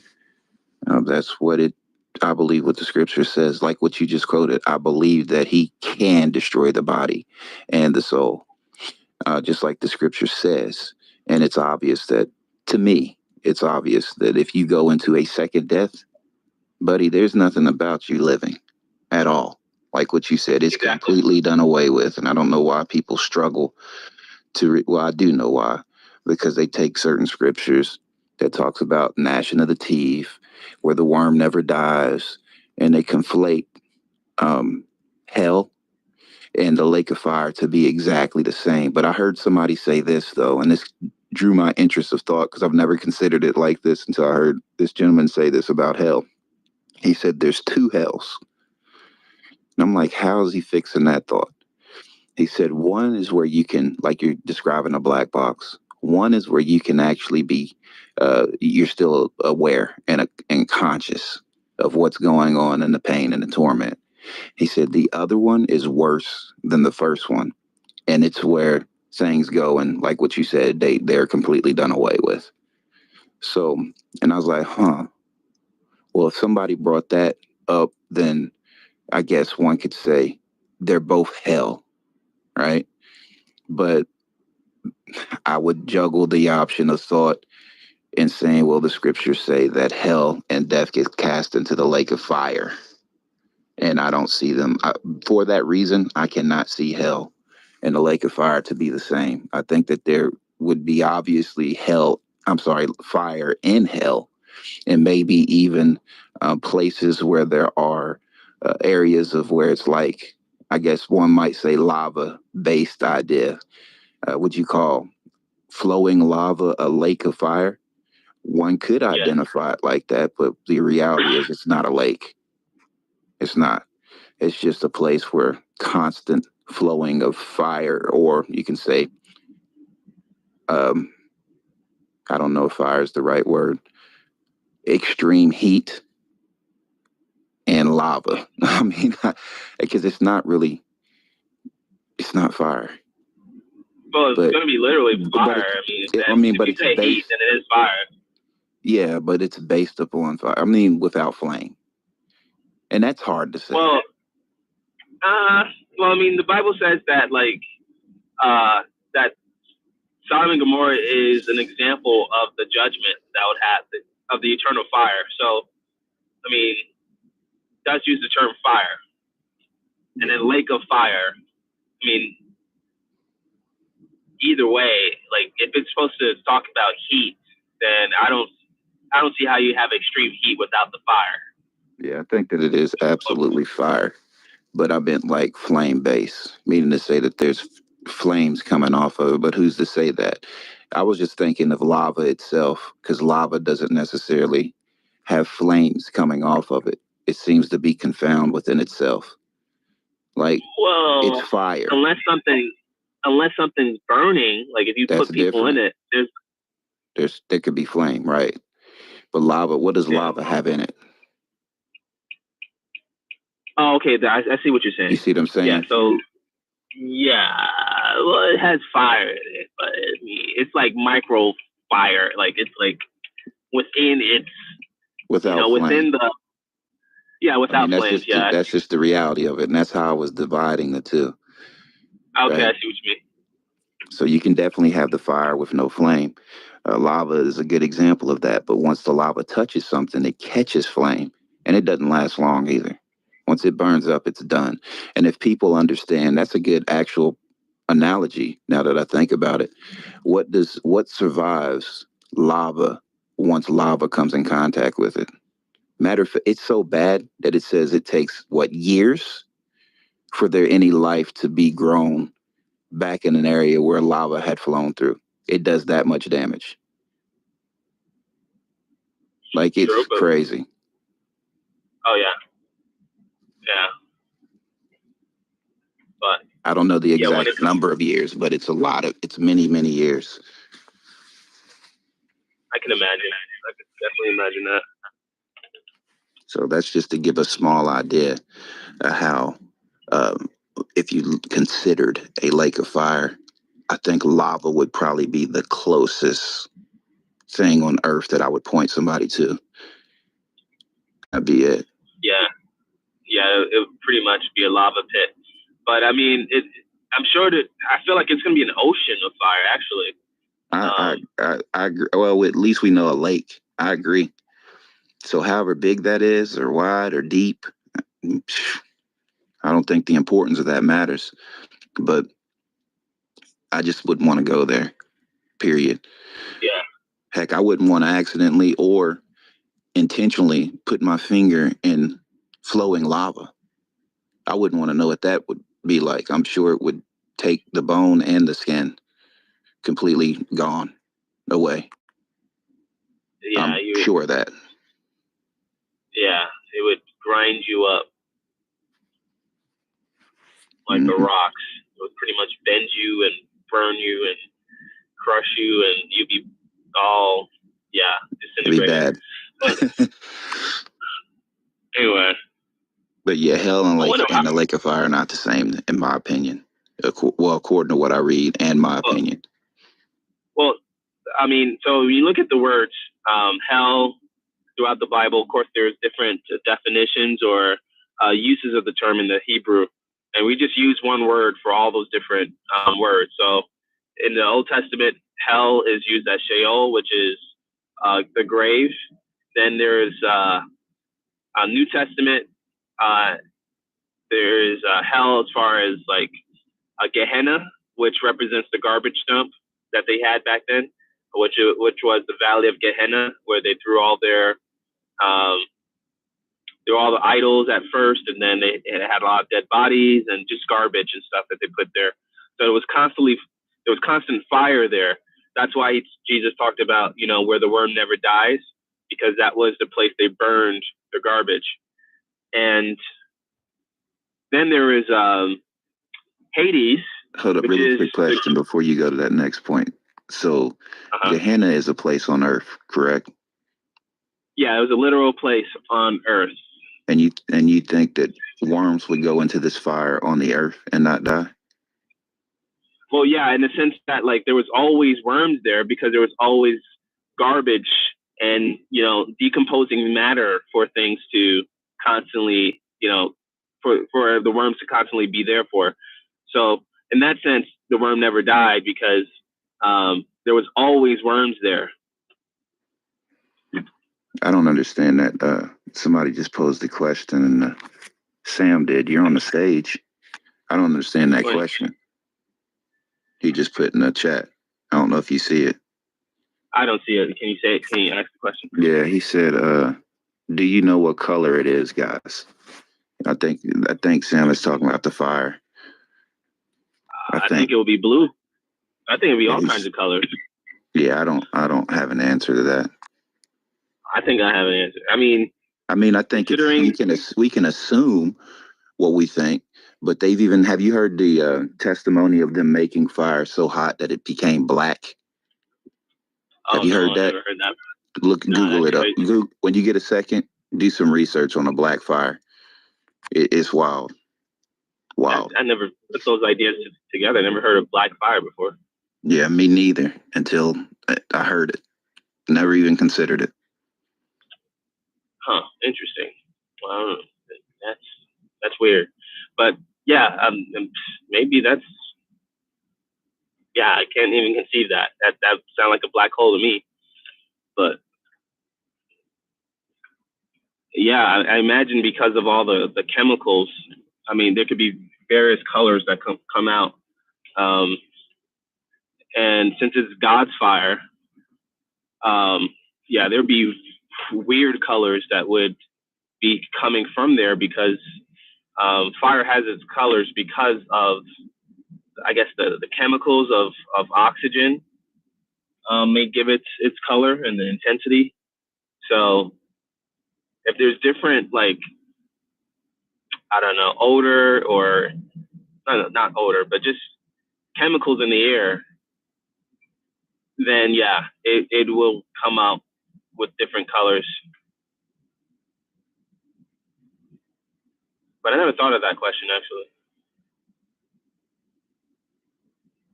I'm telling you, Google it and you'll see it. Scientists have done something to where they've discovered or was able to make fire that's black. Like it sounds unreal. Is there a video? I don't know. Maybe there is. I haven't looked that far into it. Like I said, I just heard about it. I didn't go into a study of it and I never even considered it. But science did something and they were able to make a black fire. I mean, they explain it, but if you Google it, just Google black fire and there'll be some stuff that pops up. And they have a certain way that they actually have been able to create this black fire. And however they did it, I don't know. But like I said, I didn't really dig into it. I just thought it was interesting that even the idea of that came up. And science has somehow been able to do this by, I don't know, just like I said, I didn't go into the heavy of research on it. I just heard it and thought it was interesting. Don't let the Black Hebrew Israelites hear about this.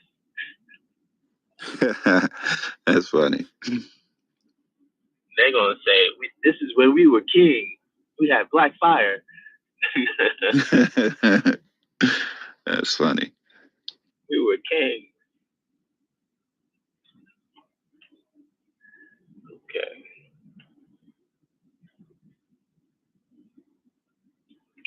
But so let me continue to explain my other theory about this. When it comes to behind there, okay.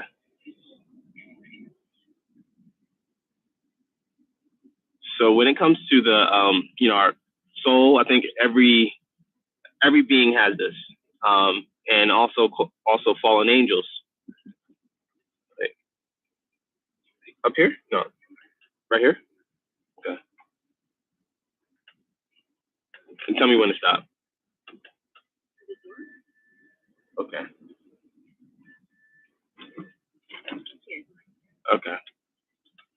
You're welcome. All right. God bless. All right. I just dropped her off. Okay. So now. Oh. Anyway, you guys hear me?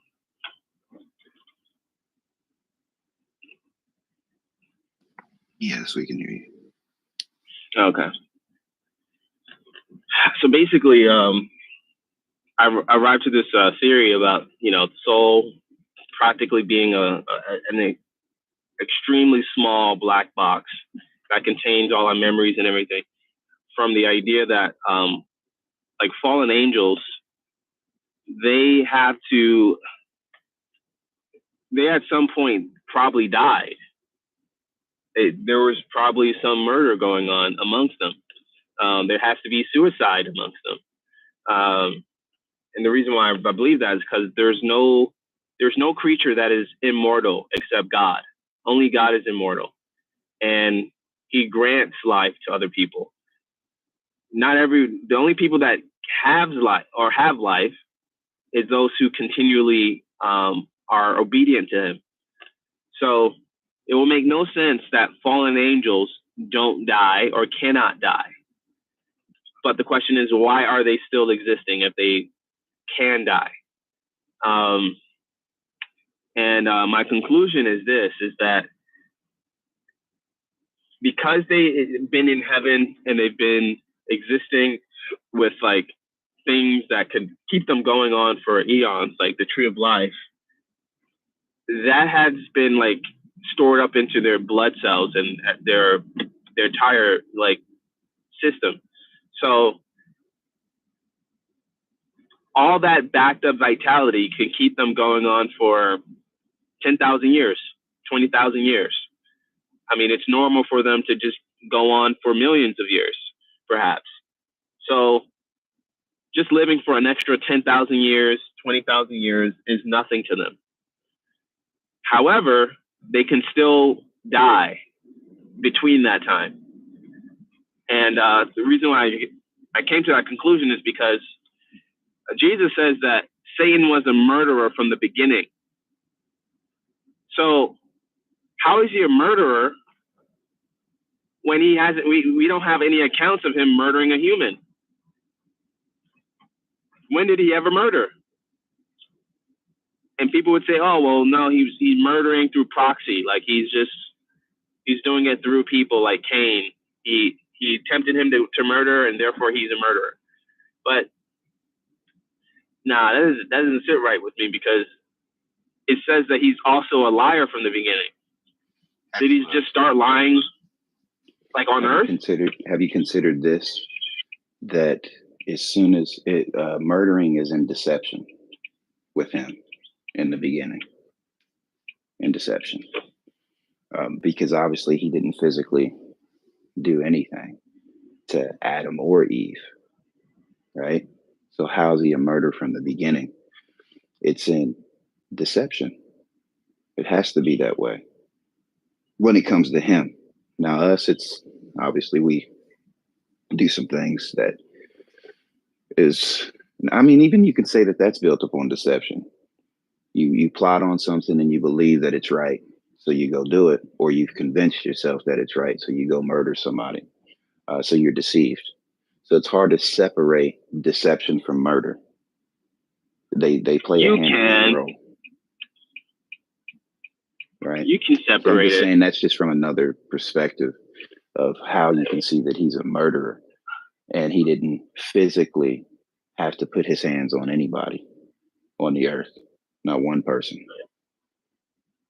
Yeah, well, so here's the thing. That could make some sense in a very loose way. But the thing is this: if we murder people and he inspires us to murder, wouldn't he himself be a murderer? Like he would be the original murderer. We wouldn't be the one that was creating murder. Because the Bible talks about how he would have to be the original. Yeah, so in other words, he would be the original person. Right. Yeah, so in other words, he lied before there was even earth. I agree. He was. So then he also was murdering. Well, I wouldn't say before there was. I would say perhaps before he was here on the earth. The lie started somewhere else. It didn't begin on earth. I agree with that. I think he left his original state because, well, not he, the angels left their original state because of a lie, because of deception. And there's no way around that. Right. So what would keep him from murdering them? Murdering the angels? Yeah. Because he needed help. Well, that's not enough. That's the basic understanding I would get. Yeah, but we got boss, like mafia. We have gangsters, all kinds of people, evil people who need help from their imps, but they still will kill some of them. So I mean, you would think that. Who's to say that them following him isn't death itself, isn't murder itself? because it's still not murder. The definition of murder is when you take someone's life completely. So did the angels now still, you can the say it fallen ones leads still have to life? Well, yeah, they still have life if they're still breathing, talking, and and You they're said an angel still breathes. sort of conscious. I just don't. I get the conscious aspect of it. You're right. They're still functioning. But doesn't the scriptures also teach us that there's dead people walking on this earth that are still breathing? Right. But then at the same time, that's just talking. That's just talking That's in a a figurative metaphor, sense. yes. Yeah, it's But figurative. we're talking about in literal sense, though. In literal sense, that doesn't make sense what you said. What part doesn't make sense? How you said that the angels have life. How's that in a literal sense? How do they not have life if they're thinking and breathing, they're operating? Because you said in a literal sense and dismissed the point of me pointing out dead people walking on the earth, right? Which is a literal sense. Literal. Has a spiritual perspective. But that kind of dismisses that point though. Which is just how you're pointing to the angels, because they are the angels. They're not natural when it comes to angelic beings, right? They are natural. How do you figure that they're natural? Well, because they're doing exactly what they're designed to be. Like God made them, and He made them in nature. So, that's like saying we're not natural because God designed us or God made us. Are they carnal? Well, yeah, they have a body. We have a body. When you say carnal, these angelic beings are carnal, meaning to say in the natural we share in? Well, they're all in the natural. Like everything in the universe is natural. It's part of nature. Like what they go through physics, we go through physics. Are the angelic beings in a natural place or spiritual place? In a natural place. Yeah, I don't even know where you're if you had a place to point that biblically at. Well, okay, so they exist. Let's say angels, they exist in heaven, right? Are we not going to go there? Yeah, but that's not natural. That's spiritual. It warns us about conflating the natural and the spiritual to be the same. All right, so when the Bible talks about Jesus going up to heaven, does he still have a human flesh up there? I don't have the answer to that. I think that the assumption would be yes, because he went up in that body. That would be the assumption. But here's where it gets to be that we don't know what happened when he left the earth and went beyond our eye of being able to comprehend. Well, the Bible says that when Jesus comes back, he's going to make our body like his glorious body. So he still has a human body, and it will be a glorified body. Our body will be resurrected. It will be like it's kind of not natural in the sense of we're not going to have a body coming from a mother, but it's still going to be physical. We're going to still be eating from the tree of life. That's still nature. Like, do you believe the tree of life is in heaven? Yes, because it's written, but I don't see that the natural things as pertain to the earth are in heaven. Now, I do know that there's going to be, we're under agreement of this, that you're going to see the same things, but they're not going to be the same way. So we can agree on that, like grass, trees, sky, and us, right? So I agree that you're going to see the same things, but they're not of the same thing. Meaning to say they're not natural. Okay, so like when God makes the new earth, is that not going to be natural? I would say yes, that's natural. Okay, so then, but is it of the same thing? That I would assume so, but for me to point to the scriptures and say that it is the same would be contrary to the Bible, to the scriptures, because it says it's a new earth. Doesn't say it's a new earth.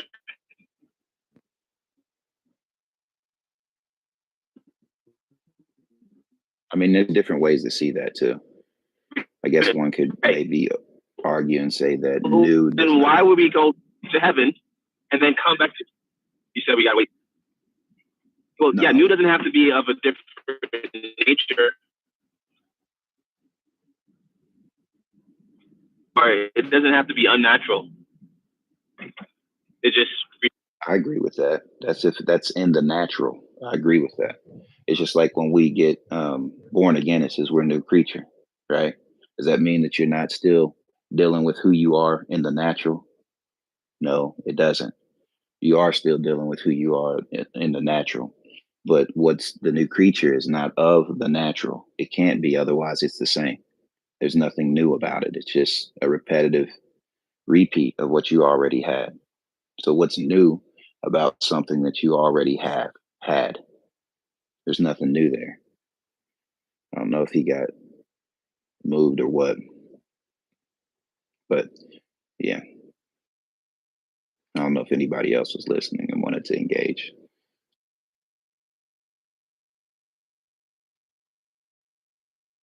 I'd say it like this. It's no different than somebody understanding that your voice and your thoughts play a role one to another, or your voice and your thoughts play a role one to another. The reality is, although it's coming through the natural, your voice and what you speak cannot be seen. You can write it down and people can read it, but they'll never see your voice and what's coming out of your mouth. They'll never see that. They'll hear it if they can hear. That right there, although it's through the natural, it's natural for people to speak and it's natural for people to think because it's a vessel through the natural, but it's not natural for people to see the voice. That's not natural. So now you're dealing with something that's a little bit greater than the understanding of naturally or natural. It's just, there's nothing natural about what's coming out of your mouth other than the fact that it's natural, that people all do it. And they all have a body that's natural, that they do it through. I know it sounds confusing, but that's just the way it is. Okay, you came back. Can you hear me, Justin? I know you was riding through a bad service area. I could tell. I can hear you. Oh. Hello? Okay. Can you hear me? Yeah, I can hear you now.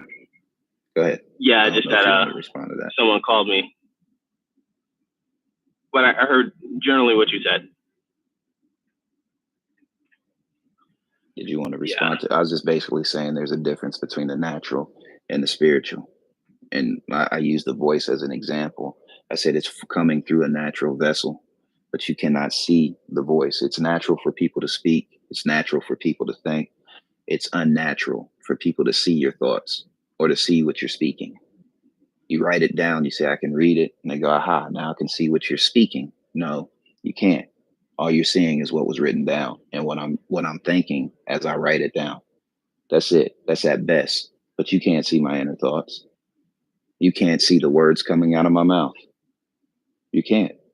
But if I write them down, you can read them. Right. Well, I would say that the way you're using natural in this sense is normal. So it's not normal.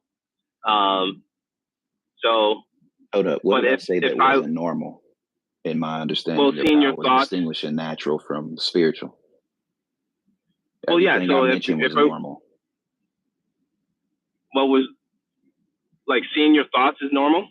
I said that's what's not natural, which is not normal. Right. Yeah, that's what I'm saying. So what's unnatural is which is by definition not normal. But I'm saying the base of that understanding came from the natural. Right, which is how you're using it now is normal. So natural is normal, unnatural is not normal, or how you kind of using spiritual. Yeah. When it comes to the voice and thoughts, now you're tapping into something that's not seen. Right, but if we begin to start seeing it often, like for example, using our phones, we can't see, the radio waves and all that stuff, but we consider it to be natural because we have normalized it. We understand it now.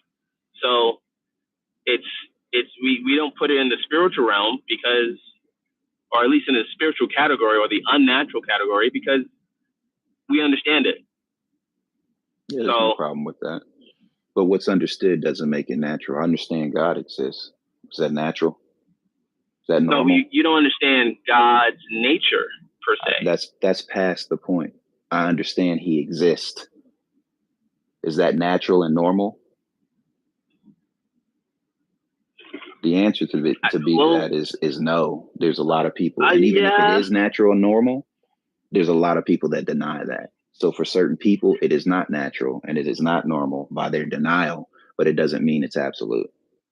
I mean, if I deny that there's a fan in front of me and everybody else says, no, there's clearly a fan in front of you, does that mean that because my denial that something isn't, because I just refuse to believe it? The answer would be no, right? So there's a fine line between that understanding of saying that just because people don't believe it's natural or normal doesn't make it not natural or normal, right? So the radio frequency and the waves that people can see no different than lie detector tests, and they can see when somebody's lying according to the readings that they get, right? That still doesn't make it natural. There's nothing natural, or you keep. I think that you're saying natural and normal are the same thing. You can see them to be in the same category, but they're not the same. They're not. I gave an example of a natural that is not. Well, I can give an example of a natural that's not normal. And okay, like what? Like, for instance, it's not normal for people to go around saying that I believe I can fly. That's not normal. Right, you just said, but it's definitely natural. Said it's not natural. Well, it's not. What? Well, it's natural for people to say that, because people do say that, right? Everybody doesn't say that, right? But it's not normal for people to, for everyone to say that.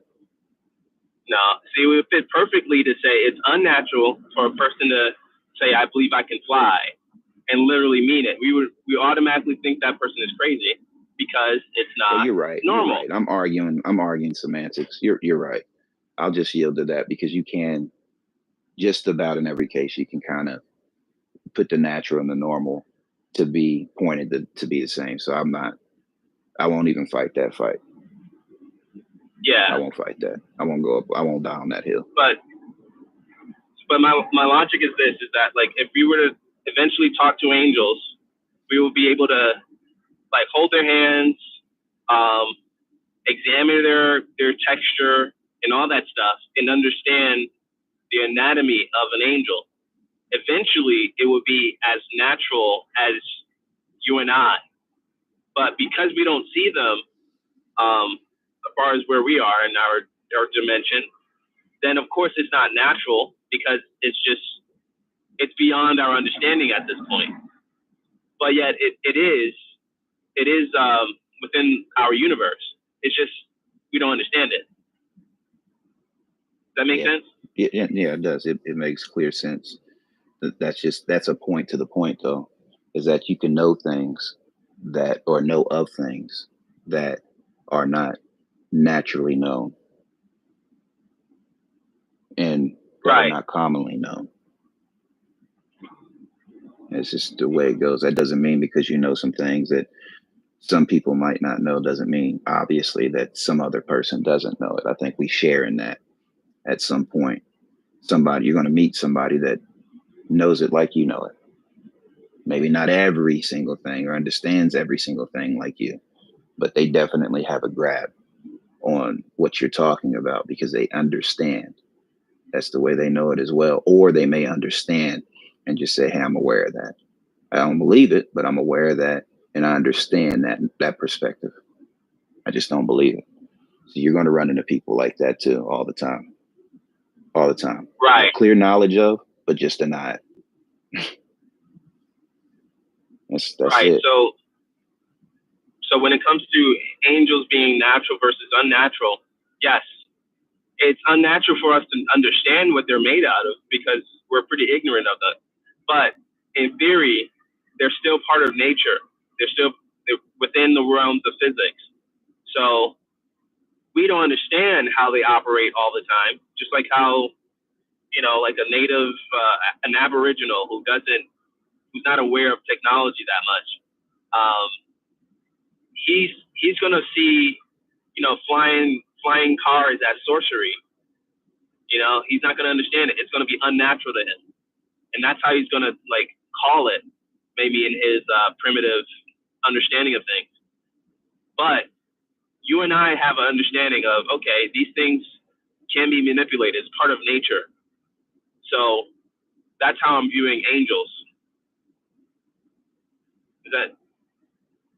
So I think they can die, they can get murdered.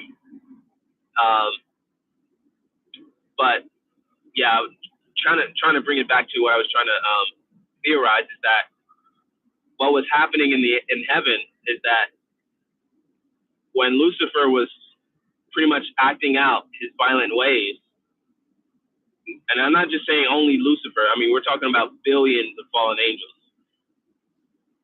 They were killing each other, but they would keep resurrecting because there was always something there to restart their body, to rejuvenate them. Then how do you that's not a death if you're able to rejuvenate yourself? How's that death? So, and exactly, that's not death. So that's why when Jesus talks about, he that believes in me, he shall never die. Clearly, his disciples died. Clearly, every Christian, most Christians up to this point, has died. But when we're thinking about the second death, that's the ultimate death. That's real death, because that's finality. So death to a Christian is but a sleep. For them, they didn't consider their body shutting down as death, because they always had this idea it's gonna. That's not. Yeah, it wasn't, because it's like a computer turning off. It's like you killing the switch. You can say, okay, turn off the computer. The computer is kind of dead, but you don't think of it as broken. It's not final. You can just turn it right back on and it comes back to life. Or even when your phone battery dies, right? It means it's completely non-functional at that point. It doesn't function. Yeah. It's dead. Uh-huh. That's what death is. I mean, there's no way to make it not be that. No. So okay, death could be considered obliteration, where it's a final end. And then also there's death where it's not functioning. But if I have a computer and I say, okay, it's dead, all right, but you don't mourn over it. Why? Because you will turn it right back on the next day. So you don't have that same idea of finality, like you're gonna start crying over it or missing your computer, because you're gonna turn it right back on. That's why it's considered a sleep. Right. So, I mean, I guess if you look at it from what we were talking about earlier with it being pointed out as what is written, that, there's dead people walking the earth right now. And the reason we know that it's written, because there's people that are walking without Christ, that without him, he is the life, right? So it must be talking about something furthermore than what you breathe in your nostrils, right? Or one might argue that I say furthermore than the air that we have been given on this earth. Obviously, people breathing air have life in a form of what is required for you to function on the earth with. I mean, it's simple. Everybody is subject to that, whether they want to accept it or not. So I guess from that perspective, I could see that dead doesn't mean non-functional when you look at humans who are dead that are clearly functioning. But here's the reality of the fact that they're not functioning in Christ, meaning to say that they have not received him. And I know this can get shaky to some of the folks in the room, because I understand this is a mixed crowd of people. But for those of us who know this, like you and I, there's with that's the scripture is clearly just saying, hey, look, you don't really have eternal life without Christ. You have this life that'll you'll have to die to at some point here on the earth. That's it. That's what you have. And scripture is making it, put an idea on it that's just, you're going through the motions of everyday living. Like you're just doing what the body is supposed to do according to what it's been designed, as you were talking about earlier. The architect has made you to do these things regardless. So you have been given the freedom to function. But there's a lot of people who don't live Christ. So according to what is written, they don't have the life. They have life, but they don't have the life, which Jesus said that he actually is the life, and the truth and the way, which people love to debate that as well. I just pointed that out to say this, is that although these people are dead, they're still dead to something, meaning they're non-functioning in this way. So I didn't want to dismiss your point because it's very valid. But in both causes, you see how when you're dead to something, you're not functioning according to that anymore. Your battery dies. Your phone is no longer functioning according to it actually having the charge to do the things that it was able to do when it was, or that it's being led to do, if you will, when it had full charge. Whereas vice versa with the human being, and I'm gonna land here, a human functioning according to what they have now, they're not dead to that. They're very well alive to that. But here's what they're dead to: living in Christ and functioning and realizing that they have their well-being in Christ. They're absolutely dead to that. So this is what the scripture is showing you, that these are those dead folks because they don't live that life. So they're dead to that. Flip side with the believers, those of us who receive Christ, now we're dead to the old man. That's to say that we don't live the way we used to live, although we still engage and share in the things of the world. Right? There's no way around that. That's just a given. But there's something about us that is dying to something that we used to live before.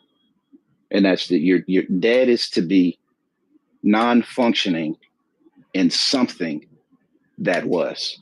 And there's just no way to run from that in any aspect. And that's why I targeted that the way I did. That makes sense to me. It's like, when you say to a family member, you're dead to me, well, you're not functioning as a family member to me, or just your status as this person doesn't exist to me.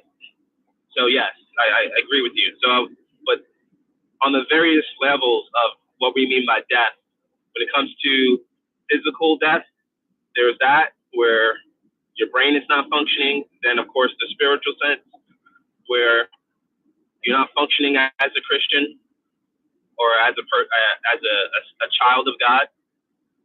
Don't exist, just like the prodigal son, when the father said, he was lost and now he's found. He was dead and now he's alive. So, yeah, agree with that. But anyway, the reason why I bring this up is because, an epiphany occurred to me where, the scripture says, okay, let me bring it out this way. When the fallen angels were constantly dying and being resurrected, dying. Now, just hold what I'm saying as a theory. Don't take it like I'm being dogmatic about it, but just see it like a movie.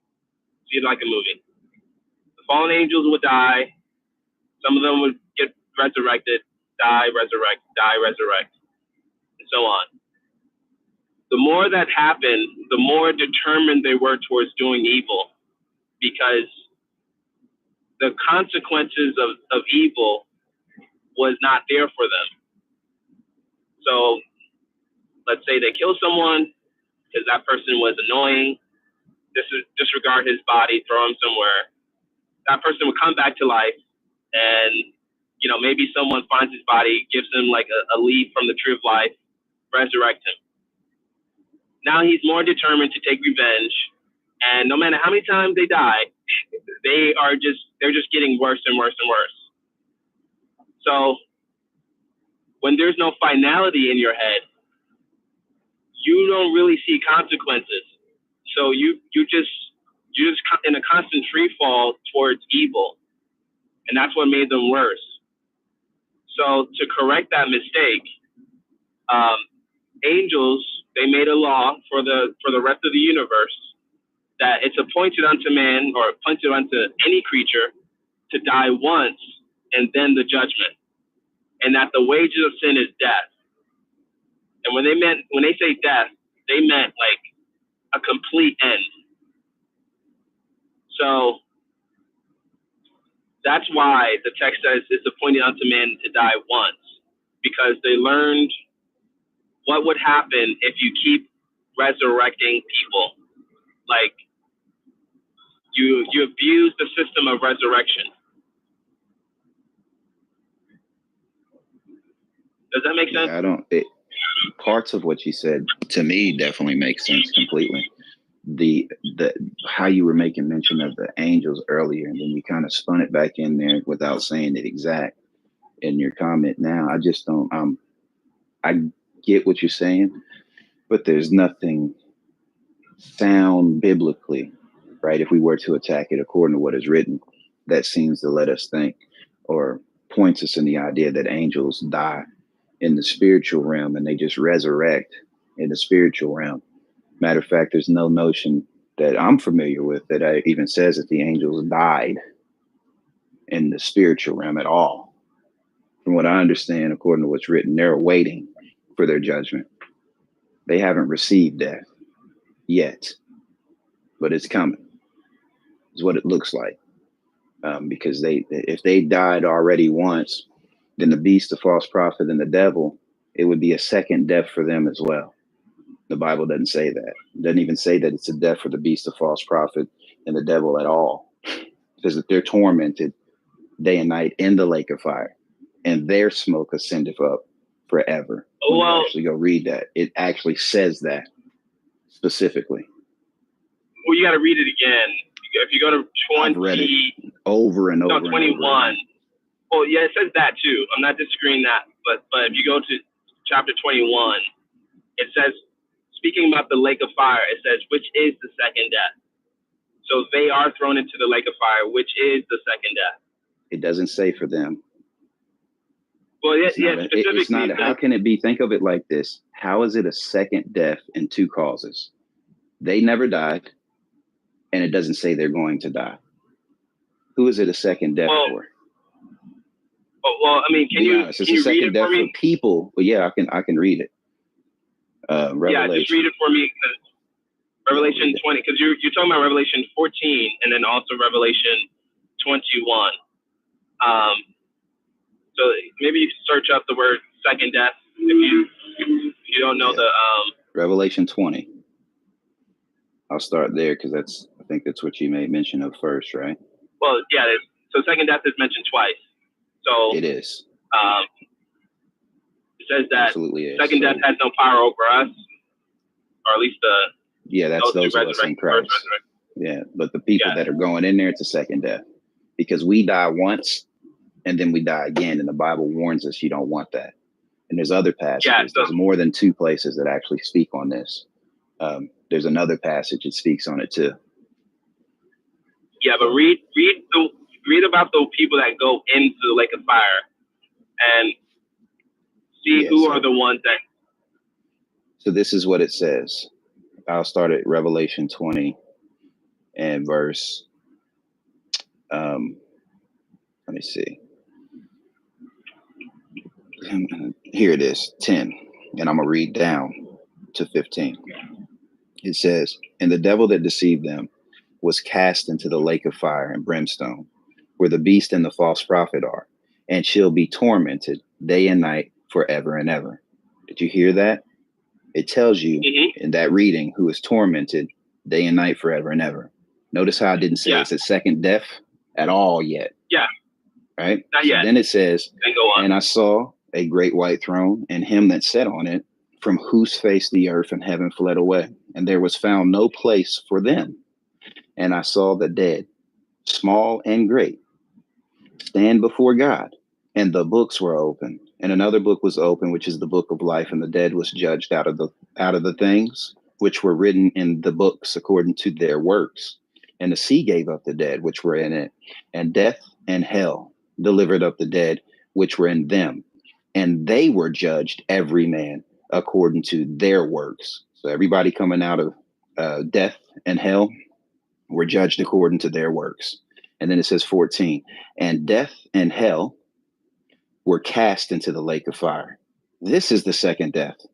And whosoever was not found written in the book of life was cast into the lake of fire.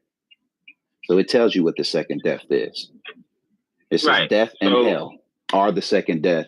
And those people who are not found in the Lamb's book of life, they're also getting cast in there where the second death is. So it identifies what the second death is and who can have the second death and will get the second death. Those who's not found written in the Lamb's book of life. It's a second death for them. It specifically just read that. Yeah. It's Then go for to them. and then go to chapter 21, where the other time it mentions the beast and the false prophets and all those people, the dragon. Okay. It says, that's almost at the bottom too. So it says, let's see where to start at. 21 in verse, I guess 24 might be a good starting place. It says, and the nations of them which are saved shall walk in the light of it. Well, this is talk. I'll read above it. Not that part. Talks about all those who are outside. Yeah, it talks about all those who are out. It says, and there shall in no wise enter into it anything that defieth neither whosoever worketh abomination or maketh a lie, but they which are written in the Lamb's book of life. This talking about the city of Jerusalem. Wait a second. So I don't think this is where you wanted me to go. Wait, yeah, that's not it. Yeah, look up the term second death. Oh, maybe both of those terms are in Revelation 20, which still suggested that the dragon and the beast and the false prophets are in there, which is the lake of fire. Oh, here it is. It is. It's in 21:8. Here it is, I think. Yeah.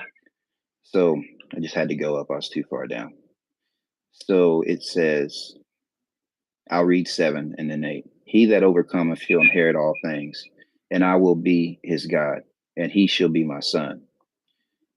But the fearful and the unbelieving and the abominable and murderers and whoremongers and sorcerers and idolaters and all liars shall have their part in the lake of fire, which burneth with fire and brimstone, which is the second death. So it's talking about these people. Yeah. So that's who it's a second death for. Right. So then when you look at the people that went in there, you find that the dragon is in that same place. Right. It doesn't change. It doesn't separate the fact that it's only saying that it's a second death for people. It says for murderers. It's Satan is a murderer. Right. But it's not a second death for him. It specifically is talking about, it says, look, in this chapter in 21, excuse me, it says, I'll read it again. But the fearful and unbelieving, doesn't it say even the devil believes? It does say that, right? Well, yeah, but you understand that belief in the sense of I do understand. Obeying. I do. But it doesn't negate away from the fact, right? And it specifically lets you know he believes God. Like he doesn't not believe God, period. You have people who don't believe God at all. Don't believe he exists. He's a liar though. Right. But it doesn't negate away from the distinguishing point that this is identifying people. It absolutely is. So it says devil is a people. Right. Well, yeah, I would say that the fallen ones, the angels, the devil, would be conclusive in the matter of being fearful and the unbelieving. Unbelieving, I can't put that on the devil because he believes. So I can't do that. Yeah. Because the Bible says otherwise. And it says abominable and murderers and whoremongers and sorcerers and idolaters and all liars. Who does the devil worship? Himself? Well, the devil is a liar, though. But who does he worship? You don't have to be a worshiper. Well, he worships himself. So, but I mean, he doesn't. Not all the descriptions has to fit him. Just all it has to do. It just has to be one description. That's fine. It's you're right. He covers all of this stuff that I just read. He's the reason. Well, not all, but he does. He does it not by him in a manner of he does the act himself, as far as like he jumps in the body and causes somebody to go kill somebody. He doesn't have that right to do such a thing. But he can definitely, if you let him, he can get in your head and in your thinking. He can do that if you let him. And one would say, well, that's him entering into the body. Fine. By thought. Same way he got Eve, right? She was deceived. By what? By what he said. That's how it goes. He didn't force her to do anything. He didn't jump in her body and make her eat the fruit. He didn't do none of that. It was by what he said. He deceived her with his words. That's why it says the tongue can speak life or it can speak death. You think the angels are an exception of that? And certainly humans aren't. So why would the angels be? So again, this is just something to consider. But what it does say, as I was reading, the idolaters and liars shall have their part in the lake, which burneth with fire and brimstone, which is the second death. And then it comes and it says, and there came unto me one of the seven angels, which had, so it gets into some other stuff that I don't know that other folks in the room want to be entertained by. But what we're talking about mainly is the second death and who it specifically pertains to. Although the beast of false prophet and the devil are there, what you will not read anywhere is that they die. They don't even take a first. They don't even take a first death. They go where the second death is, but they're tormented.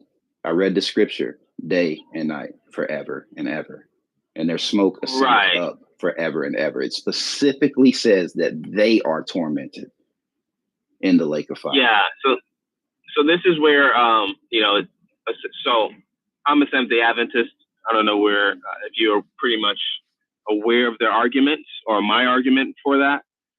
Basically, where it says day and night or forever, it's speaking specifically about until they die. So, like for example, there's no Bible to back that. No, there's Bible. So, for example, here's an example of that. So, if you go to 1 Samuel chapter 1, I think verse 22, I believe. Hannah, she was praying to God. You know, she got a child. She got Samuel, and she promised that once she gets her child, he will abide in the sanctuary forever, right? Then they reiterate it in verse 28, and it says he will be there as long as he lives. So the forever there was, as far as being perpetual, it will continue to the end of his life. That's a conflation. You're conflating the. Well, of course it's a conflation. That's what I meant. Yeah, well, that's the point. That's not the same, brother. Okay, so then why did it use the term forever? It told you why I used the term forever. It meant exactly as long as they live. No, in that context, what you read or what you're quoting, right? It's talking about forever as long as they live. Right. How would we know? So how would we, let's say that verse didn't exist. Verse 28 didn't say as long as he lived. How would we know that it meant as long as he lived? You wouldn't have that information unless it provided it. You would know. The rest would be assumed, brother. Here's what I don't need to assume. I don't need to assume that the beast, the false prophet, and the devil somehow die when the Bible doesn't even, it makes it very clear that they're going to be tormented forever and ever. You didn't read that in that verse, which you just get, or bring that up. You could have, so you have the text that says, he that has the Son has life. He that does not have the Son does not have life. You have to figure out, why is it that they still live if they don't have the Son? That's already been concluded. It's because they breathe life. They breathe the breath. Wait, that's so here on the earth. Wait. So who's giving them life? God. But the text says, if you don't have the Son, you don't have life. Jesus is the life. Right. That's talking about, and we agree on this point. That's talking about actually living Christ or having Christ. That's not complicated. That doesn't negate away. So what's eternal life? Eternal life. So what's the difference? That means you don't die forever and ever. You live forever and ever. So that's the thing. And likewise, in a manner of, that's why forever and ever has a context to it. Like that means never ending. Forever and ever means never ending. Now, if it just said forever in the context that you read, when it pertains to life here, I could say, hey, look, I'm going to forever make beats until I die. That didn't mean forever and ever. I didn't say that. I put context on it. I'm talking about forever as long as I live here. I'm going to make music. Period. Right. Okay. But if I would have said forever and ever, now I'm talking about something furthermore than just here on the earth.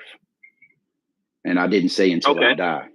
That's a different context. You're adding something that when it comes to the beast, the false prophet, and the devil, it's an assumption to say that they're going to die at some point because, and matter of fact, it's contrary to what I just read. It said forever and ever, and they're in an eternal place. What's an eternal place? Lake of fire. Where's that at? In an eternal place. You tell me where eternity is. No, it says on earth. No, it doesn't. That was on earth. All right, so then say that. Okay, so then when you read Revelation chapter 20, where's that taking place at? That's pertaining to the stuff that's happened on the earth, sir. Right. So then it says the fire comes down. The lake of fire is on earth. That is not biblical. I'm not going to say that it's not. I'm not going to say that because it doesn't tell you the location of the lake of fire, that it cannot be. Because like we talked about lava, who's to say that in the core of the earth that's not the lake of fire where everything gets cast into? Here's how you know, because it says that fire came down from God out of heaven. So if it came from, so where's brother? Where's the fire landing on? That's a totally different context. It's not Revelation, what I just read in 20. That was Revelation. Yeah, that's Revelation chapter 20. It is not what it says. It doesn't say that that's the lake of fire. You're certain that that's the lake of fire. That's not the lake of fire, brother. Okay, so when it says that the fire came down from God out of heaven, right? What was that fire supposed to do? I don't even know what are you referring to when you say that? Because you said it's in Revelation 20.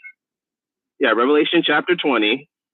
It talks about how the people went on the breath of the earth and to 20 and verse 9.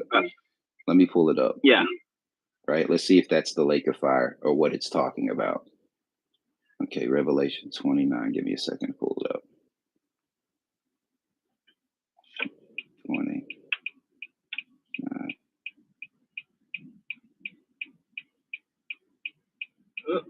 Okay, 20 and verse 9. All right. So just for context, just reading a little above 6, and I'm gonna read down. It says, "Blessed and holy is he that have part in the first resurrection. On such the second death have no power, but they shall be priests of God and of Christ, and shall reign with him 1,000 years. And when the 1,000 years expired, Satan shall be loosened out of his prison and shall go to deceive the nations which are in the four quarters of the earth, Gog and Magog, to gather them together to battle, the number of whom is as the sand of the sea. And they went up to bridle the earth and compass the camp of the saints about, and the beloved city, and fire came down from God out of heaven and devoured them.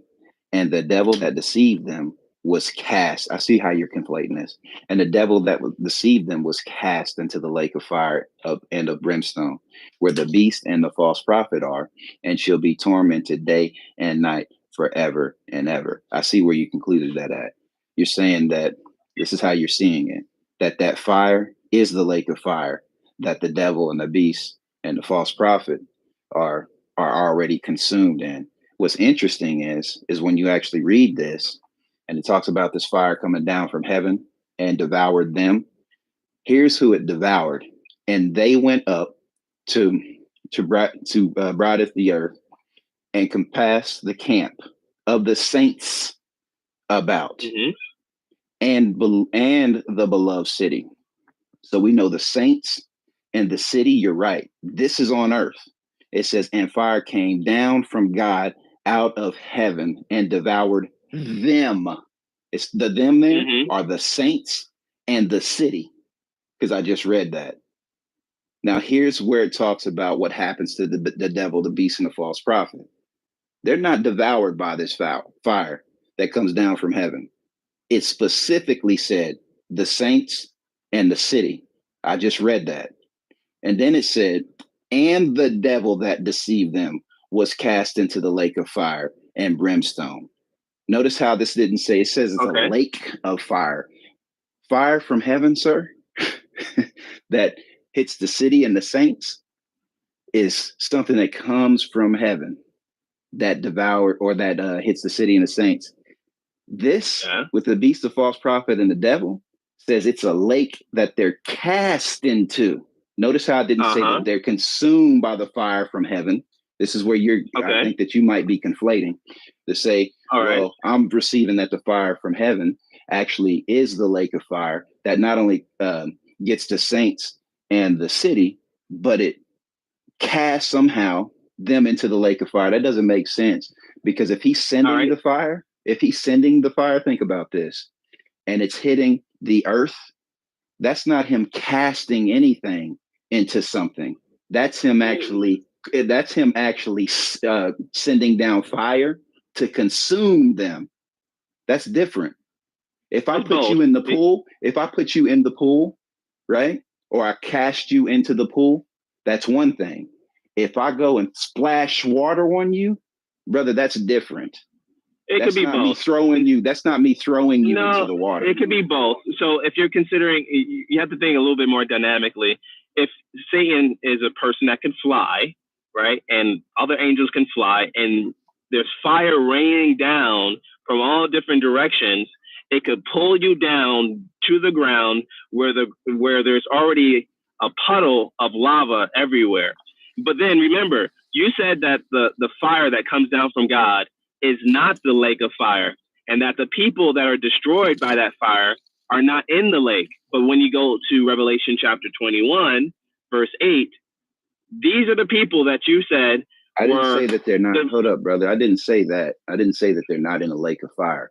I said the beast. You said I'm conflating the two. You are. In that text that I just read, it talks about a fire hitting the earth, sir. That's obvious. So that does not say that the lake of fire is the fire that hit the earth. Yes. Yes. So you think that when he throws the fire down to the earth, it turns the earth into the lake of fire? Pretty much, yes. Yeah, there's nothing that backs that. I see. I can see why you formulated that thought, though. Well, but yeah, and then you go to chapter 21, verse 8, and it says, "But the fearful and the unbelieving, the abominable, the murderers, so on." And then it says, "Shall have their part in the lake of fire, which burns with fire and brimstone, which is the second death." So the lake of fire itself is defined as the second death. The people that are devoured by the fire are devoured by the fire that comes down from heaven. You already accepted that was on earth. Yeah, there's no problem with the fire coming down on the earth because it clearly says that. It doesn't say that right. And that fire becomes a lake of fire. Like you're assuming. So this lake, it would not make sense for the lake to be underground, deep in the center of the earth. You think that the fire, it says that it devours them. Devours them where? On the surface or underneath the earth? Devouring. So devouring them would be the saints. Yeah, where it says it devours them. Saints in the city. Yes. That's what it's talking about. It didn't say nothing about the beast and the false.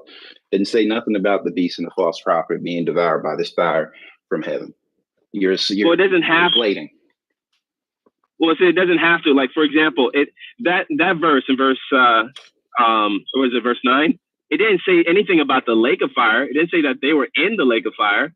But verse 8 tells us they went in the lake of fire. Yeah, it tells you chapter 8.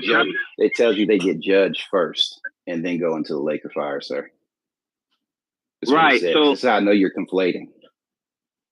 This fire well, that of course I'm conflating. The earth does not.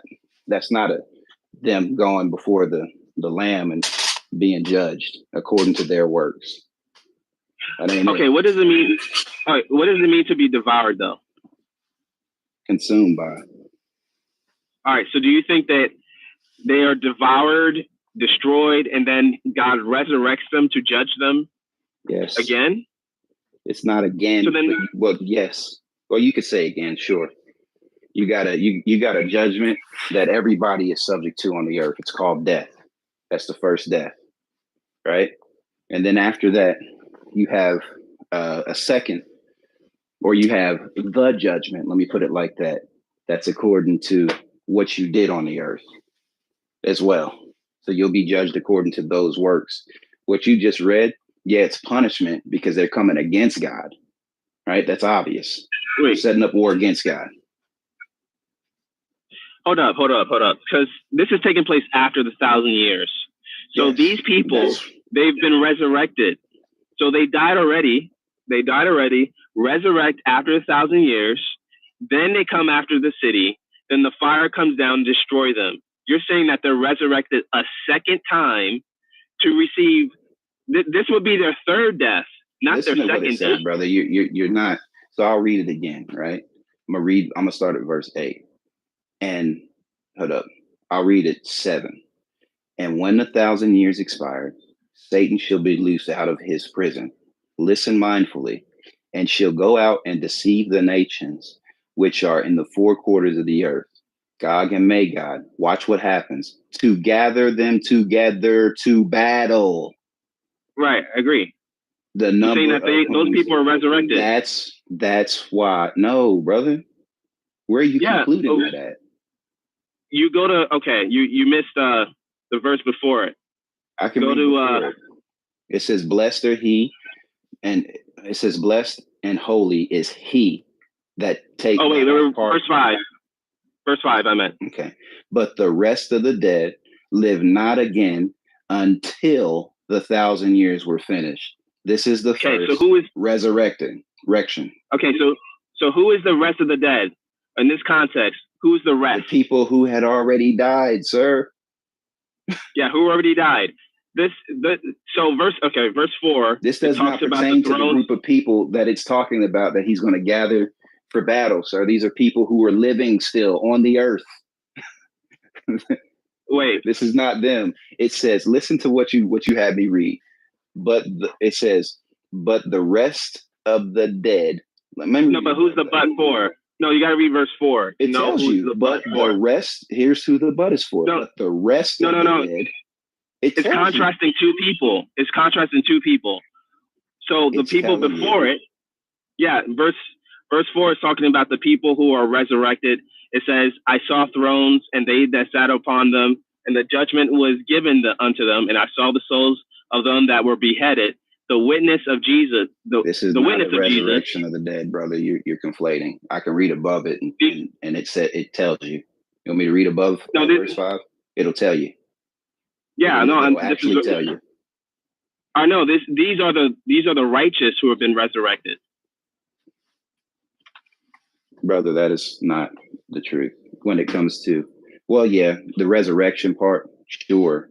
But not how you're trying to conflate that. Because if they're the righteous, then they're not going to battle against God. Right. Of course, I'm saying, okay, so the righteous, John sees the righteous in heaven reigning with Jesus. So that's why he sees those who were beheaded. They're not, of course, they still have their heads together because their head's been put back. They're on thrones. They're clearly resurrected because Jesus comes back at his second coming before the millennium. He resurrects them, reigns with them. But then verse 5 says, but the rest of the dead, in other words, everybody else. So that we're not just like saying things, right? So what it says is, and I saw thrones and they that sat up on them, and judgment was given unto them. And I saw the souls of them that were beheaded for the witness of Jesus and for the word of God, and which had not worshipped the beast, neither his image, neither have received his mark upon their foreheads or in their hands. And they lived and reigned with Christ 1,000 years. But the rest of the dead lived not again until the 1,000 years were finished. This is the first resurrection. So you're right in this aspect that it's talking about those who were beheaded. This is their first resurrection. It clearly says that in what I just read. Yeah, that was. Wait, I don't see how you're again. And I saw the thrones and they that sat up on them, and judgment was given unto them. And I saw, and I saw the souls of them that were beheaded for the witness of Jesus and for the word of God, and which had not worshipped the beast, neither his image, neither have received the mark upon their foreheads and or in their hands. And they lived and reigned with Christ 1,000 years. That's what it's talking about right here. But the rest of the dead, this is an exception to them who have resurrected by being beheaded, sir. But the rest of the dead, the rest of the dead live not again. So if you died in just whatever other way that you might have died, when specifically talking about this scripture, it says, but the rest of the dead live not again until the 1,000 years were finished. This is the first resurrection. So obviously there's going to be other people dying in that time that die without Christ, sir. This is not hard to receive. These are people who have died, and they might have, I would go bold and say they received the mark of the beast. They're not included. They're still dead. If they die and they receive that, they're still dead. They're waiting. Okay, great. And when do they resurrect? When do they resurrect? When you read further down, they come up for judgment. They resurrect after 1,000 years. They resurrect after 1,000 years is finished, right? So then that means if they're lost, right, and they resurrect, wouldn't Satan deceive them? What are you talking about? They resurrected when Satan deceived them. Yeah, it says that Satan is loosed. Satan is loose to deceive the nations, right? No, brother, that's a conflation. It doesn't say that they resurrected. Of course it's a conflation. It doesn't say that, man. It doesn't say that. Well, it doesn't say that. What it says is, it says, blessed and holy. And when you read after 5, it says, blessed and holy is he that have part in the first resurrection. That's talking about those saints I just read about that refused to receive the mark of the beast. And it says on such the second death have no power. It's talking about those who got their head cut off. But they shall be priests of God and of Christ, and shall reign with him 1,000 years. That's talking about those folks that got their head cut off. And it says, when the 1,000 years had expired, Satan shall be loosened out of his prison, and shall go and deceive the nations which are in the 4 quarters of the earth, Gog and Magog, to gather them together for battle, and the number of them whose is as the sand of the sea. And it says, and they went up to brightest the earth and compassed the camps or the camp of the saints.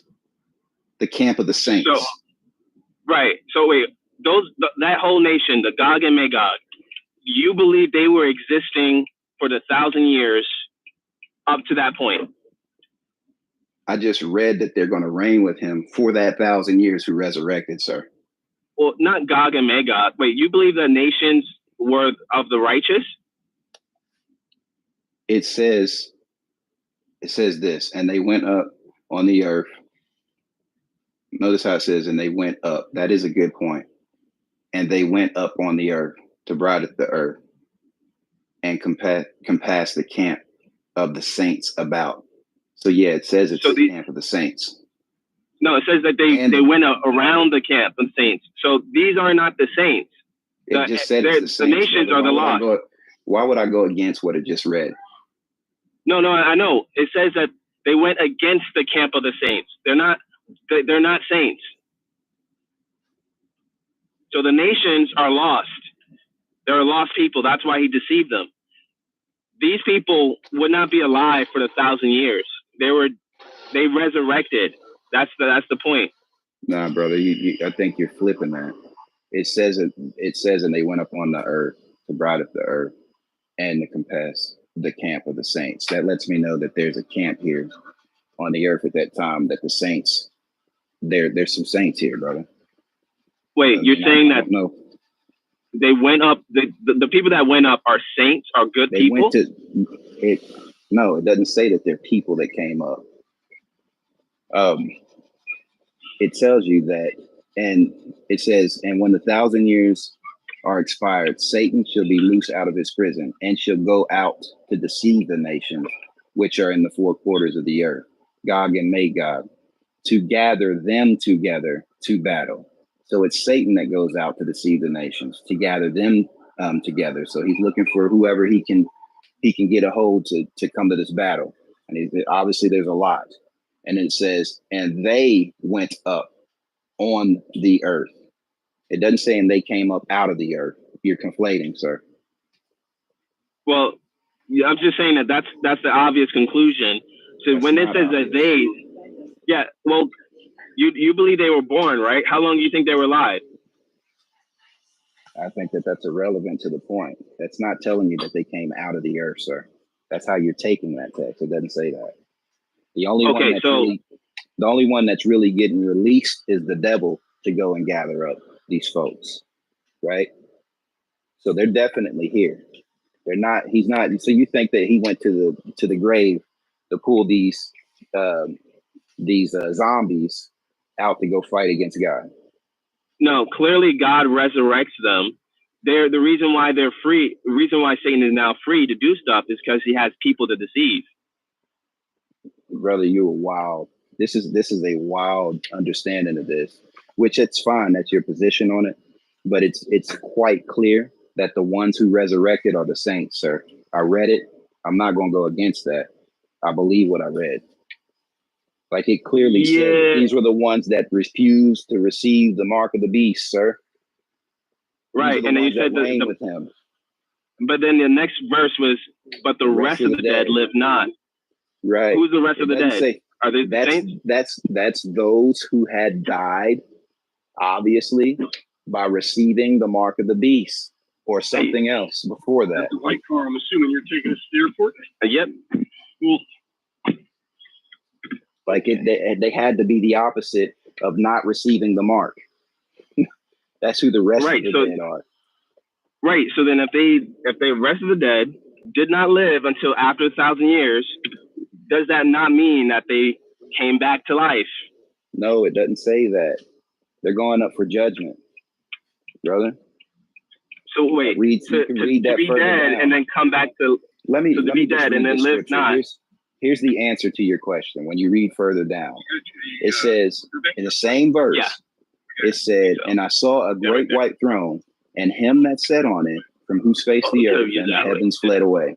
There was not found a place for them. It says, watch this. This is when the dead that it's talking about rise. It says, and I saw the dead, small and great, stand before God, and the books were open, and another book was open, which is the book of life. And the dead were judged out of those things which were written in the books according to their works. Watch this.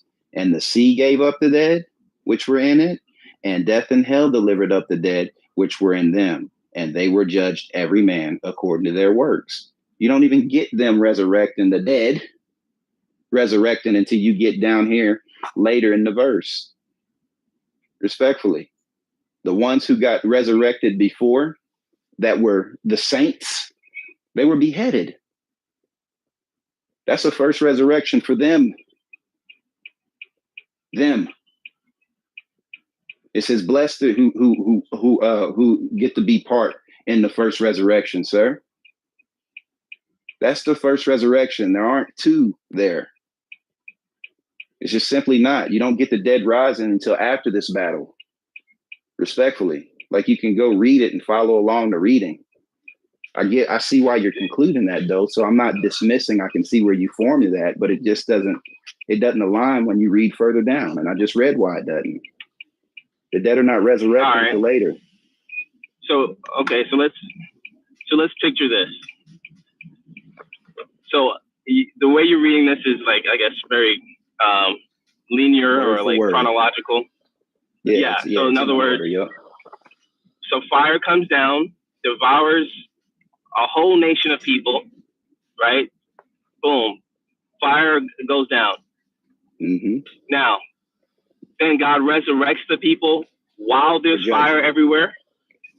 It doesn't say that. It just says that the fire comes down and consumes them, and the beast, the false prophet, and the devil are thrown into the lake of fire. So we know that the judgment happens after that. Those dead people rise after that event. I just read it. After the event. After the event, after fire consumes those whom it consumes. Then the dead, it tells you, stand before God, and they're judged, or before the Lamb, and they get judged. And then the sea and the graves and hell deliver up the dead in it, and they're judged. That's how it goes, man. Like, it's in there, yes, in that order that I read it. I mean, if we want to argue whether or not it's in order or not, that's a whole different point of perspective, right? It's not going to change the order in which I read it in.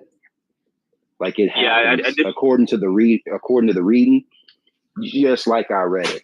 These events happen first, then the dead get rise. Yeah, I guess the way I see it is recapitulation. Like, where someone can give you the overview of something and then go back into the details of what they were just talking about.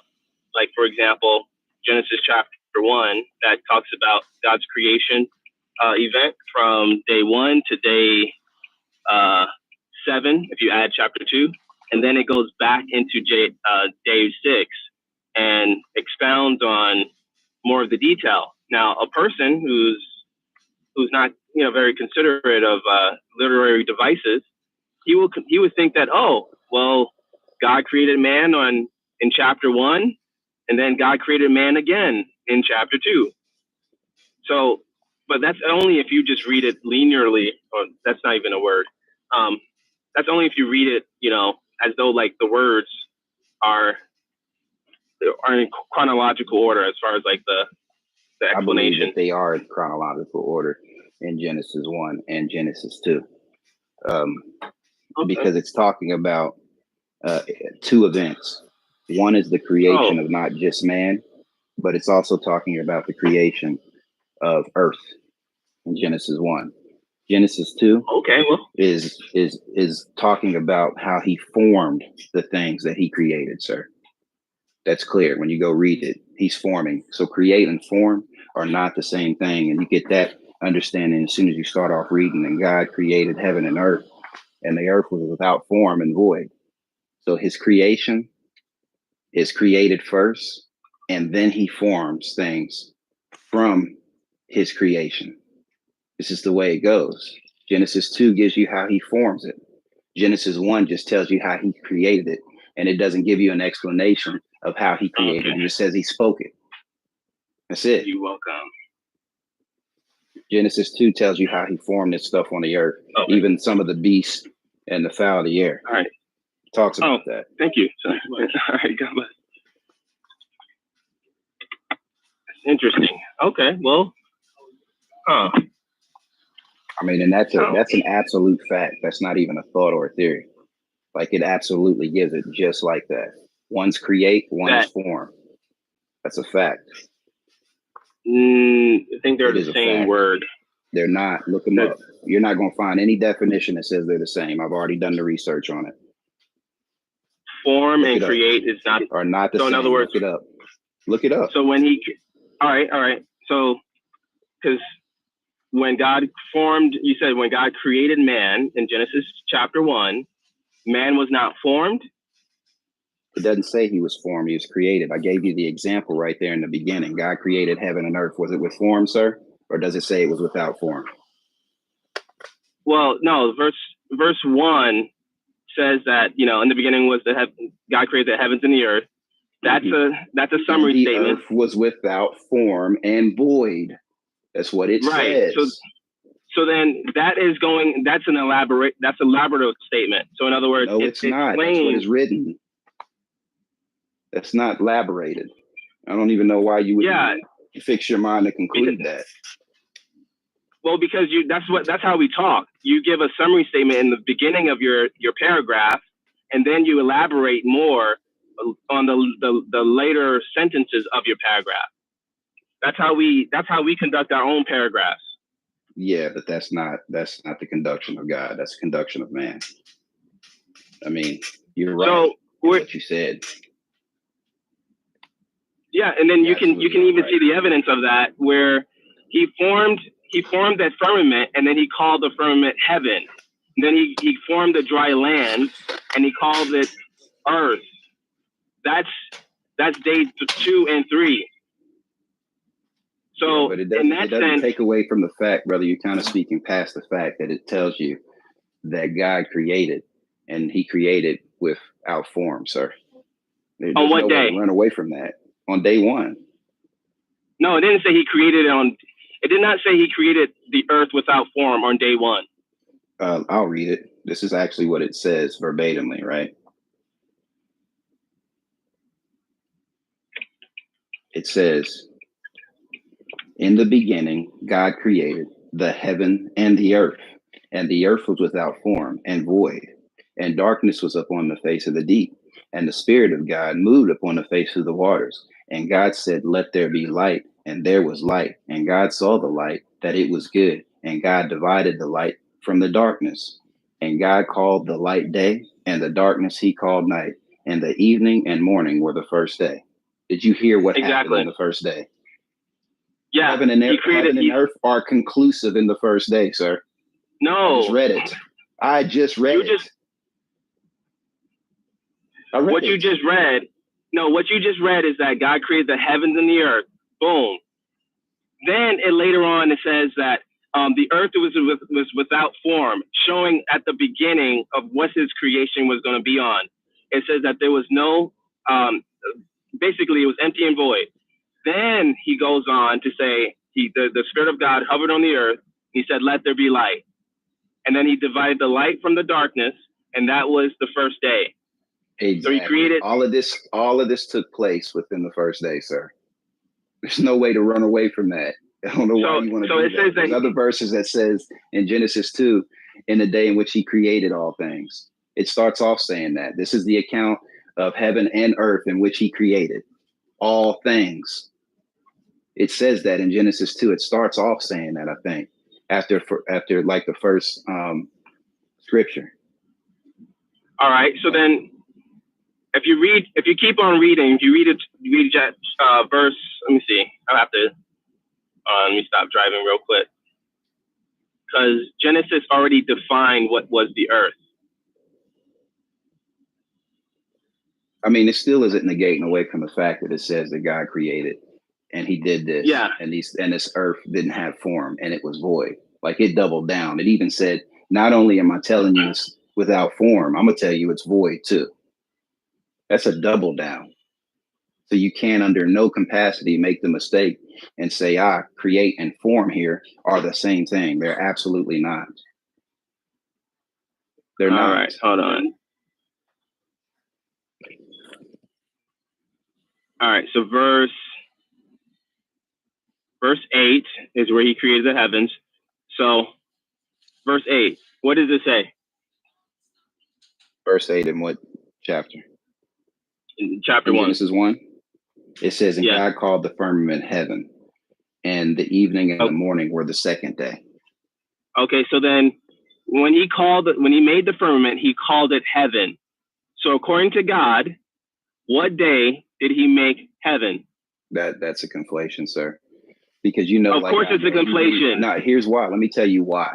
You know, like I know, that there's heavens, plural, right? So obviously he's telling you how he brought about the heavens here. You get that? Where did unless he's lying to us when it says in the beginning God created heaven and earth. And it only says the earth was without form and void. Notice how it doesn't say that at any point that the heavens or heaven was without form and void. You're not going to read that nowhere. Nowhere. Okay. So that lets me know. That lets me know when you read further down, he actually tells you this. And God said, let the waters under the heaven be gathered together unto one place, and let the dry land appear. And it was so. And God called the dry land earth, and the gathering together of the waters he called seas, and God saw that it was good. And God said, let the earth bring forth grass, and etc. So, fruit. So then what day did God create the earth? What day? According to this. Yeah, what day? According to this verse. According to what I just read, it's telling you this is how he's structuring the earth. Remember, the earth was without form and void. So he's telling you, brother, he's telling you how he's doing what he's doing to form the earth. It's already created. He didn't call it. So what was it called? What was it called at that time? Earth. When? In the beginning. What day did he call it earth? Oh, okay. I get what you're saying. So in the beginning, when it says God created heaven and earth, it's not called earth, is it? It's not called earth because it wasn't formed yet. That's a lie. It wasn't created. Just a lie on the text. Brother, it clearly said it's earth. What day? I just read it. Yeah, what day was that? You read it, but do you remember what day?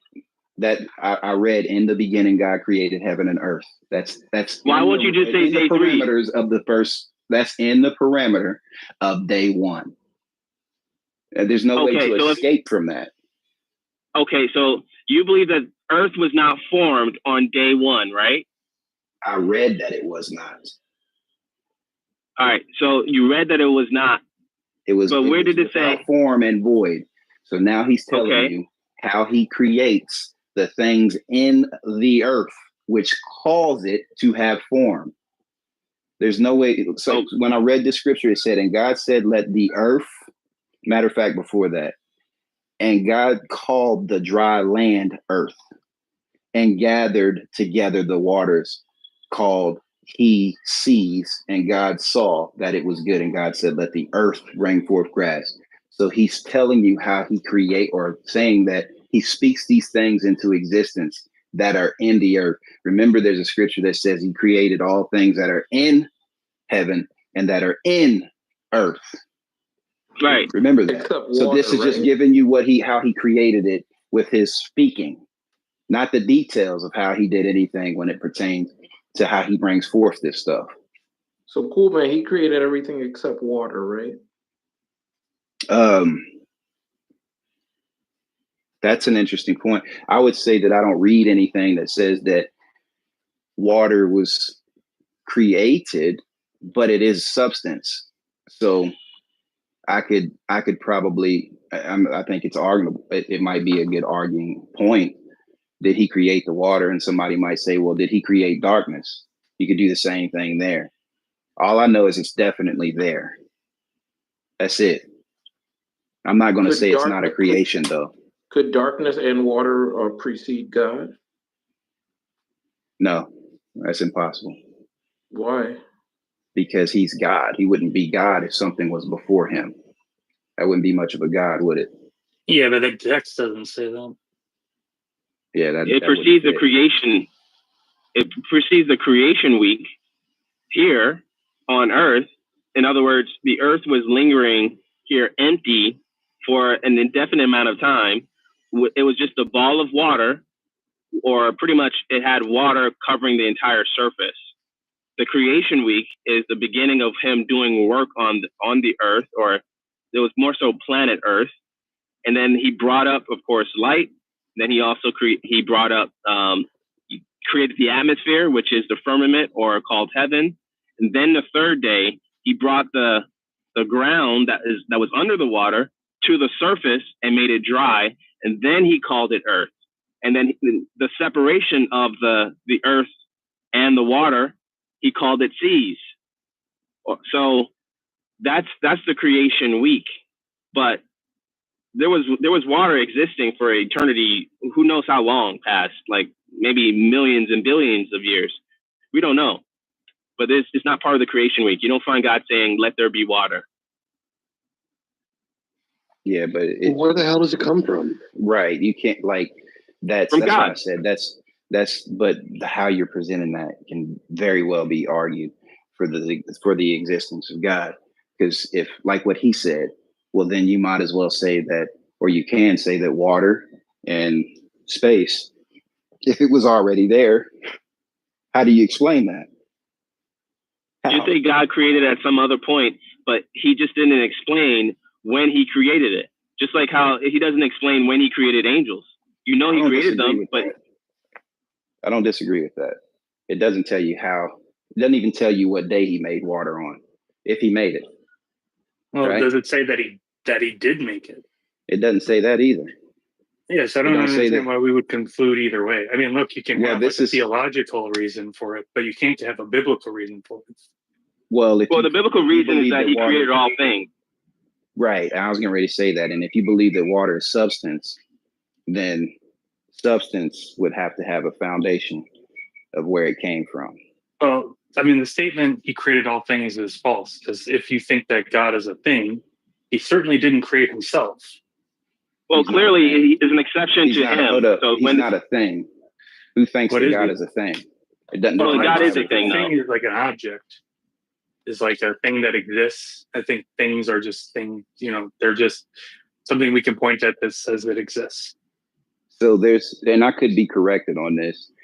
You're familiar with the passage that says that God is a thing? Yeah. I'm just yeah. Like, so for example, Gabriel was talking about Jesus in Mary's womb. It mentions him as a holy thing. Sorry. Yeah, that's flesh and blood. Well, that's what that. Well, is his flesh holy? Is his flesh holy? He is holy. So right. Whatever he was in would have to be holy as well. And there's just no way he's the around thing that is holy. He's the thing that is holy. He's the thing that makes his flesh holy. So that's the thing. You just answered your own question. You answered it. I know. You said, was his flesh holy? I know I answered it. Right. So his flesh is only holy because he is holy. It doesn't. He's the holy thing. It doesn't negate away from the fact. That's not a scripture to go to show you that God is a thing. It doesn't say that anywhere in the Bible. Well, that he's. How do you define thing? It seems like you think thing and people. It's created. It's a creation. Thing is a creation. This is why that brother. No. Whoever came off the mic just a second ago said what he said. If you think that God is a thing, he had a valid point. Then he's created, sir. Okay, but no. Okay, so is a thing. He would just simply be an uncreated thing. That's it. And then I'm happy to say that brother, things that's are just false. Objects. They exist. That would be a false matter of fact that comes against the scripture. It says all things that were created in heaven and in earth. Where is God at? He's just uncreated. So clearly he's Where not is God created. at? Is God well, in he's heaven? in heaven. Yes or no? So that would include God. If you say he's a thing, that's why what he said is a valid statement, and it hurts the perspective that you're holding to badly. That's like saying God has created all people and all souls. God is a person. Does that mean he's created too? I don't call God a person. Well, when you say three persons of the Trinity, that would hit exactly the point he's bringing out too. That would validate. Wait, do you believe Jesus is a person or the second person of the Trinity? I believe, like the Bible says, that he's the person of the invisible image. Do you believe he was created? What you're going to get when it pertains to how you can see what God has for you to see for us. He gave his person. That's it. So that lets me know he's greater than his person, his being, if you will, or I can't even say that. Him being a spirit, him being that is greater than him being made manifest in person. He's greater than Okay. that. Do you think, okay, is a throne a thing? Yes. Okay, does God sit on the throne? Yes. When was his throne created? Doesn't say. It's not going to change the fact that you're describing a thing. That's what a throne is. So what about an eternal throne? That would be something created in heaven, sir. So, but okay, so do you believe that there's is there such a thing as the eternal throne? Hold on, let me look that up. Yeah, I would say that's what God sits on. I don't know about eternal throne. I would say everlasting throne, fine. And one would say, well, that's eternal, isn't it? Well, if you say it's eternal, then it existed either before God, you're going to run into problems when it only says God is eternal. He's the only one. So if you find that the throne is eternal, then I'll be shocked. If you find that anywhere in the Bible or scriptural based, I'll be shocked, because then his point that he brought out would be validated. You know, it would just mean that the throne itself is pretty much representing himself. It would be his own essence. Yeah, see if you can find that in there. I wouldn't be surprised if you don't, because that's something that would be created in heaven, sir. His throne is something that it would have to be a part of creation in heaven, because the throne is less than he is. He who sits on the throne has to be greater. You'll never say the king sat on himself on the earth in any capacity if you have that understanding of what you're trying to bring out. It doesn't even fit naturally at all. Like, you step beyond understanding of anything. It doesn't work like that. That's the problem with not receiving order of things and the construction in which they're given. You can conclude stuff like this that doesn't have any foundation of truth at all. And when I say that, just means, well, I shouldn't say it doesn't have any foundation of truth. I'll say that it's not sound a form of truth, because it negates away from what is. So do we think that water is a thing? I do. But why? Because it's substance. It's something you can feel, you can experience, you can taste it, it's substance. It's literal. Okay. Why does that mean it's a thing, though? Just the same reason that grass is a thing. Well, I thought, okay, so like we have things that, are substance, like grass, and then some of them are created, right? Do you think there's any substances that aren't created? Yeah, God himself. God is a spirit. Everything else after him is created. So you just equated substance and thing together. No, I didn't. You said, is water a thing? You said, is water, someone asked, is water a thing? You said, yes, it's a substance. Then we just mentioned God, his spirit, is a substance. No. Did you not mention the Holy Spirit? Like his spirit is a substance? I said he's the source of all things, right? And even if we wanted to say he's the substance of all things, I don't even know if that's written. I don't think that that's in there. I think that's the way that, I think that might be the way that we project it. Let me do a quick Google search to see because it could be in there, and that could help the point, what you're pointing out. Otherwise, it's just something we say to try to help people understand that he's the reason for all things. Right? Let's see. He is the substance of all things. Let's see what it says. Substance of all things. Yeah. It didn't pull up anything that says that he is the substance of all things. Let me see. Let me do it like this. God is, let's see what it says. Nah, brother, you might be looking for a while. Not even Google has anything. The closest thing you're going to get is faith. And we know God is not faith at all. He gives us faith. He's not faith. So faith is the substance of things hoped for and the evidence of things not seen, which is pointing you to God. So yeah, nah, him being the substance, that's why I said that wouldn't be a good fit. Now, unless you dig something out that I overlooked, I did a quick Google search and not even Google pulled up anything that said God is the substance of all things. It ain't there. He'd have to be above substance, greater than substance, greater than thing. He'd have to be. I think source would be the better word. He's the source of all. I don't know. I think in our previous discussion, you mentioned the material of God, or like the unmaterial, the immaterial.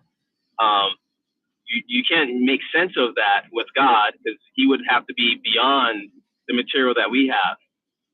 But we were using the term material when it came to God. Material just means thing. And that's what God is not. He's not a thing. No. I'll be there either. Who? Go ahead. Santino. Yeah, what's up? Hey, I don't know if people or if Congress is going to care about preserving this replay, but it's running out, so I'm thinking I should assume you will care. So, probably. Yeah, it's been going all night. Okay, I don't know. Should I make a new room? And yeah, I mean, okay, because I won't be there to moderate it. I think you're the only one around. Okay, well, there's quite a bit of people here, so just start it. I'll pin the link. Okay, and then people can migrate. You guys can continue. Yeah, so I was just simply saying, if you say that God is thing or God is substance, then an atheist could argue that all day long, and they could use scripture and say, well, right here it says all things that were created in heaven and earth, but you'd have to say something unbiblical like he's immaterial, right? Although we understand, you would definitely have to, and people will argue. You just have to say, yeah. Then I think that's a dumb argument. You just have to say that he's clearly the exception to the rule. If the text is he created all things, then of course it's with the exception of himself. Yeah. So that's why the question is why think that though? The question is why think that? Well, because that's if we already have the definition of God, which is to be uncreated, then we don't have to keep rehashing why he's not the creator. But even that hurts the point though, because if he's, as we know, you and I know this, he didn't create himself. He's not a creation, but everything that comes forth from him, he has to be above. So that lets you know what proceeds from him, he brought into existence somehow. And if we don't point to creation, then what do we point to? You'd have to point to he himself, who is above creation, things, substance, matter. He would have to be above that in order to sustain his the position that he has with our understanding, is that he's God. So he has to be the most high in every aspect. Not in some. You can't say that you can see. You can't do that because thing is what's created. The Bible says that's so. Like saying, well, okay, he created all the kings. Does that mean that he has to be created? It's a bad argument. Well, it's just you just have to replace the word king, the word thing for king, and you have the same logic. You just say that he's just the king of kings. That's it. You don't put him on equal footing because he has the same, a definition. Hey guys, if you guys want to continue this into the next room, please click the link. I'm going to be closing this room in about a minute. So if you guys are interested to continue, please just click the link at the top.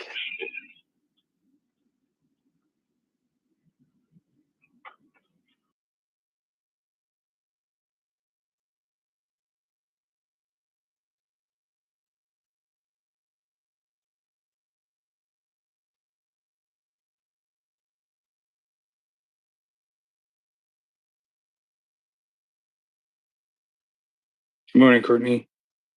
Time to migrate.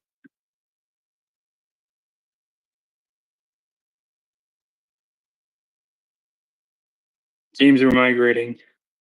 Click the link at the top if you want to continue the conversation. And in the room in about 20 seconds. Hey, what? Sorry, I walked away from my phone. What's going on? Where's everybody? I'm ending the rooms to preserve the replays. Oh, okay. Click the link at the top.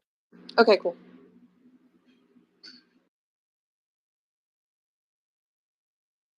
10, 9, 8, 7, 6, 5, 4, 3, 2. All right, goodbye.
you.